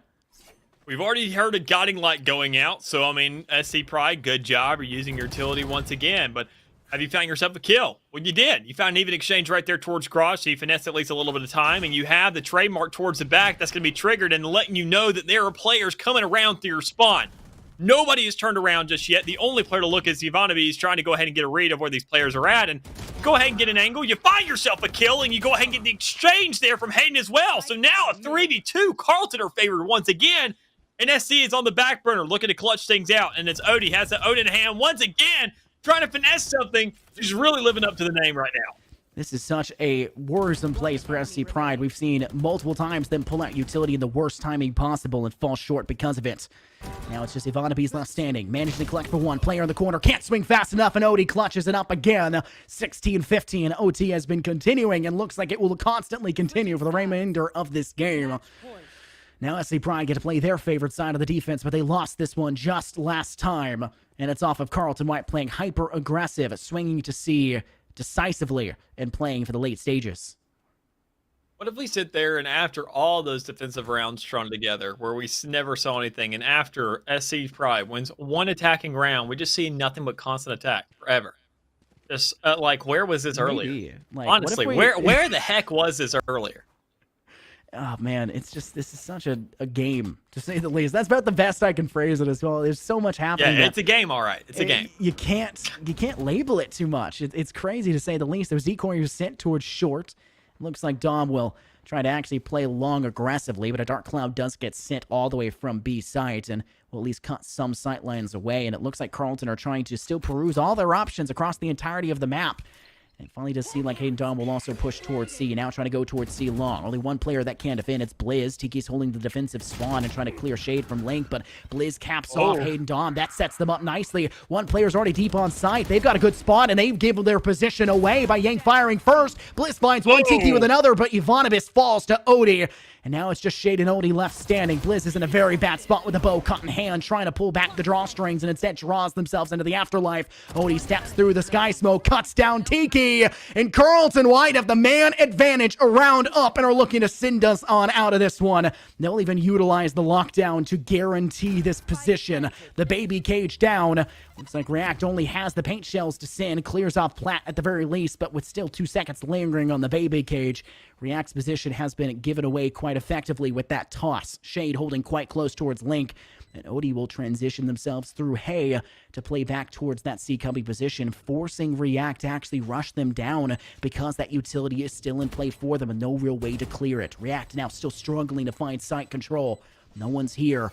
This could be the worst possible place to rely in. Has to send the boost pack. It doesn't do enough, and Shade finds the kill. Carlton White find themselves 2 in a row in OT. It took 4 rounds of it, but Carlton White send us to map 3. Most definitely do. We're going on to Fracture, but even then we have ourselves such a matchup there. Carlton White, even then, more of a storyline to develop here. And they're finally waking up. Sure, it's not the most impressive showing that we saw and in such a dominant fashion that we witnessed here on map 1 in Icebox, but nonetheless, they get the job done. They know they can find themselves an advantage. They know they can lead off of it as well, but when things start to get rough, we know that Odie can at least break out her Odin. So that's all it really came down to, quite honestly. That one clutch. We sat there and saw the round be done. The clutch had to come through. We had to see her step up, and she most definitely did. And we honestly, in stages like that, we just don't know what to do, quite honestly, when you sit there and break out the Odin. A lot of teams still have a problem with it, and it's always broken out the most desperate times. It's always that very, very, very, very, very last case scenario kind of weapon. Even then, because of how expensive it is, how much you're utilizing to get there, and knowing you're switching around on so many different occasions, it all comes down to smokes, utility, and flushing out and really just investigating your options. We didn't see enough of that, and even then, I don't think SC Pride knew they had to do that. But regardless, nonetheless, it came out, and we saw them also come out with a dub as well to back it up. Yeah, I feel like SC Pride just didn't use their utility. I felt there was a huge disparity between the way that you can play Icebox and the way that you can play Haven. Icebox, you can be greedy, you can be aggressive and pick up those kills and be fine. If you just utilize some minor utility and work around it. Blizz did a great job on first map, but It wasn't really there on map 2, and every time we saw any utility kind of be brought into their hands for the side of SC, guess what? They were cut down while not being able to have a rifle in their hands because they didn't know when to use the utility. They wanted to use it, but they never used it at the right time, and that's what ultimately cut them off guard and caused so many problems for them. But we'll have to see how map 3 pans out. It's 1-1. Stay tuned for more here at the NECC.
Welcome back, everybody, to the NECC. My name's Infernosis, joined here by my great friend Mick, and we've got ourselves a map 3, an unexpected map for a lot of different ways, so to say. As we saw the comeback of a century on map 2, but we saw the thrashing of a century on map 1. This was definitely not the anticipated result, but we are glad to be here. We're going to fracture a strange map, to say the least, to see in the collegiate scene. And we'll have to see how these two teams manage to handle it and see how they fare throughout this quite long affair. Yeah, and the funny thing about it is a little bit of a weird map pick here for the collegiate scene to follow up with a little bit of a weird agent selection, at least in that last one. I mean, we sat there and saw Hayden dominate when it came around to being on that Yoru, and even then that kind of matches the name of Hayden Dom. Finally going ahead and whipping out an agent that we haven't seen much success in and making, I would say, a pretty convincing case for himself, and at least for that agent as well at the same time to show that, hey, you can still have success here. I mean, sure, it was a very close game there towards the end, and we didn't see too much influence of it on the attacking side, but speaking of the attacking side, that's going to be the side of SC Pride starting out on it, and honestly, Tiki and that Neon being a bit of a hover, I've actually seen teams employing Neon on this map, whether it comes down to regional. I've seen a lot of Philippines and Korean players whipping it out now. I'm sure these college players aren't like those professionals in other countries, but even in the NA collegiate scene, I've seen a little bit of the presence out of it. Yeah, I don't think it's allowed yet for the NECC, but, you know, when that time does come, it could definitely be a possibility, and it has definitely been coming out. I have to agree with you. We've seen it quite often, but it looks to be that we'll see the Carlton side go ahead and lock in what they're bringing to the table. Hayden Dom will not be playing Yoru. Instead of locking in with that Chamber, the thing Infernosis was failing to utilize that last map. Better Call bringing out the Sova. Shade will bring out the Reyna. Yang will be on that Viper, and Odie will be bringing out the Sage. This is pretty much a mirror composition of what we saw on map 1, and that can kind of be said for the opposing side of SC. The only really difference here being that they're bringing a Brimstone and a Breach. Both of them a strange occurrence. The Breach is quite common because of that Rolling Thunder. Utilize that over KJ for that reason. We're seeing Infernosis be picking up their tried and true agent selection of Arena. We'll have to see if they continue to dominate the same way. And we're subbing back out React for the player of Dre. Makes me a little bit sad because React's one note in our notebook says that they're the #1 Cam Newton fan, which I disagree with because I love him. So, you know. But it's fine. Quick sub in for the SC Pride. We'll see if it makes any changes. Yeah, quite honestly, even then after that last map, I don't know if this substitution will really do too much. It all just comes down to really how they want to play out the rest of this map and really how real convinced I can be. Because, I mean, in that last map, Haven, when you have yourself 3 sites, you have yourself at least 2 approaches for each of those sites. They looked very, very hesitant when sitting there deciding A, where to go, and B, really how to get there. And even then, the retaliation from the defense wasn't aggressive enough to really show that they were wanting to fight for the land that was being given up. So, I mean, right now, especially on Fracture, where you have even more options, the defense spawns in the middle, this creates a little bit more contention. And I guess the major point of trying to create some congestion and kind of keep the fight up in front is that you don't want them to be able to step on a site and then put you in the worst situation. And that's kind of what we're seeing right now for SC Pride. They're doing a great job of being able to cap off the defensive stronghold players, those anchoring, turtling positions of Carlton White. And they managed to pick themselves up 2 kills in the process. Odie's trying to swing out through Jin, has not seen to make a huge deal. That team play can be effective, but not when you're having to deal with everyone that's left on site and no real sightline denial besides the smoke that just previously dissipated. A 3-on-5 now favoring SC Pride. Dre will take the head off Hayden Dom, and looks like Odie's doing their best to find themselves a kill, but falling short now to 9 HP. Yang with a great swing to 1, make it 2, but Infernosis is flanking from behind, finding their 3rd in the round, cleaning off the last 2. First round will fall to SC Pride. I love, I mean, there's not too much you can really discuss there. One thing that I saw a lot of, especially out of our observer, was a lot of Odie watch there. And I thought she probably had thought she had like subsistence in her gun or something. Like the way she was shooting, getting every single bullet out. Are you making a Destiny reference in the middle of our Valorant cast? Hey, she may have swashbuckler here. She's trying to got that mobility afterwards. No. Just there's still substance to be had. I mean, she sat there was thinking every bullet to come out was just gonna be refreshed immediately, firing it almost like an Odin. It was kind of funny, just to say nonetheless. But regardless, what's even funny though is that SC Pride, they have a force, and they're already getting themselves right onto the B side almost in an instantaneous fashion, looking to also get control of tower. Knowing that the player's definitely going to be up there. But funny enough, Shane also finds that first pick, going ahead and picking off Pinky. They're scooping with the exchange there towards tower, and the spike is going down as well as Shane is looking to go ahead and move around the outside and at least finds one more kill. Not only that first kill, it gives them the Spectre, which now allows for Shade to drop another player, unfortunately falling, and Odie's going to go for their own Spectre. Oh my goodness, the quick click! Takes out Blizz, now picks up the Spectre and utilizes it against Ivanabis. And Dre's the only player left standing and is 2 pimps away from that ultimate to maybe try to expend it. Flash Scent over the top, but does not manage to blind anyone. Dre hears the shots coming from mid below the Radiant Crade. Tries to find target, but sitting 2 people on the double swing forces them to have to pick in their brain. A little bit tricky about that. I feel it all the time when I'm having to play shooters. Who do you shoot for? Who's the right target? Well, the correct choice was neither. They had you dead to rights. SC Pride, much like every map we've seen so far today, it goes 1-1 on the pistol rounds, which is such a strange occurrence. Yeah, it's literally a phenomenon, if anything, to say the least. I mean, well, the way we also saw that the end of that second map go, it's really looking just everything's up in the air. We can completely throw out that first map out the blue, even though SC Pride found themselves a very dominant win there. It just doesn't even matter anymore. I mean, looking at how the way the second map panned out, knowing that we're now going back 1-1 when it comes around to the likes of these rounds thus far, and Carlton White answering something where the odds really just weren't in their favor, it still leaves a lot to be discussed here and a lot to be questioned, which only with these rifles that come into effect here in the next couple, that's where they could probably be answered. But in the meantime, we're just going to see a lot of sprays. We're going to see a lot of frenzies lining up on the other side of that toxic wall. But Hayden Dunn with the first one at least here in the ground.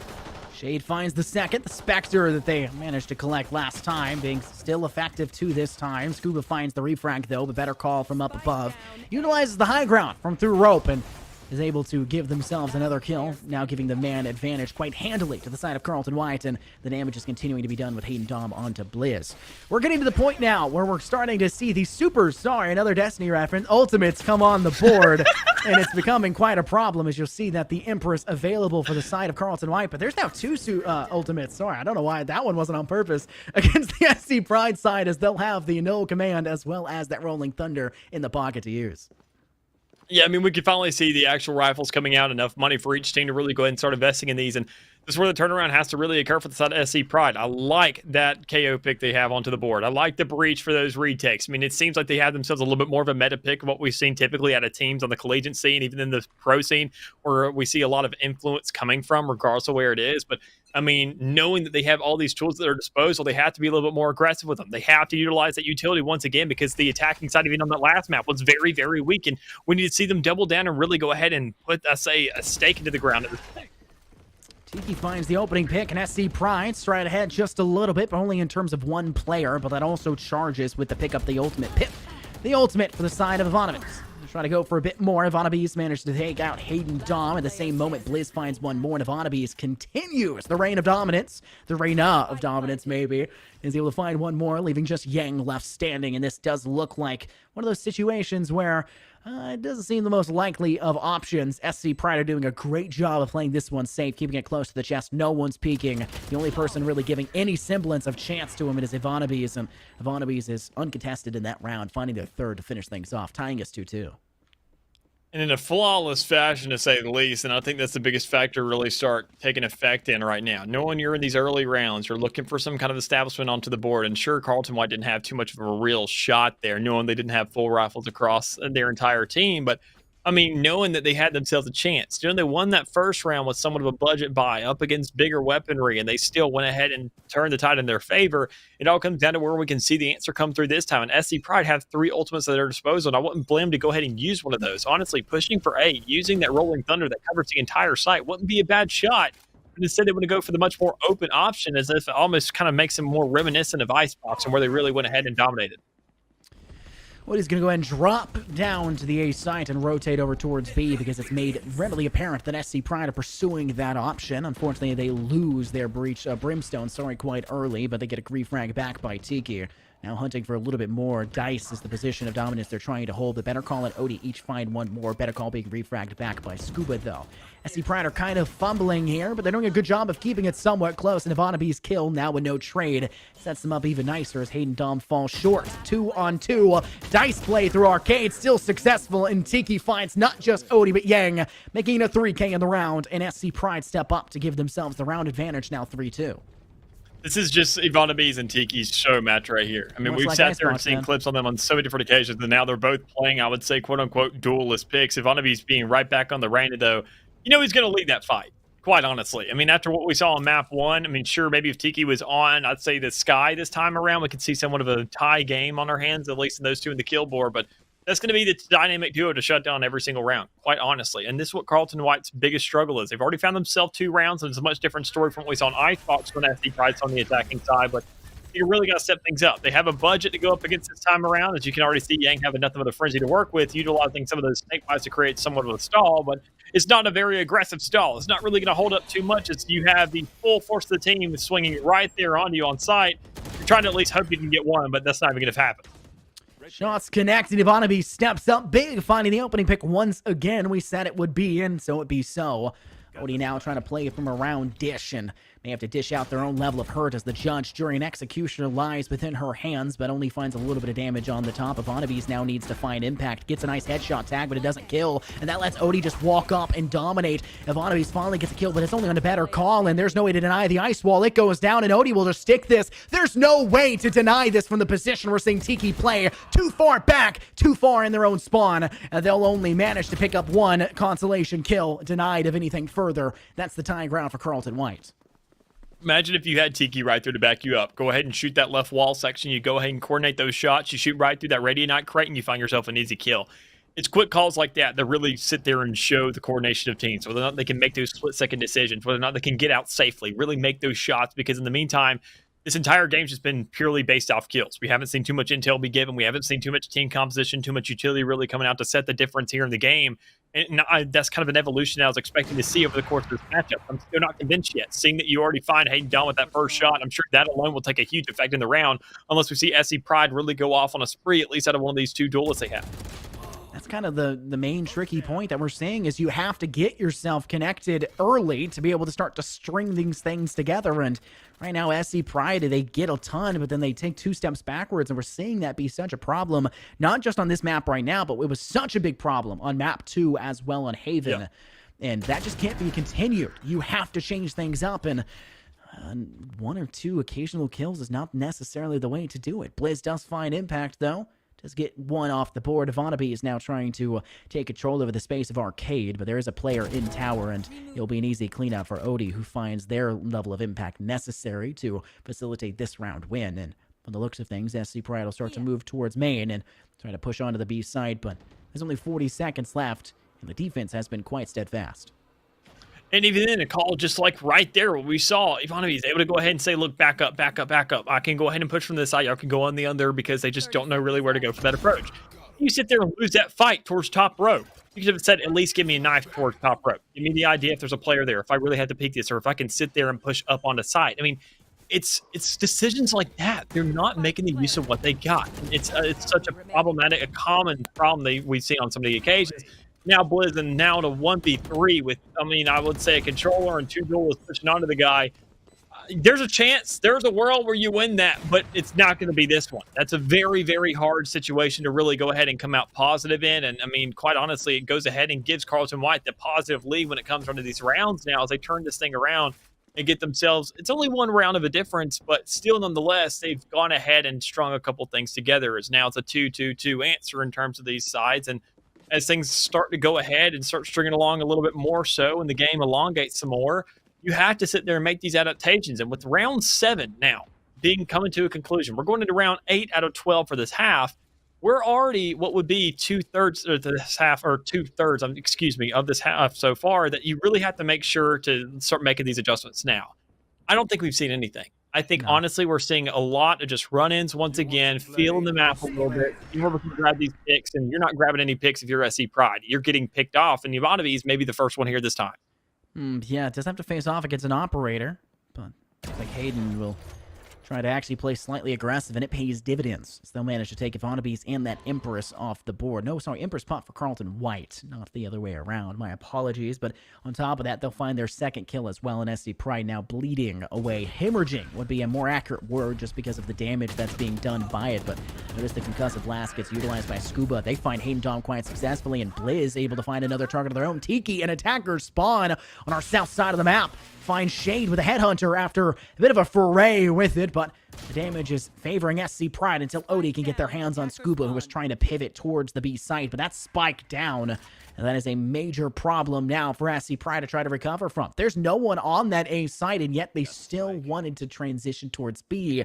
And that kind of spells that lack of intel we've been seeing throughout this, as if they had just had a Sky and used that intel, or had somebody to push through with a Sova Dart or an Owl Drone, they could have known that information, but nothing. And it's just a game of walking and not enough talking. I mean, you got yourself 2 players alive. You can see that's somewhat of a gunfight scenario right now. On the 2v2, you sit there, you work with what you got. You know the map, you know what's really given to you. Well, so far, you sit there and need to know if a site's been given to you. And yes, A is most definitely free. You take the safe option, you make sure to go for the plan on site, and honestly, Tiki needs to back up immediately and play for some kind of post plant. So there it is, the rendezvous to go ahead and back yourself up, play for the long angle. You got that 20 force in hand, so make sure to take advantage of it. Quite honestly, I wouldn't blame if we saw the Brimstone back up as well with that orbital strike. Invest both ultimates here if you have to. You save those guns, you make sure to make the most of this round, and you already see the shots going towards the top of that spawn. So everything panning out here for the side of old Blizz, but just not enough to grab the kill.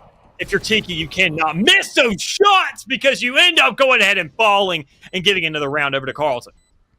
This is a game where we've seen it go 2-2, 2-2, 2-2, right? And going back and forth, 2-2-2, like quick succession. Now it's kind of straying away from that one. 3 in a row for Carlton, and with the fact that we saw SC Pride buy in that round before, they're a little bit close for comfort for cash, but they're still holding somewhat fine. Tiki's only able to get soft armor in this round, which could be a deciding factor, but they do have 3 ultimates available on the board to work with. Rolling Thunder, Orbital Strike, as well as the Null Command. Unfortunately, a lot of those ultimates are kind of defensive-oriented ultimates. The Orbital Strike and the Rolling Thunder are kind of scenario situation ults, and the Null Command kind of based off of a quick sprint onto site for the map of Fracture, and that's exactly what we don't want to see for the side of SC Pride, but looks like that is what we're seeing as Ivanabees takes off 1, now 2. Rolling Thunder sent, and just enough space for Ivanabees to go through it, so they'll take control over tower, and this B site is in control for SC Pride. And a good swing there for the side of SC Pride. Finally making some use behind their utility, making sure to play off of what they got, and then playing off it. I mean, that's all it comes down to. I mean, I can't say play off it enough because that's all they had to do so far.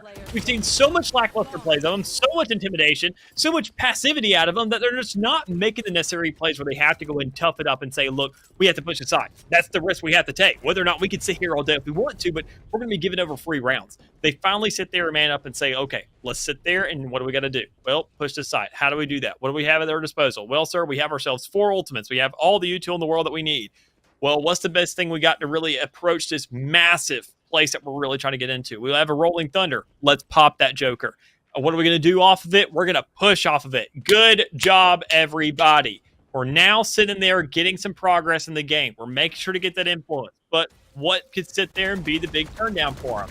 If you don't have the intel to back it up, that's the next stage to be learned here. That's going to be the evolution we have to see take place over the course of this game. And you don't really have much except for that KO who's just really on the other side of the map, not really pitching in too much of this approach. Look at the arcade hold coming through from Carlton White. They're playing up close and personal. One player behind Dice, another one behind the ice wall that they've given themselves. This is strange. This is a pretty interesting position to try to hold on to, and it hasn't netted them anything yet. It will finally give Shade an opportunity for a kill, but Scuba claps right back. There goes Shade once again to connect for a second, giving a major point of contention in this one area as it feels very congested for the likes of SC Pride to step through. Ivanabees is positioned inside of tower and stepping through to the site itself falls short. And Hayden, easy hipfire shot to Scuba, knocks them off the board, and SC Pride are now 2 players down in a 2-on-4. Tiki tries to play strong, unfortunately only finding Hayden Dom, and Yang finishes the job overall. Yeah, I mean, just right there. Just another prime example. We saw a very slow approach. They didn't really want to use anything. They sat there, saw a Sage Wall, and said, oh, God, a Sage Wall. We can take it down, but what do you do after that? You need to push it. You need to go ahead and get yourself onto that site. We saw no influence. We saw no really cross around. You could sit there and go under the map. You can sit there and tap out and say, you know what? They got 4 players over here towards B. What do we do? A seems like it should be pretty clear now, right?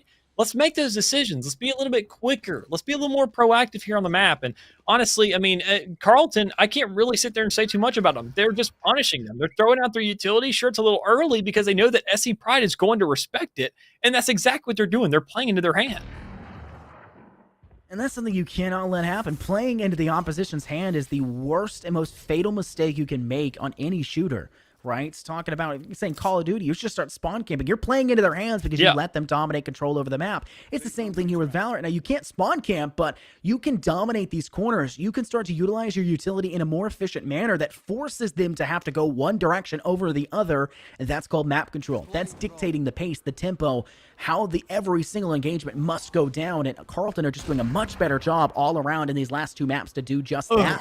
And we're seeing it continue. Hayden, Dom, tour de force, forcing their way onto the kill feed once more. And only 3 players left remaining for SC Pride. It's really big recovery needed. Tiki has no ultimate on the board. Dre did have one ultimate as the null command has been waiting to be popped for 4 rounds, but not able to now as they've been taken out. Tiki cuts down. Better call, but Hayden Dom with the tour de force for their 3rd in this round alone. And it could be the 4th with It's Blizz trying to use their sky smokes now to deny these sightlines, and Hayden is getting greedy with it. The barrel of the tour de force gives away their position, and Blizz will deny any possibility of their 4th in this round, but it's still a 1-on-3, and it will require a lot from Blizz to keep this one up.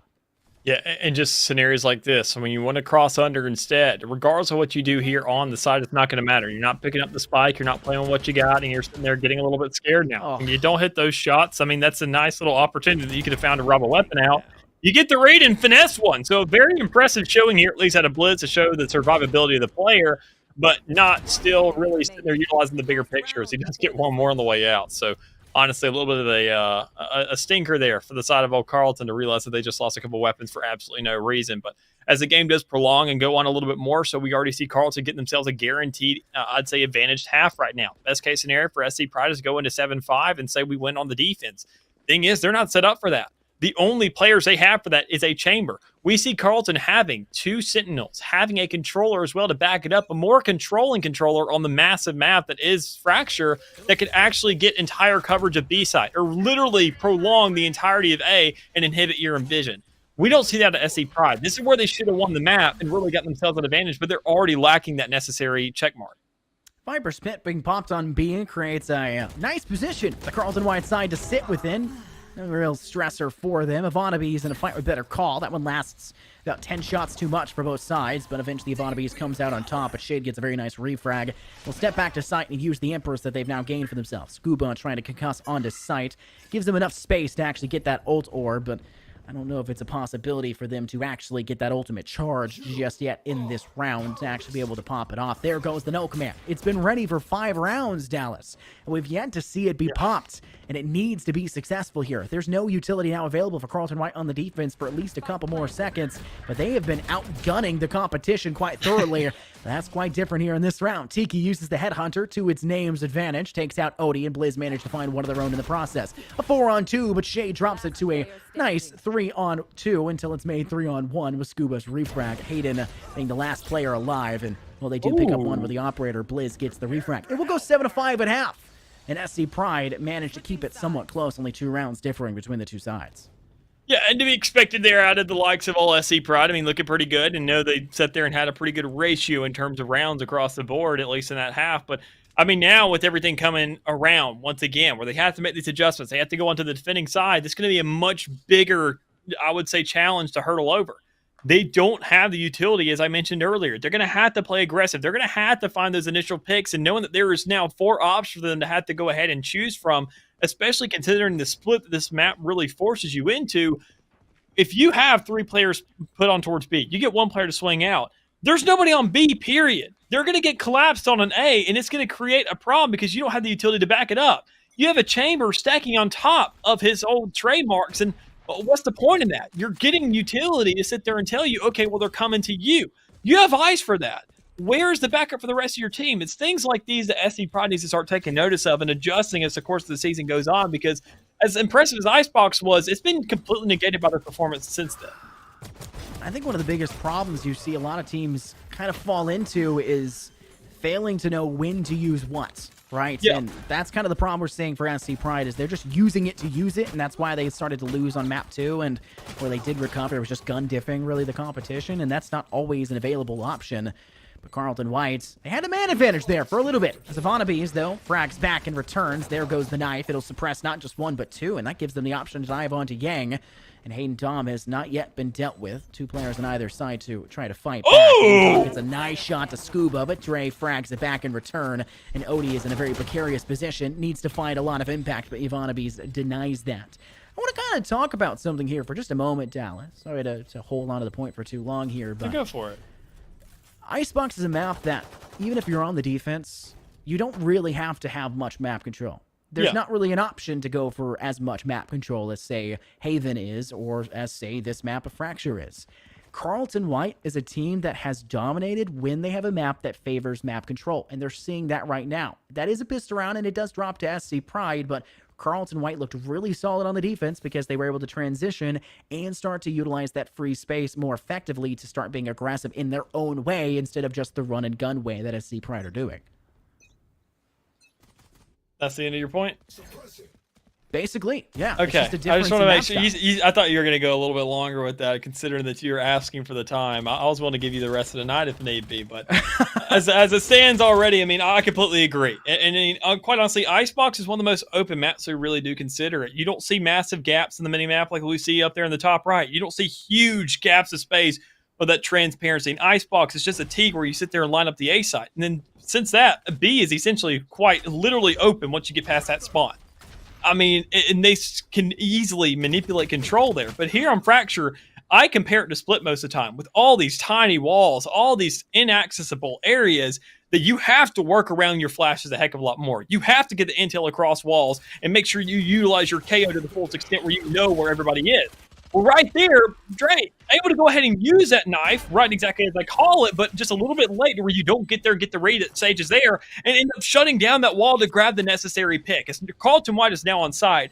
They have themselves all 5 players still alive. They have to stand up against 3 of these SD Pride players as Shade is still finessing even more kills in the back, just becoming an absolute nuisance. Coming around for the flank, almost mentioned that right there, but Ivanovic is able to go ahead and at least grab one of these and make more of an influencing case there, but you still got 4 players and a spike to take care of. You can go ahead and move through as many players as you want. I don't think you have the time for this. No, it's too dangerous, too big of a hill to climb, so to say. But Ivanovic does have control over the majority of the B site now, having felled 2 in their wake. Unfortunately, only getting 3 total as the wave will fall short, and Hayden Dom cleans up for the final kill. That is another pistol round in the bonus round after that goes back and forth instead of the expected 2-0 fashion.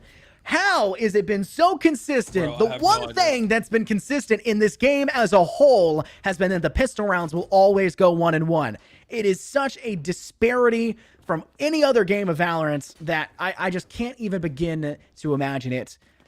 It's crazy to think. But Carlton White have been utilizing their positioning quite effectively when they're given the chances and are able to, despite suppresses going out, to use their utility. It's effective every single time. Like that ice wall to get control over a B site. Like we've seen the toxic screens give them denial of sight lines and be able to dive in afterwards. It's so much more successful utility-wise than SC Pride. I just think SC Pride guns a little bit better than them. Yeah, I mean, I completely agree. You look at their players, and that's the only time they win rounds is when they start gunning out. I mean, Carlton find themselves control, but if SD Pride gets us initial picks, it doesn't even matter. Shade already going ahead making a pretty good trade right there, able to get that first shot, but Ivanovic is on site, going out with a frenzy nonetheless. I'm sorry, what? And nobody checks that corner, and Odie does not receive any information from her teammates to say that there is a wild Ivanovic on site, and you cannot fight this man with a 4K now. Oof, yeah, this is looking like it may be done, but Hayden Dom will attempt to climb themselves back into the foray, finding themselves the head of Ivanovic, and now it's only a 1-on-2, and this spike has not been planted, leaving us to believe that Carlton White may be at the disadvantage. Tiki's shoulder spotted, and somehow Hayden Dom does not choose to spray early, and instead Tiki finds the kill because of it, leading us now to the point where SC Pride are just 1 round behind the Carlton White side. But note, even if we see this go back and forth, Carlton White will have the advantage to hit 12 first because they have that 1 round ahead, because they stepped away and straight off of that 2-2-2-2 like we've talked about so much, and they were able to pick up that 3 spree. And even right there, you can just see the example once again.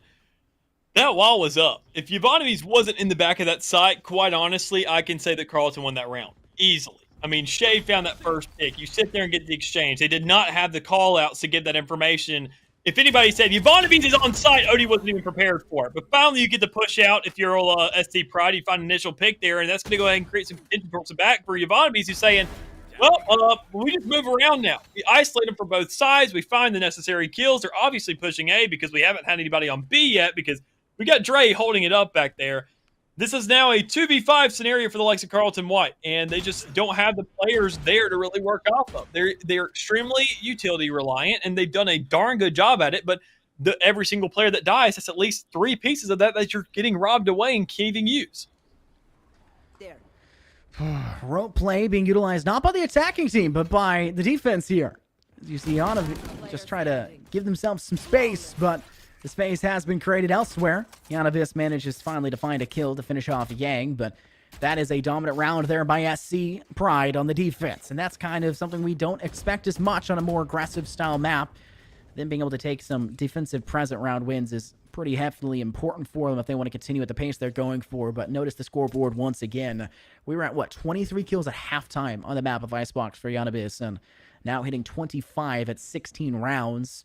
It's still a very impressive statistic, but the fact that it's still this close and Yvonne's has been holding off this much and doing this much in every round, that cannot be allowed. Through the SC Pride, something has to give for some of your other agents, and I think that it's really just because they're not dictating the utility to facilitate a stronger chance for everyone else to frag out. They're not playing enough off their duelists. Yvonne's is in every single fight, literally right in the fray, literally playing in between players and getting 2Ks, 3Ks. And then the rest of the team is just playing as almost like a fan on the bleachers. So they're saying, yeah, you go get them. I need your help. You're my teammate. I mean, that's how we guarantee rounds here. You're sitting there scared about what's going on. Meanwhile, I am literally standing in fire, burning, and still staying alive somehow. They can't be intimidated by Carlton anymore. That's been their biggest problem. And as they have scratched themselves a couple rounds here and made themselves a pretty relevant case, I'd say, Carlton is now biting back. Barnaby's, it's now going ahead, popping an Empress, and in somewhat of an exchange to the Viper's Pit to come down. But, I mean, now with 2 on 3, you got to wing yourself another huge multi-kill to really go ahead and facilitate a round win. 3 on 2, and SC Pride may be at a player disadvantage, but they have themselves fairly well positioned. One player coming through Link, another one now dropping, and Ivanovic is looking to pounce, able to find one. That drop is the Viper's Pit, and somehow you find the third, and Better Call Fall. Shade, though, it's Reyna on Reyna, and the biggest question is which Reyna will be preferred. For the looks of things, Ivanovic is sticking it for a good majority. And it just completely catches Shade off guard. Holding W is not the end-all be-all here, Shade. And Ivanovic capitalizes because of that short indiscretion and will give themselves another round win, now giving themselves the advantage in SC Pride. Hit the 9-round win first. And it's off the back of Ivanovic with a 3K. Yeah, I mean, hitting W in a scenario like that, I don't blame it. You hear the defuse going down, but with utility out, I know we've been talking about utility all game, but that's the problem for both teams. They pull out the utility. There's a time and a place. We've been harping on them, saying you need to use more utility. You need to use more utility, but not at the expense of your life out in the open. That was Carlton. Yeah, we're telling Pride that. But I mean, it could go for either side. Know when to use your utility. That's the biggest difference here. And apparently on both sides, kind of struggling to get the right idea. An easy pick coming out for Tiki right there off the get-go with the operator in hand, looking to get a little bit aggressive towards those stairs. You can now back up safely knowing you had the man advantage. But as the game goes ahead and prolongs a little bit more, so you may go ahead and get some dinks onto the side of Hayden Dom as well, but not really finding that kill as SC Pride is looking to get a little bit aggressive towards spawn, but even then, not aggressive enough towards that A side as they are holding down this spawn, looking to grab the necessary kills. The Shade is moving about, trying to play this little linger game. But SC Pride is just absolutely sniffing them out. Looking to have this 4v1 scenario go into their favor as they know exactly where Yang is, but it doesn't even matter as he grabs a kill of his own, looking to push onto this ace out on his lonesome with the spike still in hand because the spike killer has not been down just yet. But there you go. Yvonne's getting fed up with this round, prolonging enough as it is, closing the thing out, now giving themselves a 2-round win, or lead albeit, and in a pretty convincing manner as well. Nobody really dying in that last round. Sure, 1 pick off. You're not really beat up about it, but everybody still has plenty of money to go about. Carlton White, on this attacking side, I mean, this is... I mentioned it earlier, man. You just got to get there. I mean, SC Pride has literally no answer for any of this. They were attacking side. You can look at that. They have literally no stalls. Meanwhile, Carlton, they have a slow warp, they have trademarks, and they have a whole wall to literally stall the attacking side. And we just haven't seen that same influence just yet until they get on the side. That is if they get there. I think that's the biggest problem right now is just kind of falling short in a lot of ways. Unfortunately, the Leer sent by Shade also falls a little bit short, but speaking of falling, Tiki makes sure that Hayden Dom falls into the afterlife. Shades will not be long-lived with Odie using the resurrection, but Ivanabees gets quite aggressive. Takes the head off Better Call. Shade with a refrag back. That resurrection already paying off for them, but there is still a player down and at a bit of a disadvantage. The A site, though, under their control. One player perusing towards drop. Two players through Link, and another one trying to go through that ropes door towards Halls. There's plenty of options for the SC Pride side to peruse from multiple directions, and I think that's going to be the biggest difference here. Just see an orbital strike being plopped down onto this A side, and it makes a hefty load onto it as you see SC Pride just clean up house off the back of utilizing that ultimate perfectly. Yeah, using it not really to get themselves a kill as much as they kind of wanted that. You saw that, I mean, Odie got herself out in a very, very quick manner in response to that, but didn't find enough space, didn't find the time or even the teammates to go ahead and collaborate with to really stay alive long enough with the stun to back that up. So a lot of utility thrown out there for the side of SC Pride. Finally getting a feel for how they should use it, even though it was a little more of a gamble. Honestly, it should be a good feeling for them to say, look, we made that fight easy for ourselves. A lot of us stayed alive. Why is that? That's a pretty darn good question that I feel like they still have to really figure out. But they had themselves a 3-round lead. They're not really too beat up now. Now stringing 5 together, I mean, momentum is definitely playing to their side. And this is a round where you see, obviously, Carlton White is saving up for last. They do not have any other chance here. Nothing but a bunch of Spectres. They have to really finesse this one if they want to have themselves a pretty convincing case. Hayden Dom trying to lead the foray towards Dish, but there's two players actually defending that objective. They get greedy. Ivanabees actually plays from arcade side and finds impact. Tiki lopping off another with an operator, takes out Shade, and it looks like the attacking side of Carlton White will go back towards the south, towards Halls, and will dive onto the A site from there. Scuba trying to come from Dish where they were holding previously. They do have some assistance from their Brimstone behind as well. You'll see the Hunter Spirit being popped by Better Call, but this doesn't really find anybody. No one being damaged, and the Pride of SC Pride still at full fighting array. As Ivanabe steps up onto site, takes off Yang. Better Call with a refrag with a Spectre, but Scuba sprays down with a Colat onto Hayden Dom and Better Call. So there goes the 12th now. Match point coming up for the side of SC Pride, and in a very convincing manner, to say none the least. When you sit there and have yourself a Sova, we sat there and talked about how they relied on utility, and I wouldn't even count Ultimates as utility. I count it as a completely different game of its own. You can change things up. You can completely switch around rounds to your advantage and go ahead and have the biggest clutches with those things alone. That's why they take so long to go and start saving up. But when you invest it with literally no intel to be working off of, no idea where these players are coming from, blindly shooting it out when you know that you have a spike down and you can utilize it to protect that one objective, it's a really weird call here out of Carlton, and it was the only thing they had at their disposal. Every single one of these players, they cannot get themselves an ultimate in this round alone. I mean, besides the likes of Yang, and that is if he gets himself a 3K or somebody goes off on a 4K, but at this stage, it's not even going to matter. You're utilizing that for the next round because, I mean, that round will already be done and dusted by that stage. Better Call now leading from behind, so to say, as they try to gather the necessary information to safely get onto site, but they do not deal with Dre, and Dre was holding corner cubby, gets a nice flash off, takes out Shade, and Ivanabees gets a long shot angle to lop the head, clean off the shoulders of Odie. For a quick flank from behind, and I think that's going to be all she wrote here, Dallas, as we see SC Pride with Scuba, Ivanabees, and Blizz, take things in a very fast way in that last round. Their defense, though their agent selection wasn't as strong, and we both commented on that, they take it, and they did it quite nicely. Not as nice as Icebox. It was close for a while, but a win's a win. A W is a W, and they'll take their record even further.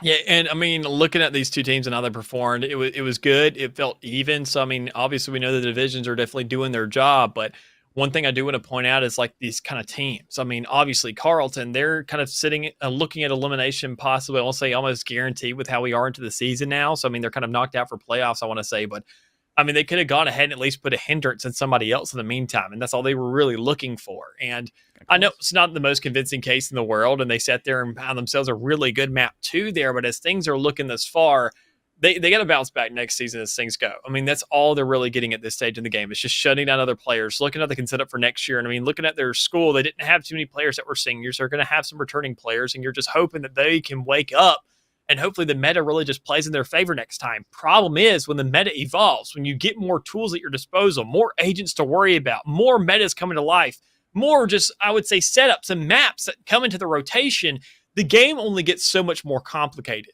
And if you don't figure out those foundational rules to really be working off of right now, even a current concept of really how to play the game when it comes around to working off these abilities that are at your disposal, you're better off just playing CSGO because you just have, 2 grenades or a molly over here and there, and everybody can get the same thing. When you're going for agent selections, you have to warrant those picks. You have to know why you chose it. You have to sit there and convince us as casters, convince your fans, convince the other team that you're doing that much better a job with it. I didn't see real dominance on one side or the other. I saw player dominance. I saw Ivanovic able to go off regardless of where it was. Hayden Dom absolutely fragging out with the Yoru there on map 2. Even then, Tiki with the Sky and a Chamber just looking so darn convincing. I mean, that was just purely based off players winning their fights and missed calls coming through on both headsets. So, I mean, things like that, they can be fixed really, really easily. It all just comes down to whether you're willing to put in the time. Yeah, and I think that there's plenty of time to do so, right? It's not over till it's over. Maybe you have a bad season, maybe you have a bad couple games. There's always next season, and that's definitely the case. We'll have to see how they pan out. Looking forward to watching both of the careers here for these two teams and the colleges as a whole to see what they can do here in the NECC. But that's unfortunately it. That's all we have here for this game. Make sure to stay tuned for more NECC action. My name's Infernosis. You can find me on my Twitter down below my name. I'm joined here with Mick. You can find his as well. We've got Tofu in the booth and Bulby running the observation tools. Stay tuned for more NECC here.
Welcome back, ladies and gents, to the final best of 3 of the night here at NECC. My name is Fel, also joined here tonight by Ashcon, and we've got an exciting best of 3 between Sac State White versus the MBU Spartans. How you feeling tonight, Ashcon?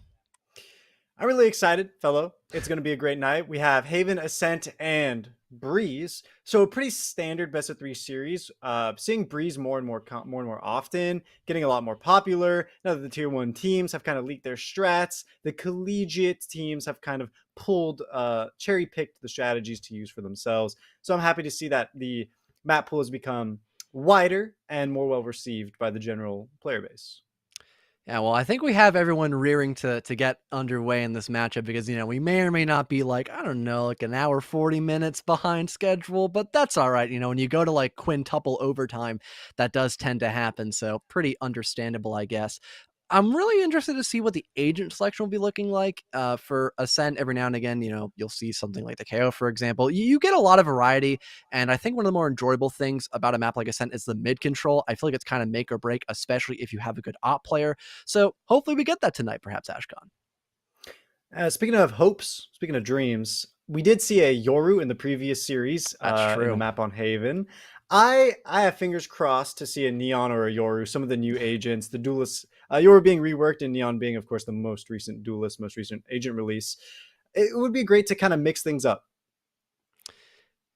Well, fortunately, I think we have some small technical issues in the background here, Ashcon. So it might take a few extra seconds to get in the lobby. It looks like we'll be prolonged here for a little while, but hey, I guess we can go take a look at the rosters perhaps, since we have all the time to kill, starting with potentially Sac State. Yes, all right. Glad I guessed that right. We've got Yoshi's with wings, Yakubu. Might as well go learn how to pronounce these guys' names since we're going to be here for a little while, right, Ashcon? That's probably a Fair good enough. idea. Yoshi with wings. Let's go see who else we've got here now. Moving over and back in the VMix tab, we've got Yakubu. I think I pronounced that correctly. We have to go back here. Yep. Yeah, Yakubo. Yakubo. Yep. Yakubo. Yakubo. Then we move over into Uzi. Yeah, it's just Uzi, just with a random U in there to go throw us off. Nice. And then we've got Straws, Yep, and Sapphire. Ah, there we go. All right. Well, that's there. That is the lineup here for Sac State White. If you couldn't tell, I'm a little tired already, so this is gonna be a really awkward best of 3, I could imagine here. Oh, I'm gonna keep you up all night, fellow. That's a relief. I'm looking forward to it. But hey, if any of you are, known and actually doing any research on other casters for Valorant, you actually probably know Catnator. This is the exact same person, and shockingly enough, a commentator is going to college for a broadcast media major. I am totally surprised by that.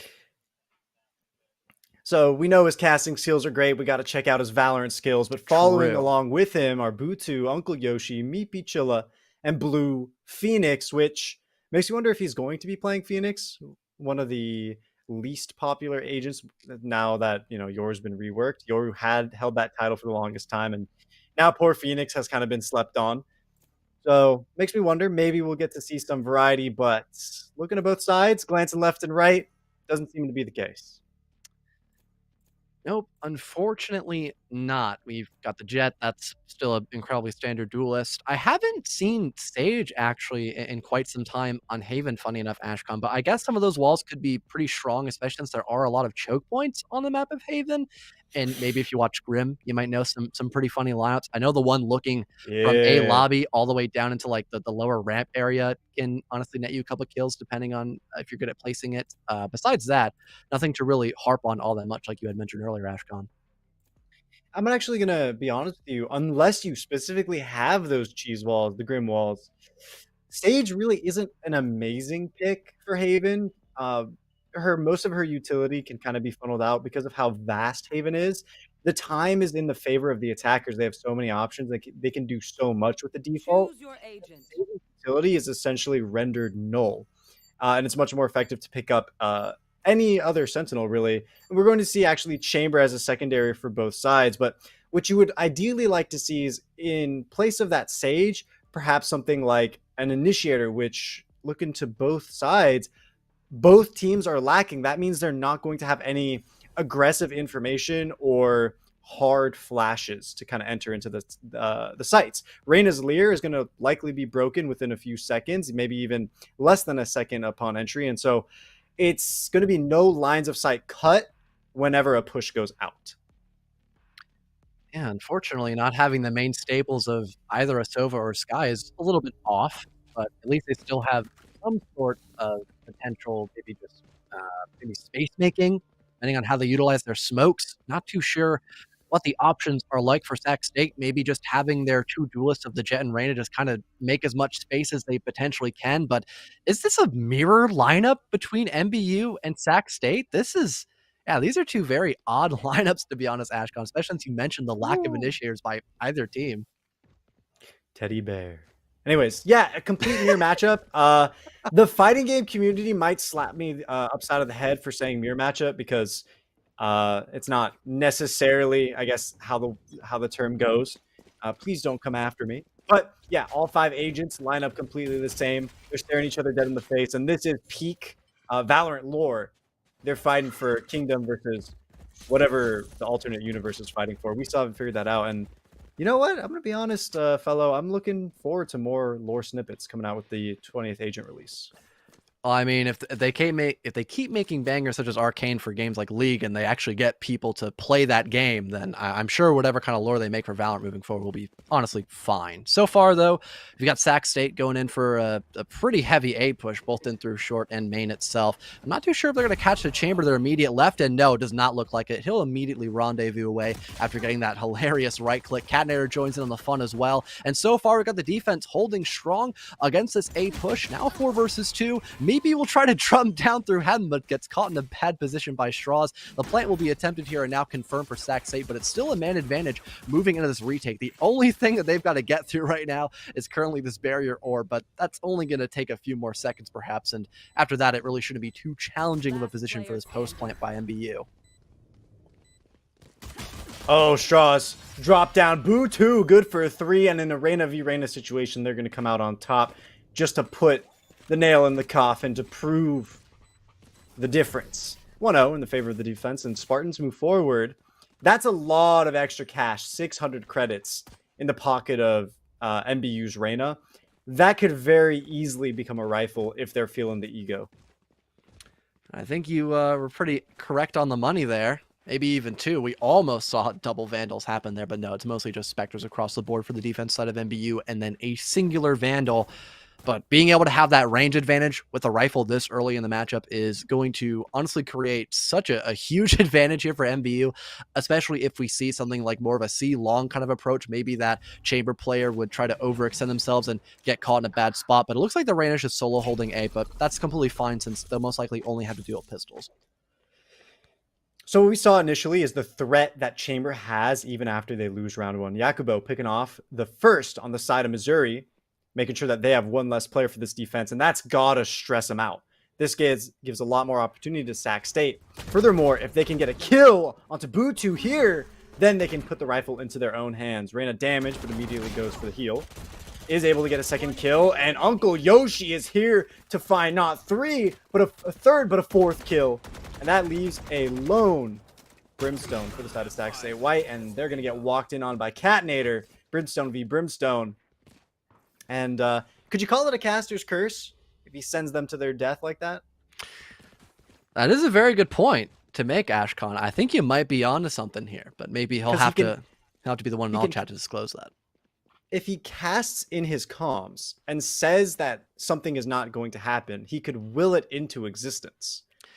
Could you imagine, like, that's how he's giving his comms, is like via like commentary-esque, like, I'm going through the smoke, oh, and I get one. That'd be kind of funny.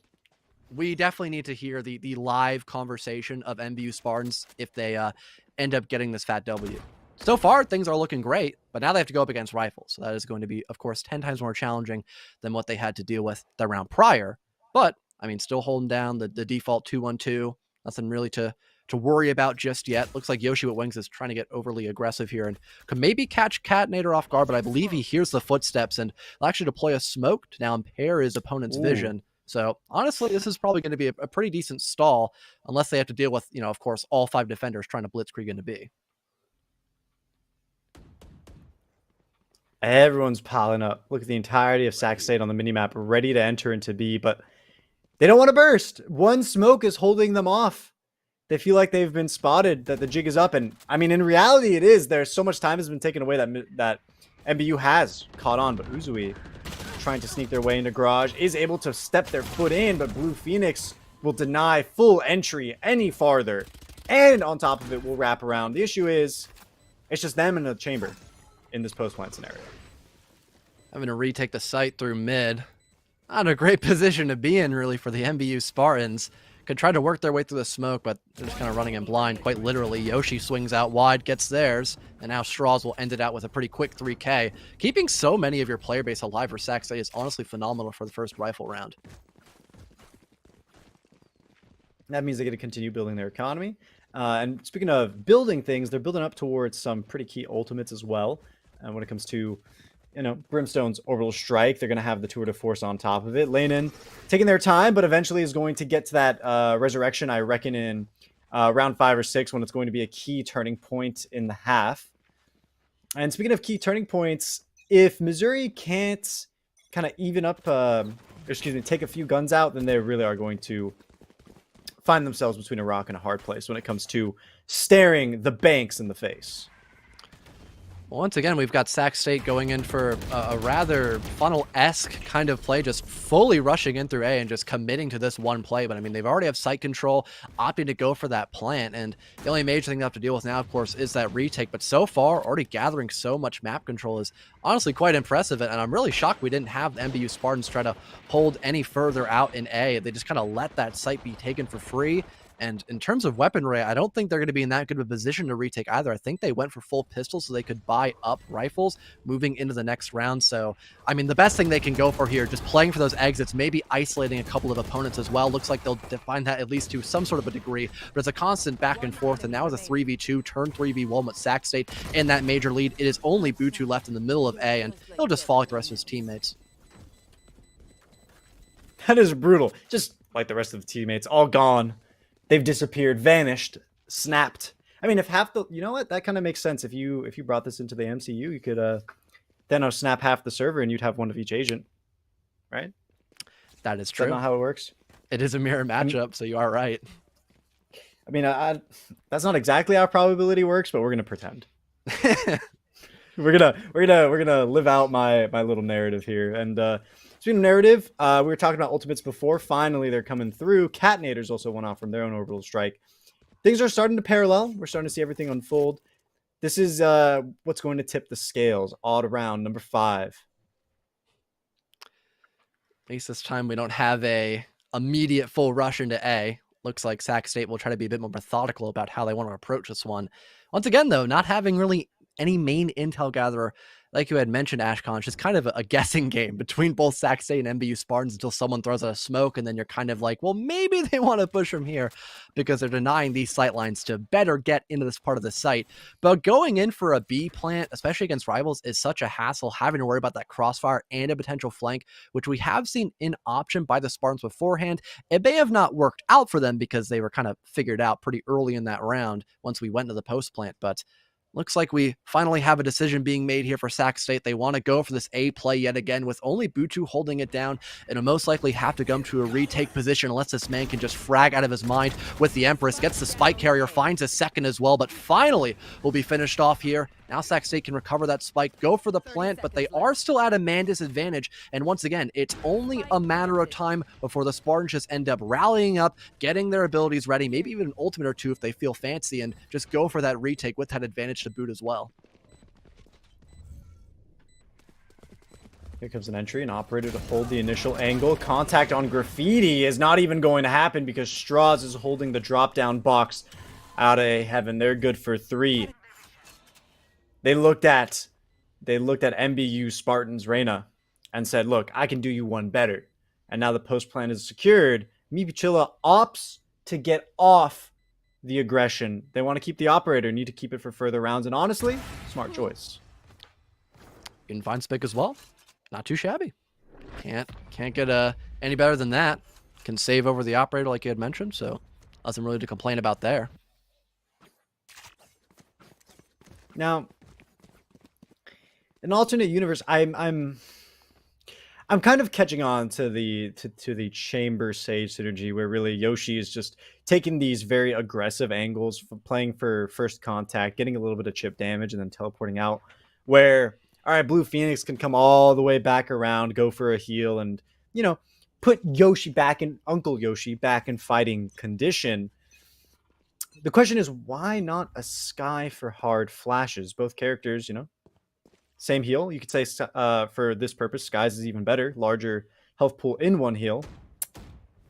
Not a whole lot of payoff right now for the Sage on attack, but defense, it definitely, we can't deny the use. A little bit of contact coming out mid. Shots being fired, but no one getting hurt per se. Except for when Strauss puts Catinator on the floor.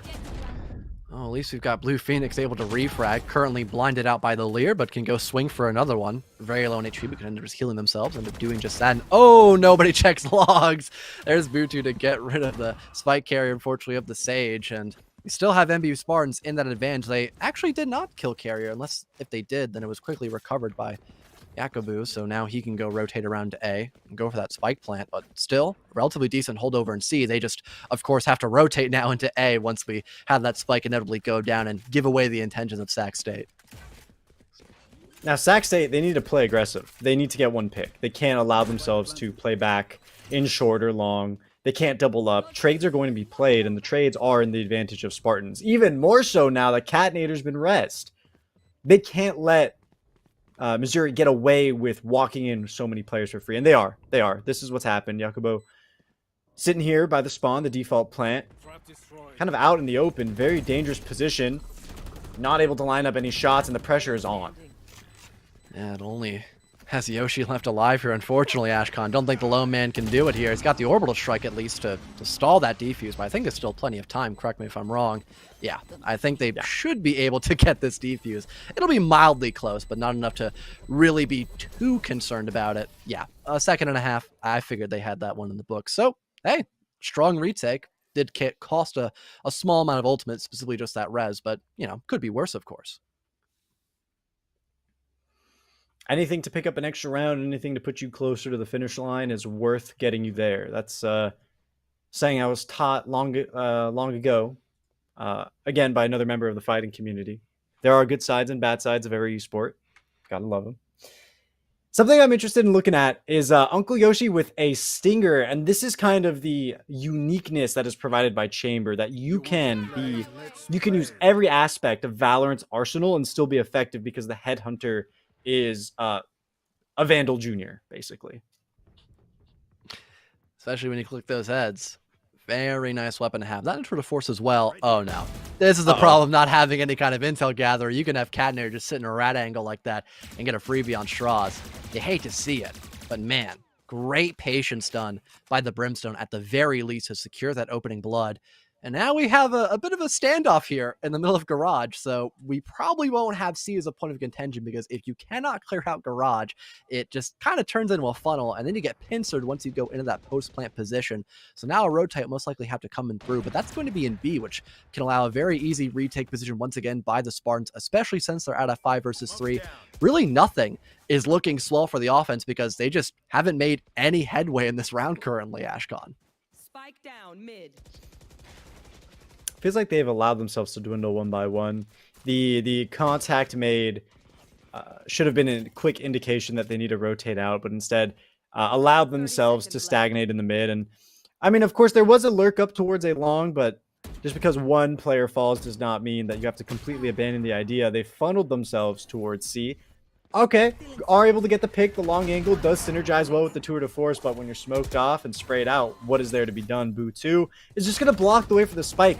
Doesn't matter if they lose their life in the process, which they won't.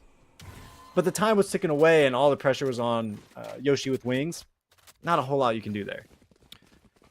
Really was shocked by Yakuba there, honestly, Ashcon, for not wanting to play aggressively near C long, for example. Especially when you don't really have a lot of intel gathering, you have to kind of force yourself to face check. And with a sniper, I feel like that's a great option to do. But I guess we never had that unfold. Everyone was just trying to funnel into Garage without even any flashes there.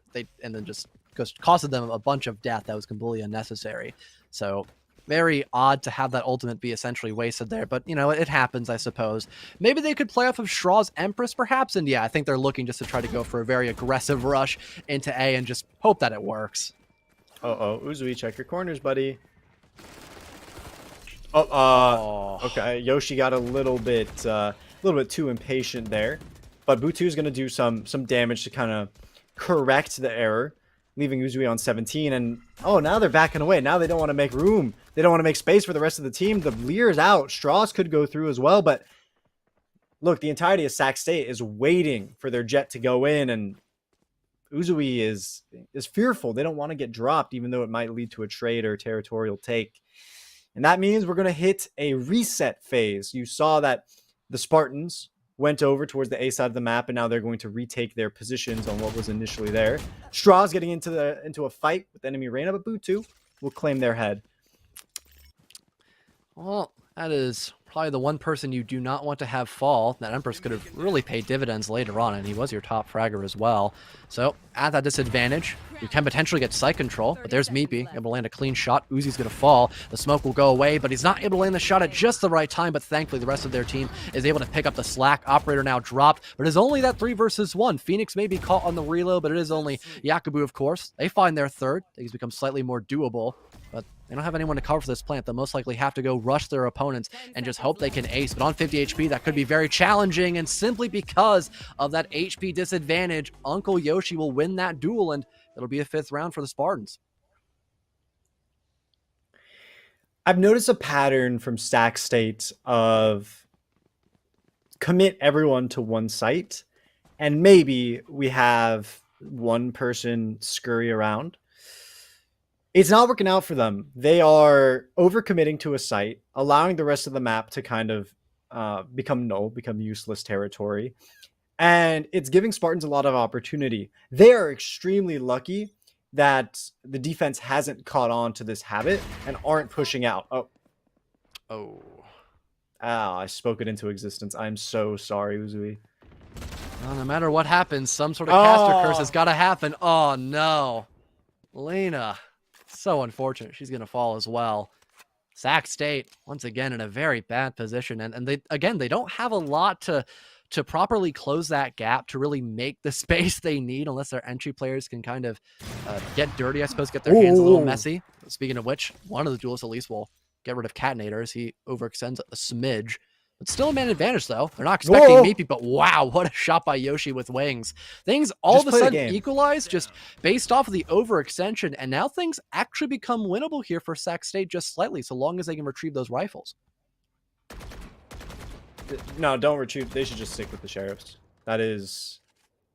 This is nuts. The operator shot was in a class of its own, but then following up with the kill onto a rifle user is even more insane. Oh, Blue Phoenix chip damage to the wall. All right, not the best, but you know, continues to live, able to go for the retake. Lear's coming out, cutting the line of sight. Butu pops the Empress, gets a kill. That's it. Free information. Peeks knows someone is right outside the garage door. Now here with Yoshi with wings, they can get wallbang. These are Radianite crates. That is not the place you want to be. A stray bullet will end them, leaving Yakubo alone. Last player standing. Ooh, yeah. Well, there it is. Another round there for the Spartans. It will have plenty of time left to defuse, and yeah, at least they hit some nasty shots and were able to get the spike down, so that's extra credits. Can't really be too upset about that. They had basically just pistols, and that was it. So, in all honesty, despite the fact they lost the round, they still had a very strong fight against the Spartans, and they did kind of not really force Spartans, but they were able to capitalize off the mistakes by the Spartans just wanting to over-aggress and try to find even more damage on that round. So, hey, at least got to commend them for that, I suppose. Absolutely.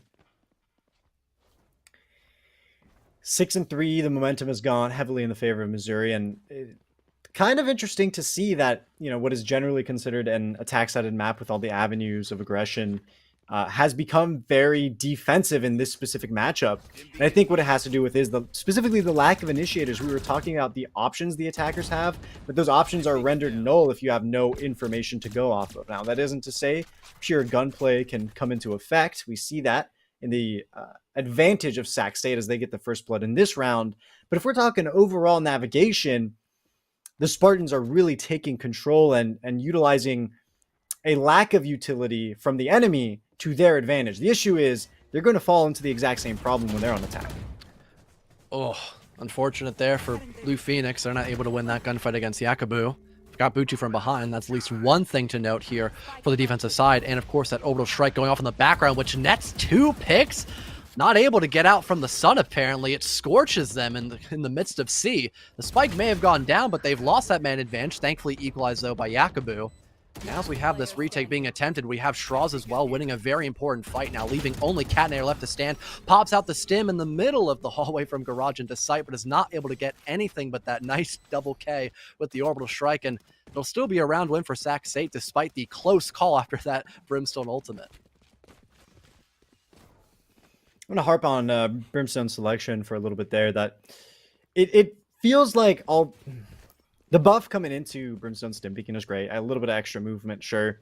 And of course, having more attack speed is great overall. You can do technically more DPS, but that means you got to take into account the stability of your weapon, and the Vandal is just not optimal for that case. I feel like you're kind of relegated to using the Phantom to get a quarter of your kit effectively. Now, Catnator can do it raw with the Vandal in this round, but it's not consistent. That's what's really tough for the Spartans, is that if they lose a pick like that,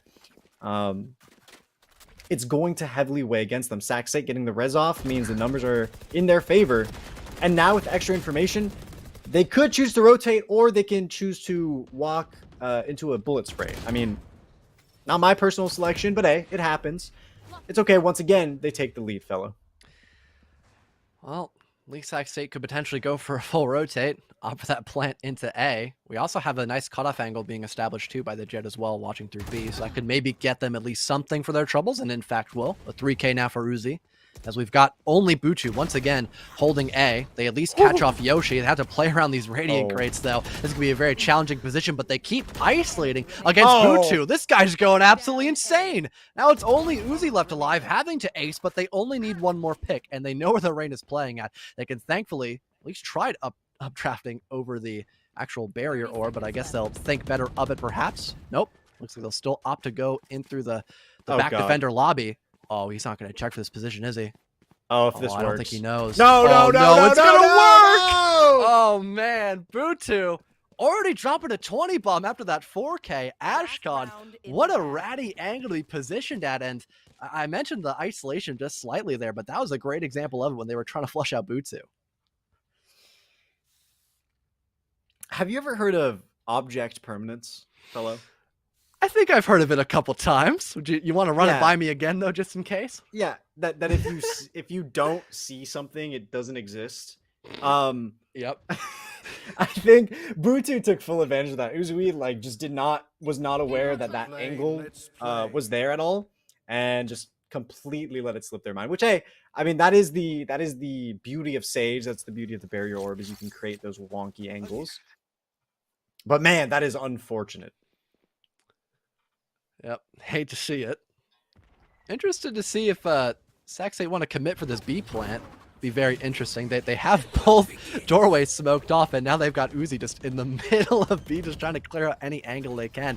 Even a barrier orb as well. They've fully committed to this B push. They might have to worry about some sort of flank, and yeah, I believe that's happened by Meepy. He gets the first pick of the round overall, and now it's going to be basically just a complete stronghold inside of B, but they're just getting collapsed upon. Nothing that Saxay can do to prolong this inevitable doom. Yakubu may find at least a couple of nice picks, but it is only now Yoshi. 2 versus 1 situation, and they're caught on the reload, if not re-racking their Vandal at the least. And that will give Spartans that defuse, and their 8th round now, moving into the second half. I'm looking at the Spartans. I mentioned this earlier. I'm gonna make the same point that look, Haven is generally attacker sided, but they completely broke the status quo. They entered their attacking half 8-4. Now what's going to be the game changer, the momentum swinger, is if Saxay can adapt. I don't know what strategy they were initially going to use on the defense with this team comp, but whatever they were planning to do, they need to add the Spartans playbook into it. If it wasn't already there, they need to add it in. They need to leverage those tactics to use in their favor, because if they can make that same 8-round swing, right, they can put themselves up to 12. And if they show that it's an advantageous position to them, the 13th round should come easy, securing map 1. But it's all theory, it's all pen and paper. The reality is it comes down to the interactions and the gunfights as well. Beauty of Valorant's volatility. We've got a ton of damage being done by Uzi off the rip, but oh no, he'll get punished by Butsu, and here comes the stim rush inside of A, already an advantage, but they might not check for straws, as he is currently being guarded by a smoke and is currently behind the enemy ranks. Butu tries to get aggressive and just cannot seem to hit much, except for Yoshi with wings, as they lock eyes for a good few moments there. 3 versus 2 still in this post-plant position. Meepy lands a clean shot onto the chamber. Now only Lena. She'll be able to pick up a slightly better pistol, but having to worry about 3 separate players. Now only 2, as Blue Phoenix will give them a clean 1-for-1. Still a very tall hill to climb up here for the lone Sage, as timer still going down. Not really favoring this single defender here, Ashton. They've got to worry about both the hell and just the middle of A presence as well. And yep, there'll be a Chris shot landed by Meepy once again to give the second pistol round, my mistake, to the Spartans. 9-4, anti-eco comes out. Butu feeling great. We saw the Vandal Force in the first half. Second half is no different. They get to heal off of that kill, right? They don't even need to, 3 body shots now? They don't even need to hit a 4th to land a kill, because everyone's going to have light armor or nothing on the defensive side. They get to move to 150 or dismiss, let everyone trade them. They're leading the charge down C. There is no utility available. All right, Yakubo with the headhunter, but no, their head's going to be the one that's taken off and claimed for the side of the Spartans. Sac State, they're pretty much left on the back burner. A wall goes up to deny Garage completely. There's no space at all for the Californians, which hurts. As a fellow Californian, I feel for them. Fortunately, having to consolidate with your Californian brethren, not able to be kept out of C for long. Hopefully, looks like Catnair will try to prove me wrong. Gets a brilliant shot onto Lena. Now he'll reposition to try to help out with any presence leading in through the garage. Straws and Uzi, though, come up big with the classic kill, as I expect someone to be in that left corner, but just with this barrier orb, he can't seem to finish off Straws. Here comes a right click by Uzi, attempted once again, but it's just not going to be enough to seal the deal. The Spartans now go double digits on their round count as they're able to hold off C with relative ease, I would hope to say. All right, what do I got to bring to my boys up north to get them going again? Do they need some Starbucks? Do they need some In-N-Out? Do I got to take them out to the beach for some surf and turf? What are some other California stereotypes? Oh man, I would be a little lacking on that. I think I'm a tad bit far away from California, but yeah, I'm trying to think as well. I feel like you hit the. Yeah, we're not very special, honestly. Like Cowboys are cool and all, and New York sky rises and stuff. Yeah, we just got Hollywood. the most basic. Oh yeah, maybe we're taking a trip to Hollywood. We got 100 Thieves, the Cash App compound. Oh, there That's you cool. go. Get some potential help for the next matchup. Ask them what they could improve on, perhaps. That'd be not a bad idea. Judging by their recent history, I don't know if 100 Thieves are the guys you want to ask. That's a fair point. Good one. Oh man. Well, moving in around number 15, we have got a slower start by the Spartans, but that's most likely because they're expecting better weaponry. We've got Uncle Yoshi out with the operator, so he could really just hold down a super long angle there, but Yakubu just barely catches Blue Phoenix as they are trying to hide once again in a barrier orb, so the spike will now have to be recovered. 4 versus 4 though still. This is giving plenty of time for Sac State to potentially rotate back before that spike actually goes down, but they're still being held at bay by another barrier orb, so they really can't do all that much besides from potentially their own defender lobby. But even then, that's being caught up as well by the Spartans, still having that man advantage quite strongly, and with Yoshi holding a slightly off angle with that operator, is able to get the final pick of the round, and they are slowly getting their way closer and closer to match point here. It just feels like Sac State is letting the map go. There's not a lot of fight. There's not a lot of. They're calling a pause to discuss the map, so they don't let it go. I feel like it's a little late for that though. Yeah. I mean, hey, we saw 7 rounds in a row in the previous series. We saw it go into quintuple overtime. All right, map 2. You know what? True. We could see it here. Anything has happened. If you see it once, you can see it again. It was like 12-5 as well in that, so pretty close score lines too, I would say. Anything is possible as long as they discuss their options. Not a lot of options to discuss for this round. I don't believe they have a lot of economy to work with,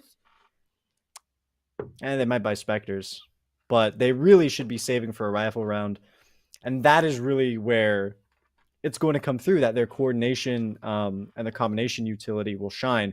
The issue with that is the only combination utility I'm looking at right now is Brim Molly plus Sage Slow.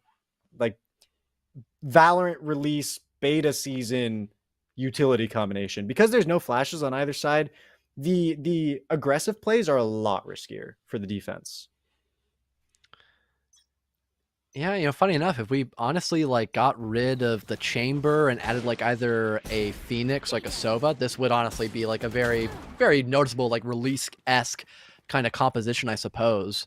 Well, at least we have Sac State able to get that first pick. It was a nice shot to Marshall. But how long can they keep this up? Woo! Apparently for a little while longer. Straw simply hits those, but oh no, here's the barrier orb play. It's drawn out at just the wrong time, so Blue Phoenix can find at least a singular pick.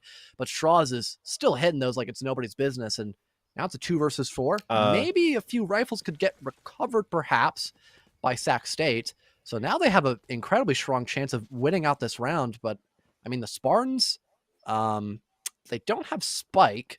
So would they just try to go back into A and then just hope they can get the plant down, perhaps? Well, they can grab the Spike. It's on their side of the wall. Yeah. What they don't have is a 5th player. Yoshi is gone. He's AFK in spawn. It's Butu versus the world. Oh, he's back. Okay. Man, they can't give me nothing. The Spartans won't be giving me anything. They're prone on our downfall here, Ashcon, I gotta admit. Oh, Butu hears everyone running away from...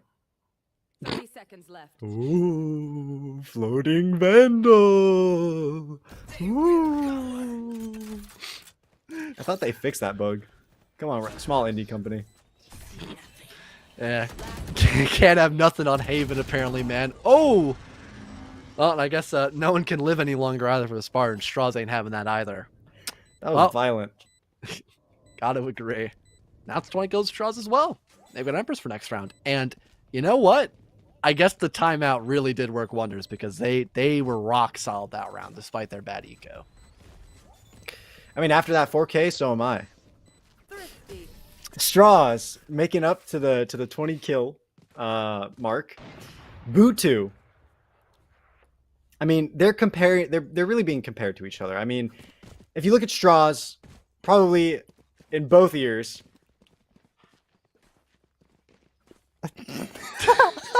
No, no, you had to look. You had to look at chat. No, I thought I could hold it together, man. I'm watching so many you laugh, you lose videos. I thought I could finally do it, and then you gave me the most challenging task. Not even your strongest soldier, man. Yeah. I had to get it out for the productions crew that's been here all night. I had to do it for them. That was absolute AshCon banger. That better go in the Twitter feed after tonight. Hey, met this fellow guy and absolutely rocked his mental, but for a good cause. And oh no, looks like Spartans are trying to rock Sac State. They are absolutely done with playing on Haven. They want to go to map 2 and then go to sleep, as I believe they're actually on Central Time, so they are a little bit closer towards that midnight area as I am. But in this post-plant position, with Butu now securing their third, there is not much, unfortunately, that Uzi can do except probably save the operator. So that would I would assume that would be their call, as they're currently in attacker spawn. And yeah, they're going to look for exits if someone tries to push them, and then can try to save the operator for the next and potentially final round, depending on how well the Spartans can play after that. All right, 1 pick to save the life, but 2 shots to the body will end it. Oh. Oh, no. Everyone's lining up. No, not the dash. Huh? Oh, headset? Not on. Nowhere to be seen. It's disabled. Monitor's off. That is a movement player if I've ever seen one. Uzui does not care at all who is in their way. They will dash through them. Which is not what we saw in attack, actually, which is strange, but I will give it to them. Saving the operator is the key. And it means they're going to have a second one. I mean, look at Yakubo with the Tour de Force in pocket. You know that's getting implemented. Well, depending around, you want to try to guarantee a closer chance of overtime. This will definitely be it. Like you had mentioned, the double sniper combo could be very deadly unless we could see this distance closed. It will be attempted to be broken, but looks like Straws is going to try to challenge that as much as he can. Able to find their second. Almost looks for a third. Catinator not in a good spot. Lena will now wrap it up on a Blue Phoenix as well. And from the grave, the Molly by Catinator will find at least something, but it is only Uncle Yoshi. The 1vx position, at least they've burned through a couple of ultimates on this round, so it's not like that big of a concern by the Spartans. And I think they still have a pretty rock solid economy, so it's not that big of a concern for them. But still, a fantastic round. There's an operator on the ground. You know, maybe if Yoshi wins this fight, he could bring the operator and put it next round, perhaps? Nope. Looks like he'll just run away with the Vandal, potentially, and at least catch Straws off guard. So there's something. But, yeah, it looks like he's fallen back into, or not too sure what he wants to go for. I guess none of us are really knowing about what he wants to bring out here, AshCon. Looks like he'll finally go back to A and, yeah, just die. All right, then. 6th round on the board for Sac State. They're going to go ahead and get to the halfway point. Backs are against the wall. We've seen teams eke out. They went the distance. What's that Cake song? We're going the distance. We're going the for speed. Yeah, I know that one. Yeah, that He's one. Yeah, all alone, all alone. Yeah, it's a good song. It is a good song, and it should inspire Sac State to go all the way to tie it up and maybe go into quintuple. If we see 2 quintuple overtimes in the same night, I don't know what to tell you, fellow. We'll bring out the I'm ASMR sorry. cast. Well, that's what we'll have to do. Wait, did I just see a Radiant Gun Buddy? Okay, well, we're not... It's on the floor now. Straws is gone. Tragic. Or no, was it on Spartans, Reyna? It was. Short-term Nice. memory loss. I'm going to be checked into a daycare soon. Butu. That explains so much. Spike planted. Well, all right, then. Just the rambling. Oh, no! Oh, wait! Are you what? serious? When did this happen? You got the melee? Oh, enemy my remaining. goodness. You cannot let this man be getting away with this tomfoolery. Well, all right, then. We had such a strong round by Sac State a moment prior, and now they're in a 1 versus 4 with the most peculiar way of how this had happened. Looks like Uzi can at least evade this orbital strike, but they're not expecting a second person to swing him from the defender lobby. Catnator will finally end out map number 1 for his team. But oh my lord, what was the chaos just ensued on that round, Ashkan? Look, when a knife when Your- when a your knife is Your expression just said so much there. Just, oh my goodness. look, all I can say is I'm excited for map 2. As much as I want to get into Yeah. an analytical breakdown, as much as I want to say like this is what went wrong, it really there was a little bit of aim difference that came into play, map navigation difference. I want to say it just came down to the very core of what team play is, and that's what, gave Missouri the win there. But if we move into map 2, things could go very differently. What I will say is this has been a very interesting series so far, fellow. Yeah, this has been an absolute a fun match. I love how almost all like the late night games are just so enjoyable to watch. It almost like a guilty pleasure. It just sucks that we have to be this late to get all the fun games out of the way. But before we go into number 2, we will go on a quick little break and be back to see how Ascent unfolds for our own eyes. Don't go anywhere.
Hello, ladies and gentlemen. Welcome back to the NECC Emergent Scion Division Week number 7. We're in the series between Sac State White and the MBU Spartans. Spartans taking the first map of Haven 13-6 in their favor with a mere lineup. We're moving into map 2, which is going to be Ascent. This is another standard map that we've seen all the time, staple to every best of 3 series.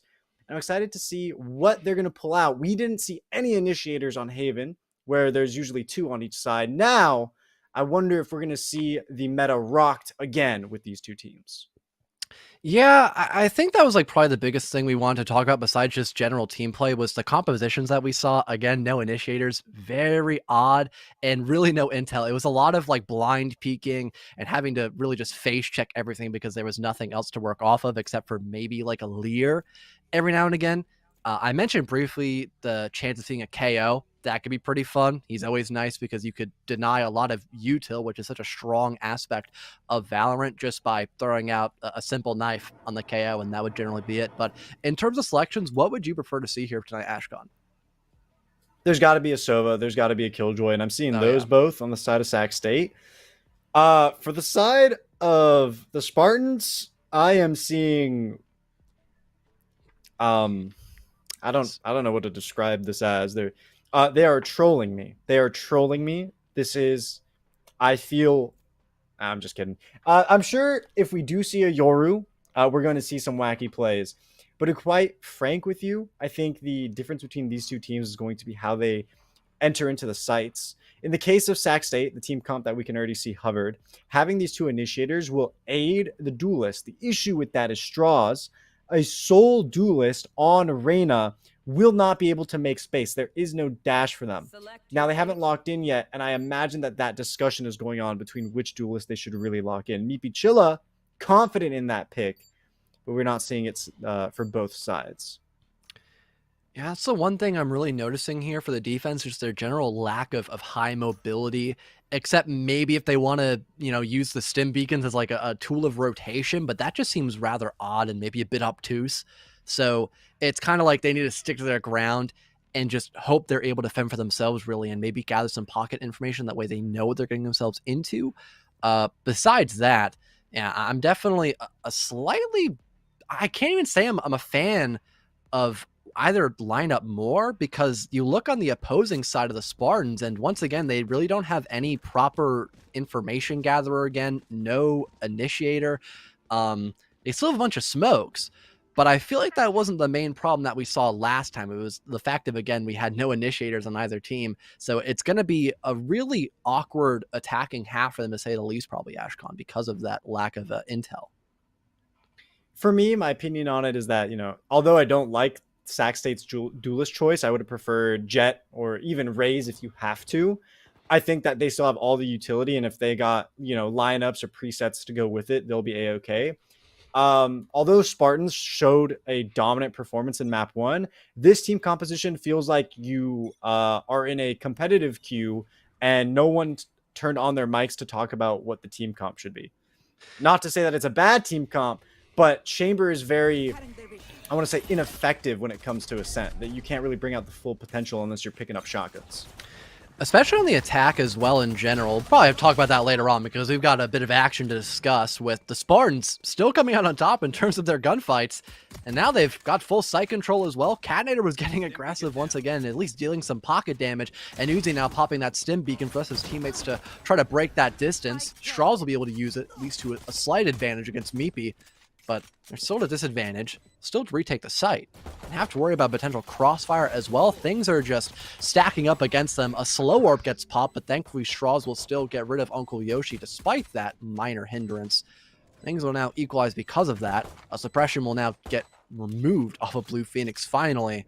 And I mean, they could still have a chance of having this retake be successful, but they now have to deal with this barrier orb in front of them. They'll now have to rotate all the way through Catwalk, which I think Straws has already done, but they'll end up falling. Some great isolation because of that barrier orb, and having Ao try to actually stick to this might not work out for him. The flash may have slightly blinded Catnator, but he still wins it outright. That was a very close call, but it was still Spartan's round to take. That is That was a dire situation. Catinator comes out on top. One player in a scenario where their jet has already killed 2. They need to pick up 3 of their own. On an agent that's been knocked down a peg, left with 4 stars. Which is which puts a big question mark over my head as to why Astra was actually picked by Cat. This is someone who looks at a lot of high tier gameplay. And so I think really the Astra pick can kind of even out the rest of the roster because of the little amounts of aggressive utility. I think there's that case. But compared to the other controllers right now, Astra has kind of lost her place and fallen into a niche. It seems that with this composition, the niche can be filled, but that's going to be determined more so by the rifle rounds. Right now, obviously, Spartans have a clear advantage with the weaponry in hand. Marshall, of course, 1 shot to the body for people who don't have any shields. Kitsune, giving up information, and that is going to be really unfortunate for them that they cannot play this position with the element of surprise. A second trademark ensures that. Post plant once again, and we have Kitsune trying to maybe find this flank be successful, but someone's just looking at them towards wine. Maybe we'll have an explosive round near the glass pane, and Buchu will get the final pick of the round. Flawlessly done by the Spartans, but, you know, like you had mentioned, Ashcon, they had the weapon advantage, and they also had the opening entry as a win, too. So nothing much to really talk about, I suppose. That could have been all that effective for Sac State, and at least now they've got rifles to boot, so that's a plus. But even their economy isn't fully favoring them to a point where they could all get full armor, so there are still a couple of glass cannons on their board so far.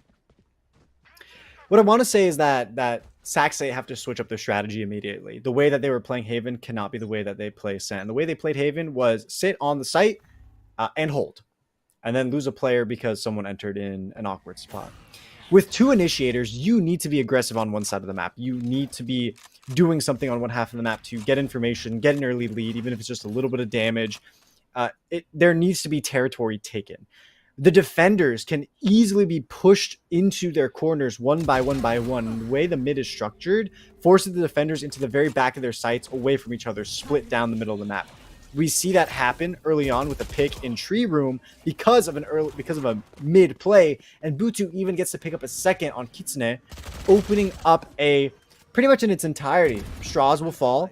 Yakubu can trade it out, but it looks like round 3 is just going to flow in the favor of the Spartans, despite the weapon advantage that Sac State had. And again, it's all because of how they're navigating the map and how Sac State is giving everything up. Oh no. Cat, don't do it. Oh, he's thinking about it. No. Oh no, Catinator, no! Oh, the second melee kill of the night, Ashcon. You love to see it. But late epic bonus round win for the Spartans?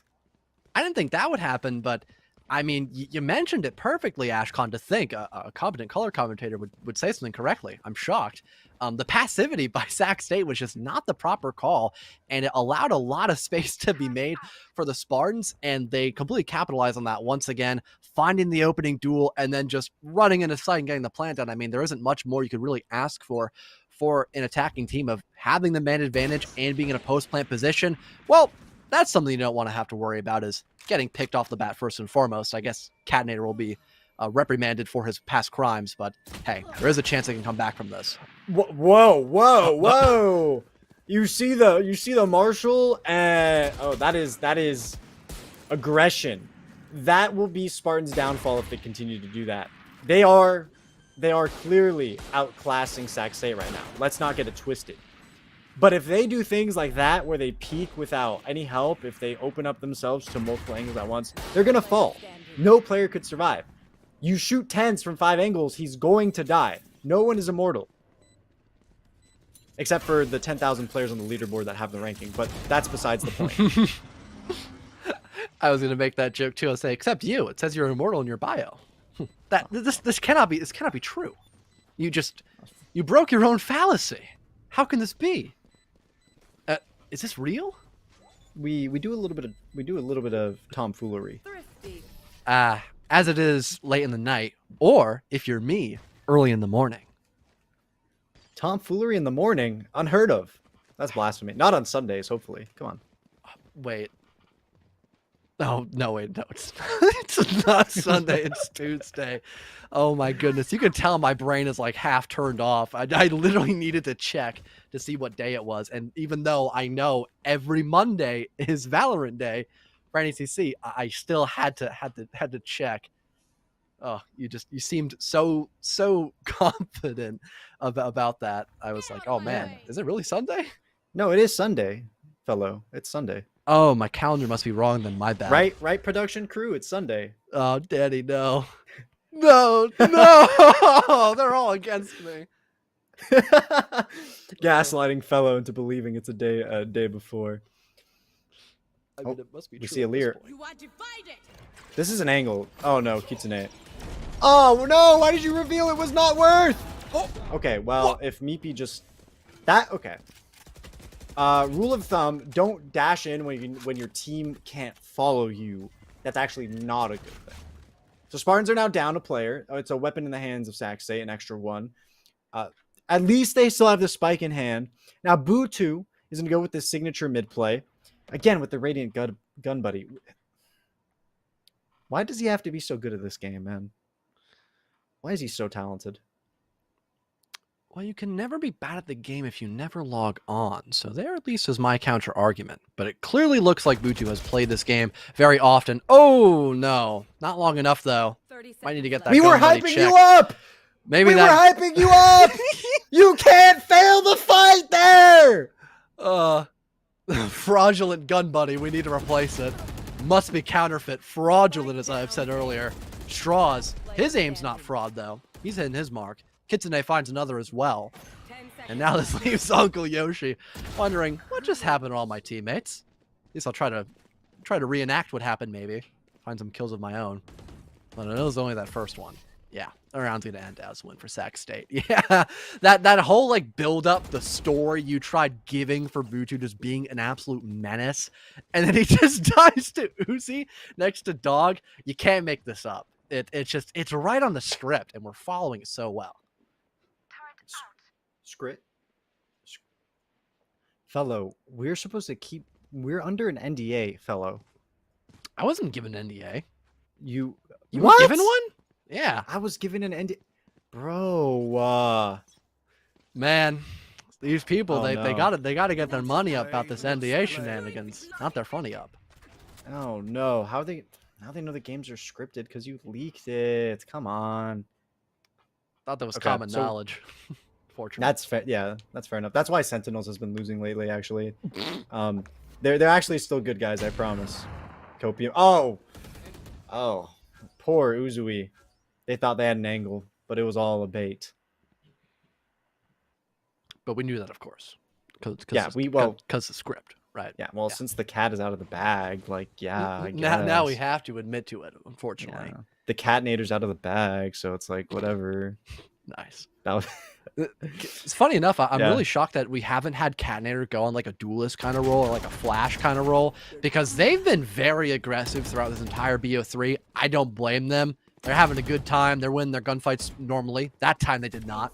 As Straws is still hitting them like it's nobody's business. It looks like Sapphire will join in too. So despite the fact we had the Spartans in that early man advantage, they kind of fell flat, unfortunately, trying to go for that B push. But Meepy, next to at least the little under crevice next to the top of market, will at least catch one off guard, not any more than that. And now once again, funny enough, it's Uncle Yoshi, except this time in 1v5 to 1v4. It is already a 1 versus 3, and they have the tour de force, so maybe they could find something, but they've already flashed him out, so potentially not. Whether the Vandal try and be in a better position to win this gunfight, gets the first one. There's one from Market. They've got a crossfire, and it's going to be too much for Uncle Yoshi to handle. 3 rounds in one direction, 3 in another. Law of equivalent exchange is held. We move on to the 7th round with no clear advantage. The momentum, was initially in Spartan's favor, but they got too big for the britches. They started making very easy mistakes, and that's the fastest way to curb your own ego into the negatives, right? You start at a neutral point. You build yourself up. You're feeling the high. I mean, that knife was the peak for the Spartans. And then they start losing 2 players initially, and then they do it again. And then now in their 3rd round, they just get stopped in their tracks by the positioning of Sac State. they can't be feeling good. They thought it was in their hands, and all of a sudden this game isn't so free anymore, and they need to show some respect. And that's a type of play that they're not used to, and they can't really afford with 2 duelists in a chamber. A Sage right behind them to heal them, and an Astra to kind of bring everything together with the extra utility. Now that they take things slow, it's Sac State's defensive game. They have the Killjoy utility to play off of. They have consistent utility from both initiators to gather the information to predict a push, and on top of it, a Brimstone to stall.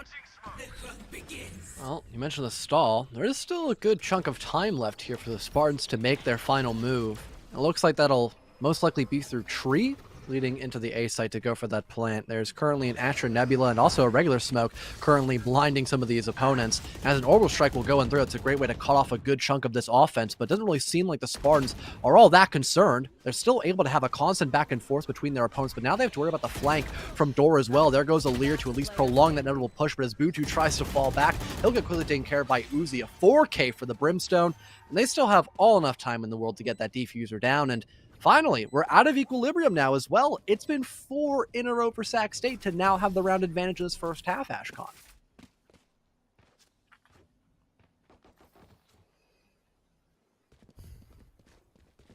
I'm looking at these ultimates that are ready. Sac State, yep, they were playing, or they enabled Spartans to play into their own hands. They have now complete retake ultimate options, and I'm trying to look over, and I'm not seeing any abilities that could counter a lockdown right now for Spartans. If it goes down, if Killjoy ults, it's over. If they're trapped on the site in a post plant, it's over. Kitsune ults, uses no command, it's over. These AoE ultimates are their bane. And right now they're facing 2 agents that have been consistently able to get frags and orbs.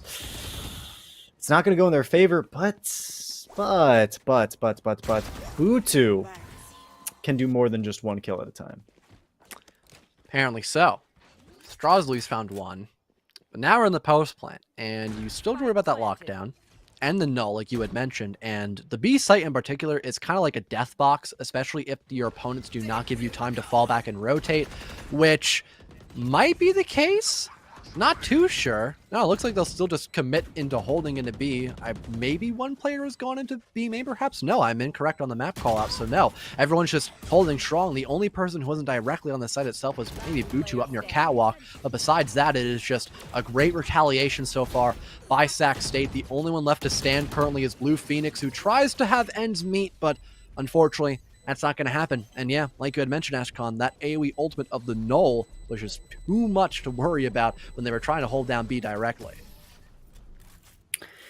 And that's the struggle with Ascent B site, is when they're the attackers, you need to have that insight to not push in with everyone. And that's kind of what Chamber specializes in. And, to not have Uncle Yoshi in that position is really what causes that downfall. It is the counterplay that you can keep your chamber set up for, let's say, the middle of the map, get some early information, see if anyone rotates, pick them off there, and if not, move behind the entirety of your team that you can still teleport for some odd angles or halt the retake. Doesn't come through there, though. Well, we've got a 5-man presence between both the back catwalk and also Fountain. Don't see this every day. Looks like they will try to, I guess, go into tree and then go for another door play into A and go for that plant. I'm shocked because of that. We don't have anyone maybe trying to watch through A main perhaps or something, because it wouldn't take that much to just throw down a smoke and then you have access in the site once you get also tree pressure as well. But I guess that will not happen. Catinator watching the flank all the way down through B main will actually catch the Sova off guard. That's a good opening picker for the Spartans. And as they are making more leeway, there is a good chance they can get into A site pretty darn soon because there is no direct presence. It's only a proxy by Sac State, but at least they equalize. I was about to say, if Catinator does not get picked off after standing in the center of the map, my jaw would drop. Now we're seeing the Killjoy ultimate, the lockdown coming into play as a retake. There we go. There's that chamber coming into play, right? Where you have them on the lurk and they can come in to really push the defense and get them off their balance for the retake. Kitsune punishes for the res, gets 1, but Butu still alive and able get rid of Sapphire, meaning it's a 2 versus 1 scenario now. Difference between the two, Kitsune has the full 150. Still not enough to survive, though. Well, finally, after 5 long rounds of pain and suffering for the Spartans, they will manage to scrape away their 4th round after a very close call. Thankfully, they had a crossfire in that 2v1, so it was only a matter of time before Kitsune ended up falling. But they have really improved a major amount, especially since after that 3rd round, they didn't have any picks at all. They weren't using much of their utility, and now they've completely changed their entire playstyle, and it really has been working wonders. And the same thing can be said for a good chunk of Stack State as well, I would have to agree. And also Straw is still killing it on the duelist role, has been making a lot of headway for their team too. But maybe this Hunter's Fury could be the one thing that actually finds that opening pick. But no, Butu is able to dance around it with such grace. Doesn't lose a single bit of HP, and now the ultimate has basically been down the drain because of that Ashcon. Looks like Yoshi has found their signature. Operator in mid from the top. So far, 2 kills with it. Was able to shut down a lockdown in the previous round. So they're finding value, and they're going to continue to do so. What I'm interested in is the spread of the Spartans. They have 2 towards A. Oh, okay, there we go.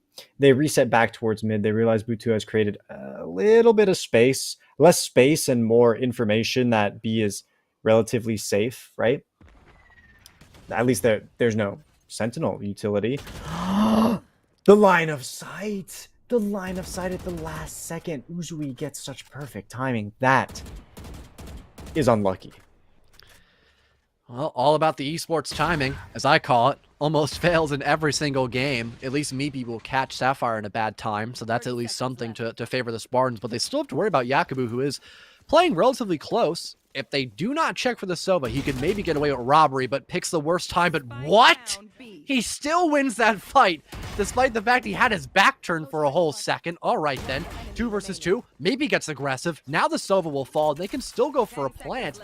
It has just been a roller coaster on this round, Ashton, as now Kitsune, coming in through market, will have to win a 1 versus 2. The operator is on the board as well, and there are so many long lines of sight they can deal with. A flash will have to come in through, most likely. Thankfully, this player of the KO has at least 2 in their pocket, even goes for a grenade as well, which could deal a significant amount of damage.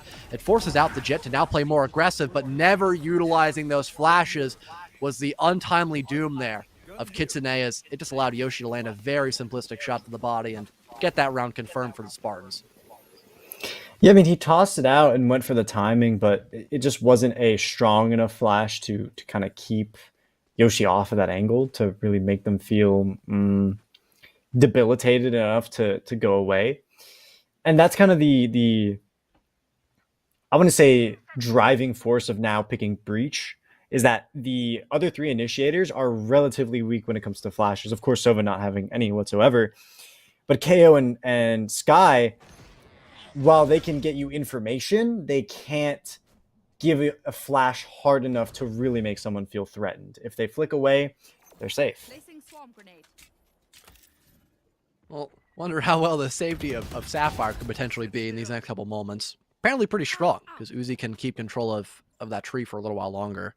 That's the one major point of contention we've seen by Spartans a lot when they want to go for a push. We have very rarely seen them actually try to go for more of like a main, smoking off heaven and maybe like door and then pushing in like that. Perhaps we've seen a very less range kind of push, which I don't like fully blame them for.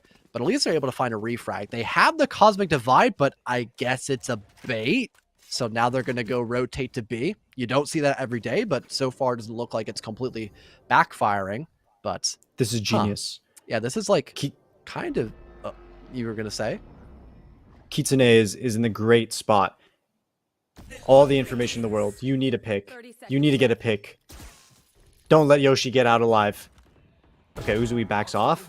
Boom. There it is. Now the rear is secured. Spartans, they should be fish in a barrel in the upcoming moments. They should be trapped here on the site. They can't retreat into B main.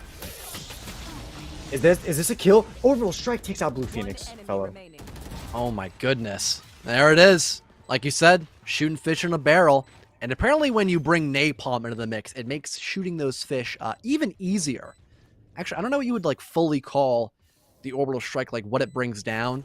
But it's something fierce. I'll have to It say that. certainly cooks. It like there's no bacteria left. That's for sure. Last Mhm. round before Napalm the is, switch. is a great thing to do exactly that. So maybe it is that. Maybe like highly advanced napalm. We'll have to go do our research on that later, perhaps. But Yeah, yeah, I'm no chem major, honestly, frankly. I know someone who's a chem major. I know somebody Ah. actually. Can you check on their mental health for me? Just make sure they're doing okay. They're not. They are not doing okay. Oh, okay. Well, I mean that makes sense. I figured that was going to be the answer, but you know, my He has hearts to are work them. with me every single day, and also works with chemicals. Like he cannot be fine. He's in a lab 50% of his time, and then the other 50 he has to listen to me on a broadcast. Yeah, no, he would. I could only imagine why he has gone insane. Production is asking hoops. They want the identity. You don't know exposed. that Preston is getting a degree as a chemist? You don't know that? Oh my, Danny, come on! Oops. our producer goes. That is the "Uh-oh." most Danny answer I ever heard. Hey, Oops. Pop quiz tofu. When's their birthday? Uh oh. Ooh. Uh oh. Sapphire's been spotted. Oh, they're gone. Turret's disabled. Killjoy utilities disabled. They closed the door on themselves. That is Spike planted. an L and a half. But there's only 2 agents on site. All right, it's gonna increase now. The door is gonna be broken through. But for a moment there, it seemed like the retake was possible. Unfortunately for Sac State, they're 2 agents down, and they're not rotating. They're all in the same place. Well, now there aren't many agents left, at least for Sac State White. They had a window, or if you... No, how did he get there? What? Did he just do it again? He did it again. The same place, too. Canator, how? It's so funny. Keep doing it. I was going to say, there was a small window, or door, if you want to take it literally, of an opportunity there for the defensive side of Sac State. Now attack, of course, because the sides finally switched, and they weren't able to capitalize on that. But hey, at least Catnator managed to find another knife kill.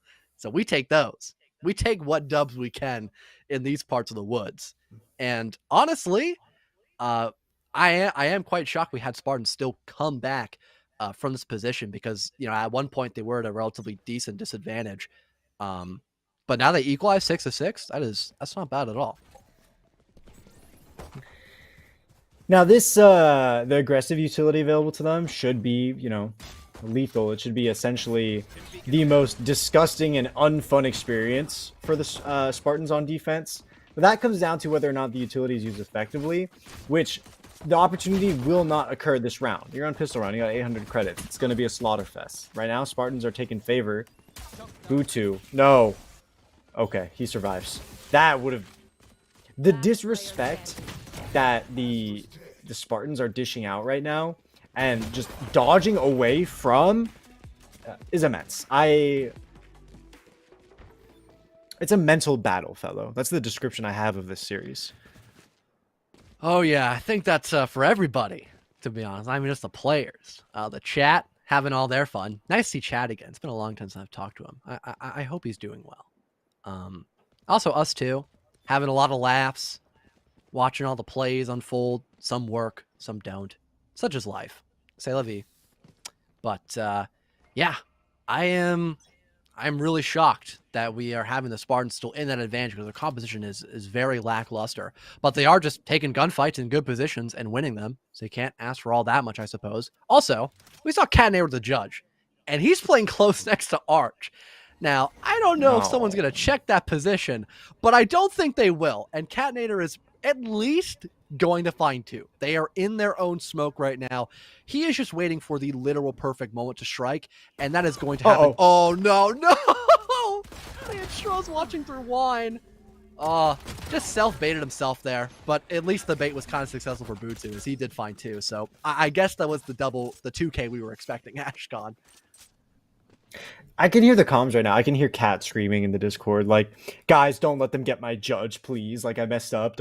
They cannot have a judge right now. Because honestly, if Sac State has it in their hands, they could easily turn this around. But don't worry, the rest of Spartans come to save today. Butu especially has just been on top of the game that they see the risks that their teammates are posing, and they don't let anyone get too carried away. We'll put it that way. 30 seconds left. Could also imagine Catnator screaming, "Bro, he's in wine!" I could imagine that too. Probably, maybe. Still, though, not a good spot for Sac State, and they have to deal with a flank very soon with One enemy no alarm bot to give them that information, but the flank will never happen, technically, because Yoshi just gets the last two with some nice landed martial shots. So, hey, another decent start so far by the Spartans, and we have seen them win the bonus round in the past, so maybe they could do it again, but I would like to think with Sac State, they could really manipulate in terms of their utility how much they can get away with early on, but we didn't see that all that much around the first or second round of the second half, so maybe I could be proven wrong this time around.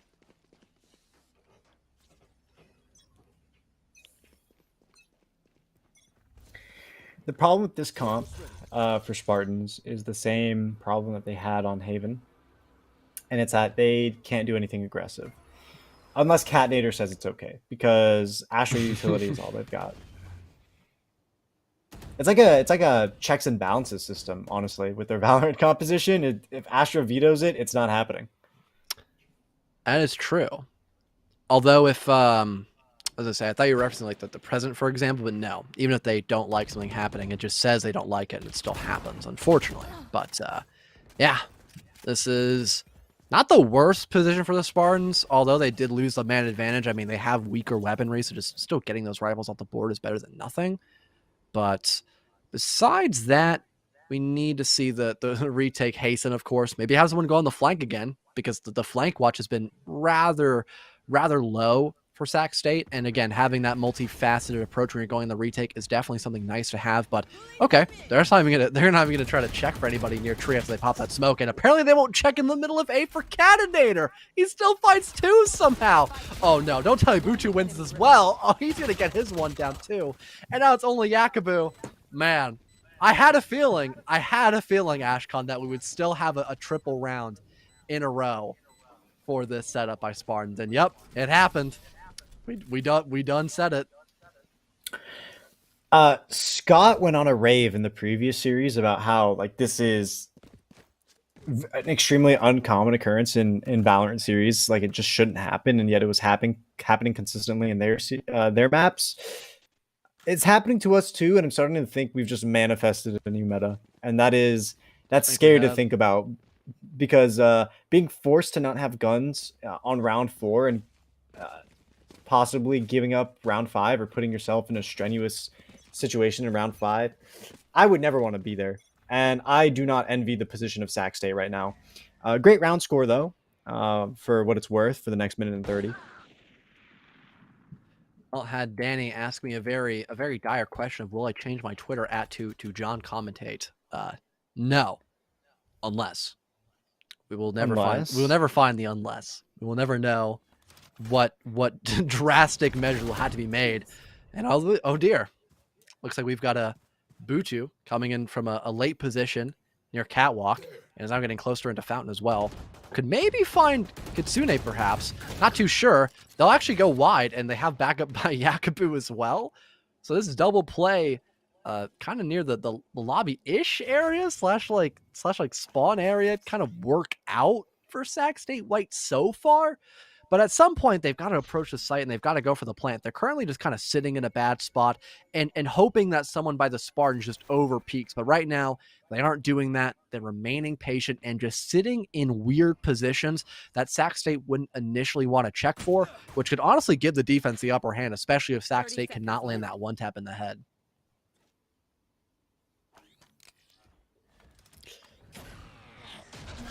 Game of chicken here. Yoshi will not peek. Strauss is holding the angle. But the push finally happens for Sac State. One goes through, but the rest, follow after a fall. Catnator, of course, good for one in their position, but can't find the second. Strauss closes the door and runs away. Yoshi, the final player in the midst of the Spartans. 2 shots to both players, and they'll be done for. But they're giving up a lot of information with the way that they're running around. Looks like that'll be their demise, too. Shockingly enough, Sac State had actually come back from that round based off of Blue Phoenix maybe having too much pressure on their shoulders there next to Lever, and lost to the 6-shooter there of, I believe it was Yakubu, funny enough. But yeah, although we had really good patience there by the Spartans, they just ended up losing some crucial gunfights, and that gave Sac State the option to go get the plant down and have a relatively strong position to hold in a soon-to-be 2 versus 1 after Catnator decided not to wait for his teammate to help during that retake, unfortunately. So just, like I said, lack of well, they had patience early on, then they kind of dropped the bag there. But at least with this early aggression, it pays off by Yoshi finding 1 pick and now just sitting in the midst of a smoke, hoping someone tries to get over aggressive.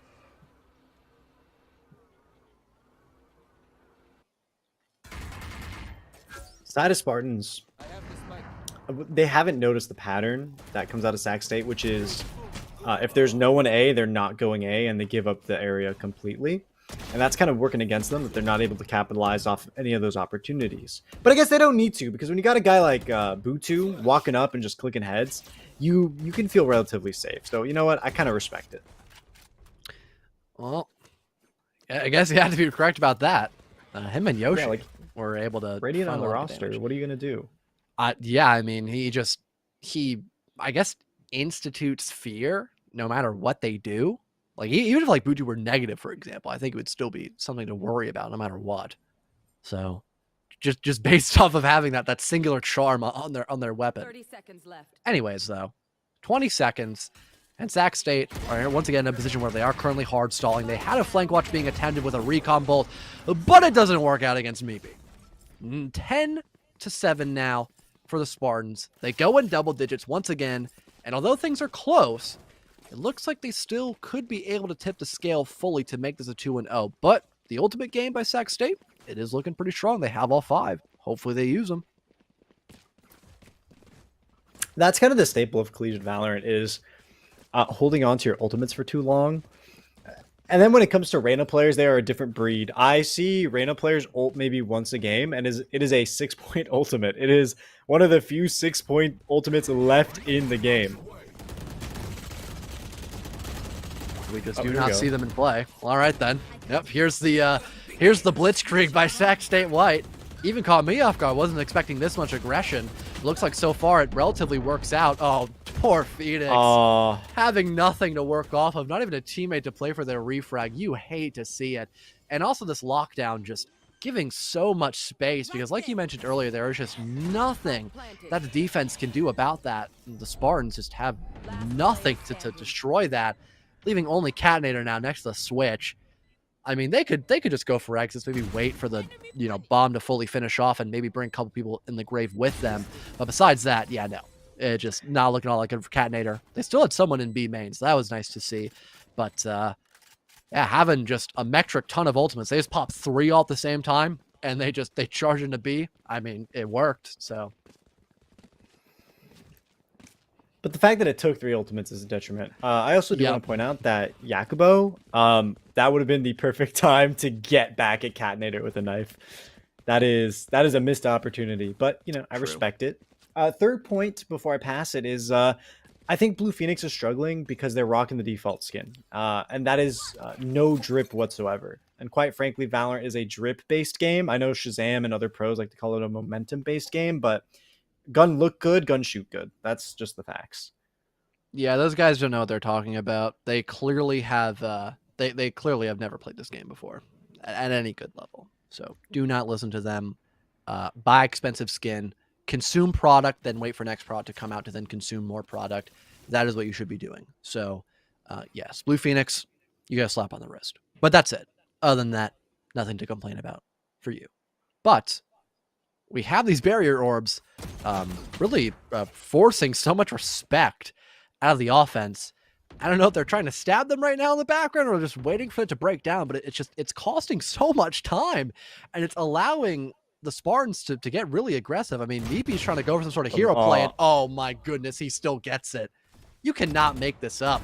Able to win that gunfight. Uzi now springs into action, but at a good time, able to catch 2 off guard. The Spartans now lose the advantage, and they may have been able to waste a lot of time, but now that barrier is gone, they really don't have to worry about all that much except the crossfire by Butu and also Phoenix. Oh, that is nuts. A shot through the smoke, and Butu's posted up in this headshot spot. Not necessarily a head glitch, but close enough. They can dismiss away, but a stray bullet could end them. They're not scared, though. Oh, no, the spray does not go in their favor. Uzui picks up a third, and... wait a minute. No. Wow. That's how the round...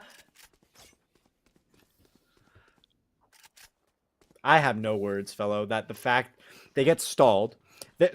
Uzui gets the first 2 picks out in mid. Crack open the numbers in their favor. And Sac State goes, yeah, we want to go to the site where we know there's presence of the few players that are left alive. We're not going to go to space that is unknown. We're going to go to space that we know there are people waiting for us there with utility. Astra's still on the board to coordinate with them. It is these it is the macro decisions, the map navigation that Sac State is being punished for. 100%. All right then. Well, Sapphire not able to get that opening duel win. At least Kitsune is there. Hunter Fury popped as well. Butu, though, gets aggressive near Found. They've got the Empress, so don't really blame them all that much. And now the Hunter's Fury is gone. Still found them 1 pick. Butu now getting shot in the back can equalize things. But besides that, we still don't have Sac State fully aware as to what they want to do until Uzi probably makes the call. Let's just go A and hope for the best. I don't blame them. They've got smokes. They've got flashes. Should be enough to clear through A and get the plant down, right? As long as they clear tree, things should be okay, right? Fellow Chamber has played A every round. They haven't figured out that there's traps there. Right here. Just pretend like they're not there, and they are not there. That is all I have to say. All I need to comment about. Here we have the Brimstone, getting ready for the Stim Beacon, and some Sky Smokes as well. There goes out the trademark, though.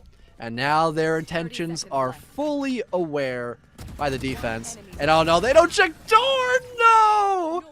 The smoke is not a wall. You can go through it. And Canada does exactly that. Match point for Spartans now because of that one fatal flaw. He did like a Stewie 2K, but none of the utility. No flash out. Just run. Just Walk raw. through smoke. Raw dogging the smoke onto the site. Like what are you? I respect Catnator. That is all I have to say. Yeah, we gaming. So what? Just happened. Real gamer time. That's 12 what it's to all 8. about. Match point with the Spartans. They're here to go for their final point. They don't want to wait any longer. Yoshi's posted up. They know that there's been a consistent threat with Uzui habitually pushing through mid to find the pick. It's going to be the reverse. The alarm bot will trigger. Oh, conservatism for Chili to back away. We don't generally see that, but I guess it makes sense with Catnator and Butu posted up on the A site. Everything is held down. The fort is under control for now. We got Shraz trying to close the distance. Goes for a couple pre-fires as Yakubu was planting and now positions in a different way where they cannot watch through arches. And here comes the rotate. Not committing to that plant did give away a lot of time for the rotate to happen. And in a whimper, the match will end. And it's an early celebration by the Spartans, but I don't blame them. Yeah, look at the defuse down. It's a 2-0 for the Spartans. And by far, Catnator, you have been one of the most aggressive Astros I have seen him play in a very long time. But man, was that good? Was that enjoyable to watch? Great showing by both teams. I think it goes to show that meta is not everything. No matter what rank That's you true. are, that you can really break things down with consistent play, consistent aim, and coordination. And I think, the Spartans took that above and beyond. Of course, they secured the series 2-0. Congratulations to them for coming out of this week with an extra win under their belt. And I think that's it for me and you, fellow, unless you got some final comments. No, shout outs to, of course, our producer and observer who have been all night, and Bulby can now leave. He must be feeling great about that. Shout outs to, I guess, us in the caster booth too. Well, I figured after like 6 hours, Bulby, you would want to leave now. I figured that'd be like a good idea because you're tired and all that. But no, you can stay if you want to. Unfortunately, I do. Do you have your Twitter linked on your Discord? No, you do not. Well, now he leaves. All right. He's gone. I hope he has a good night, though. I did not say that. You could shout out Danny's Twitter, who is tofu_r6 or tofu_r6. Yeah, I always forget that, but then I always remember right after. So that's a relief. He was our producer for the whole night, so big ups to him. Big ups to Ashcon as well, at Ashcon's voice or _voice. See, I always forget the underscore, but at least we see it's there. So now we know. And also me, if you want to, at For All the Caster, if you want to, but probably at least do Ashcon because he's good at Valorant. I'm not, but No, like I our follow six. you too, fellow. If you like, I did see that, thought that was very pog. If you want to check out our 6 stuff, maybe check me out. But for that, other than that, maybe don't. But been an absolute blast. Hope you all have a great rest of your night and to see you all again very, very soon for some more NECC action. Have a good night, everybody.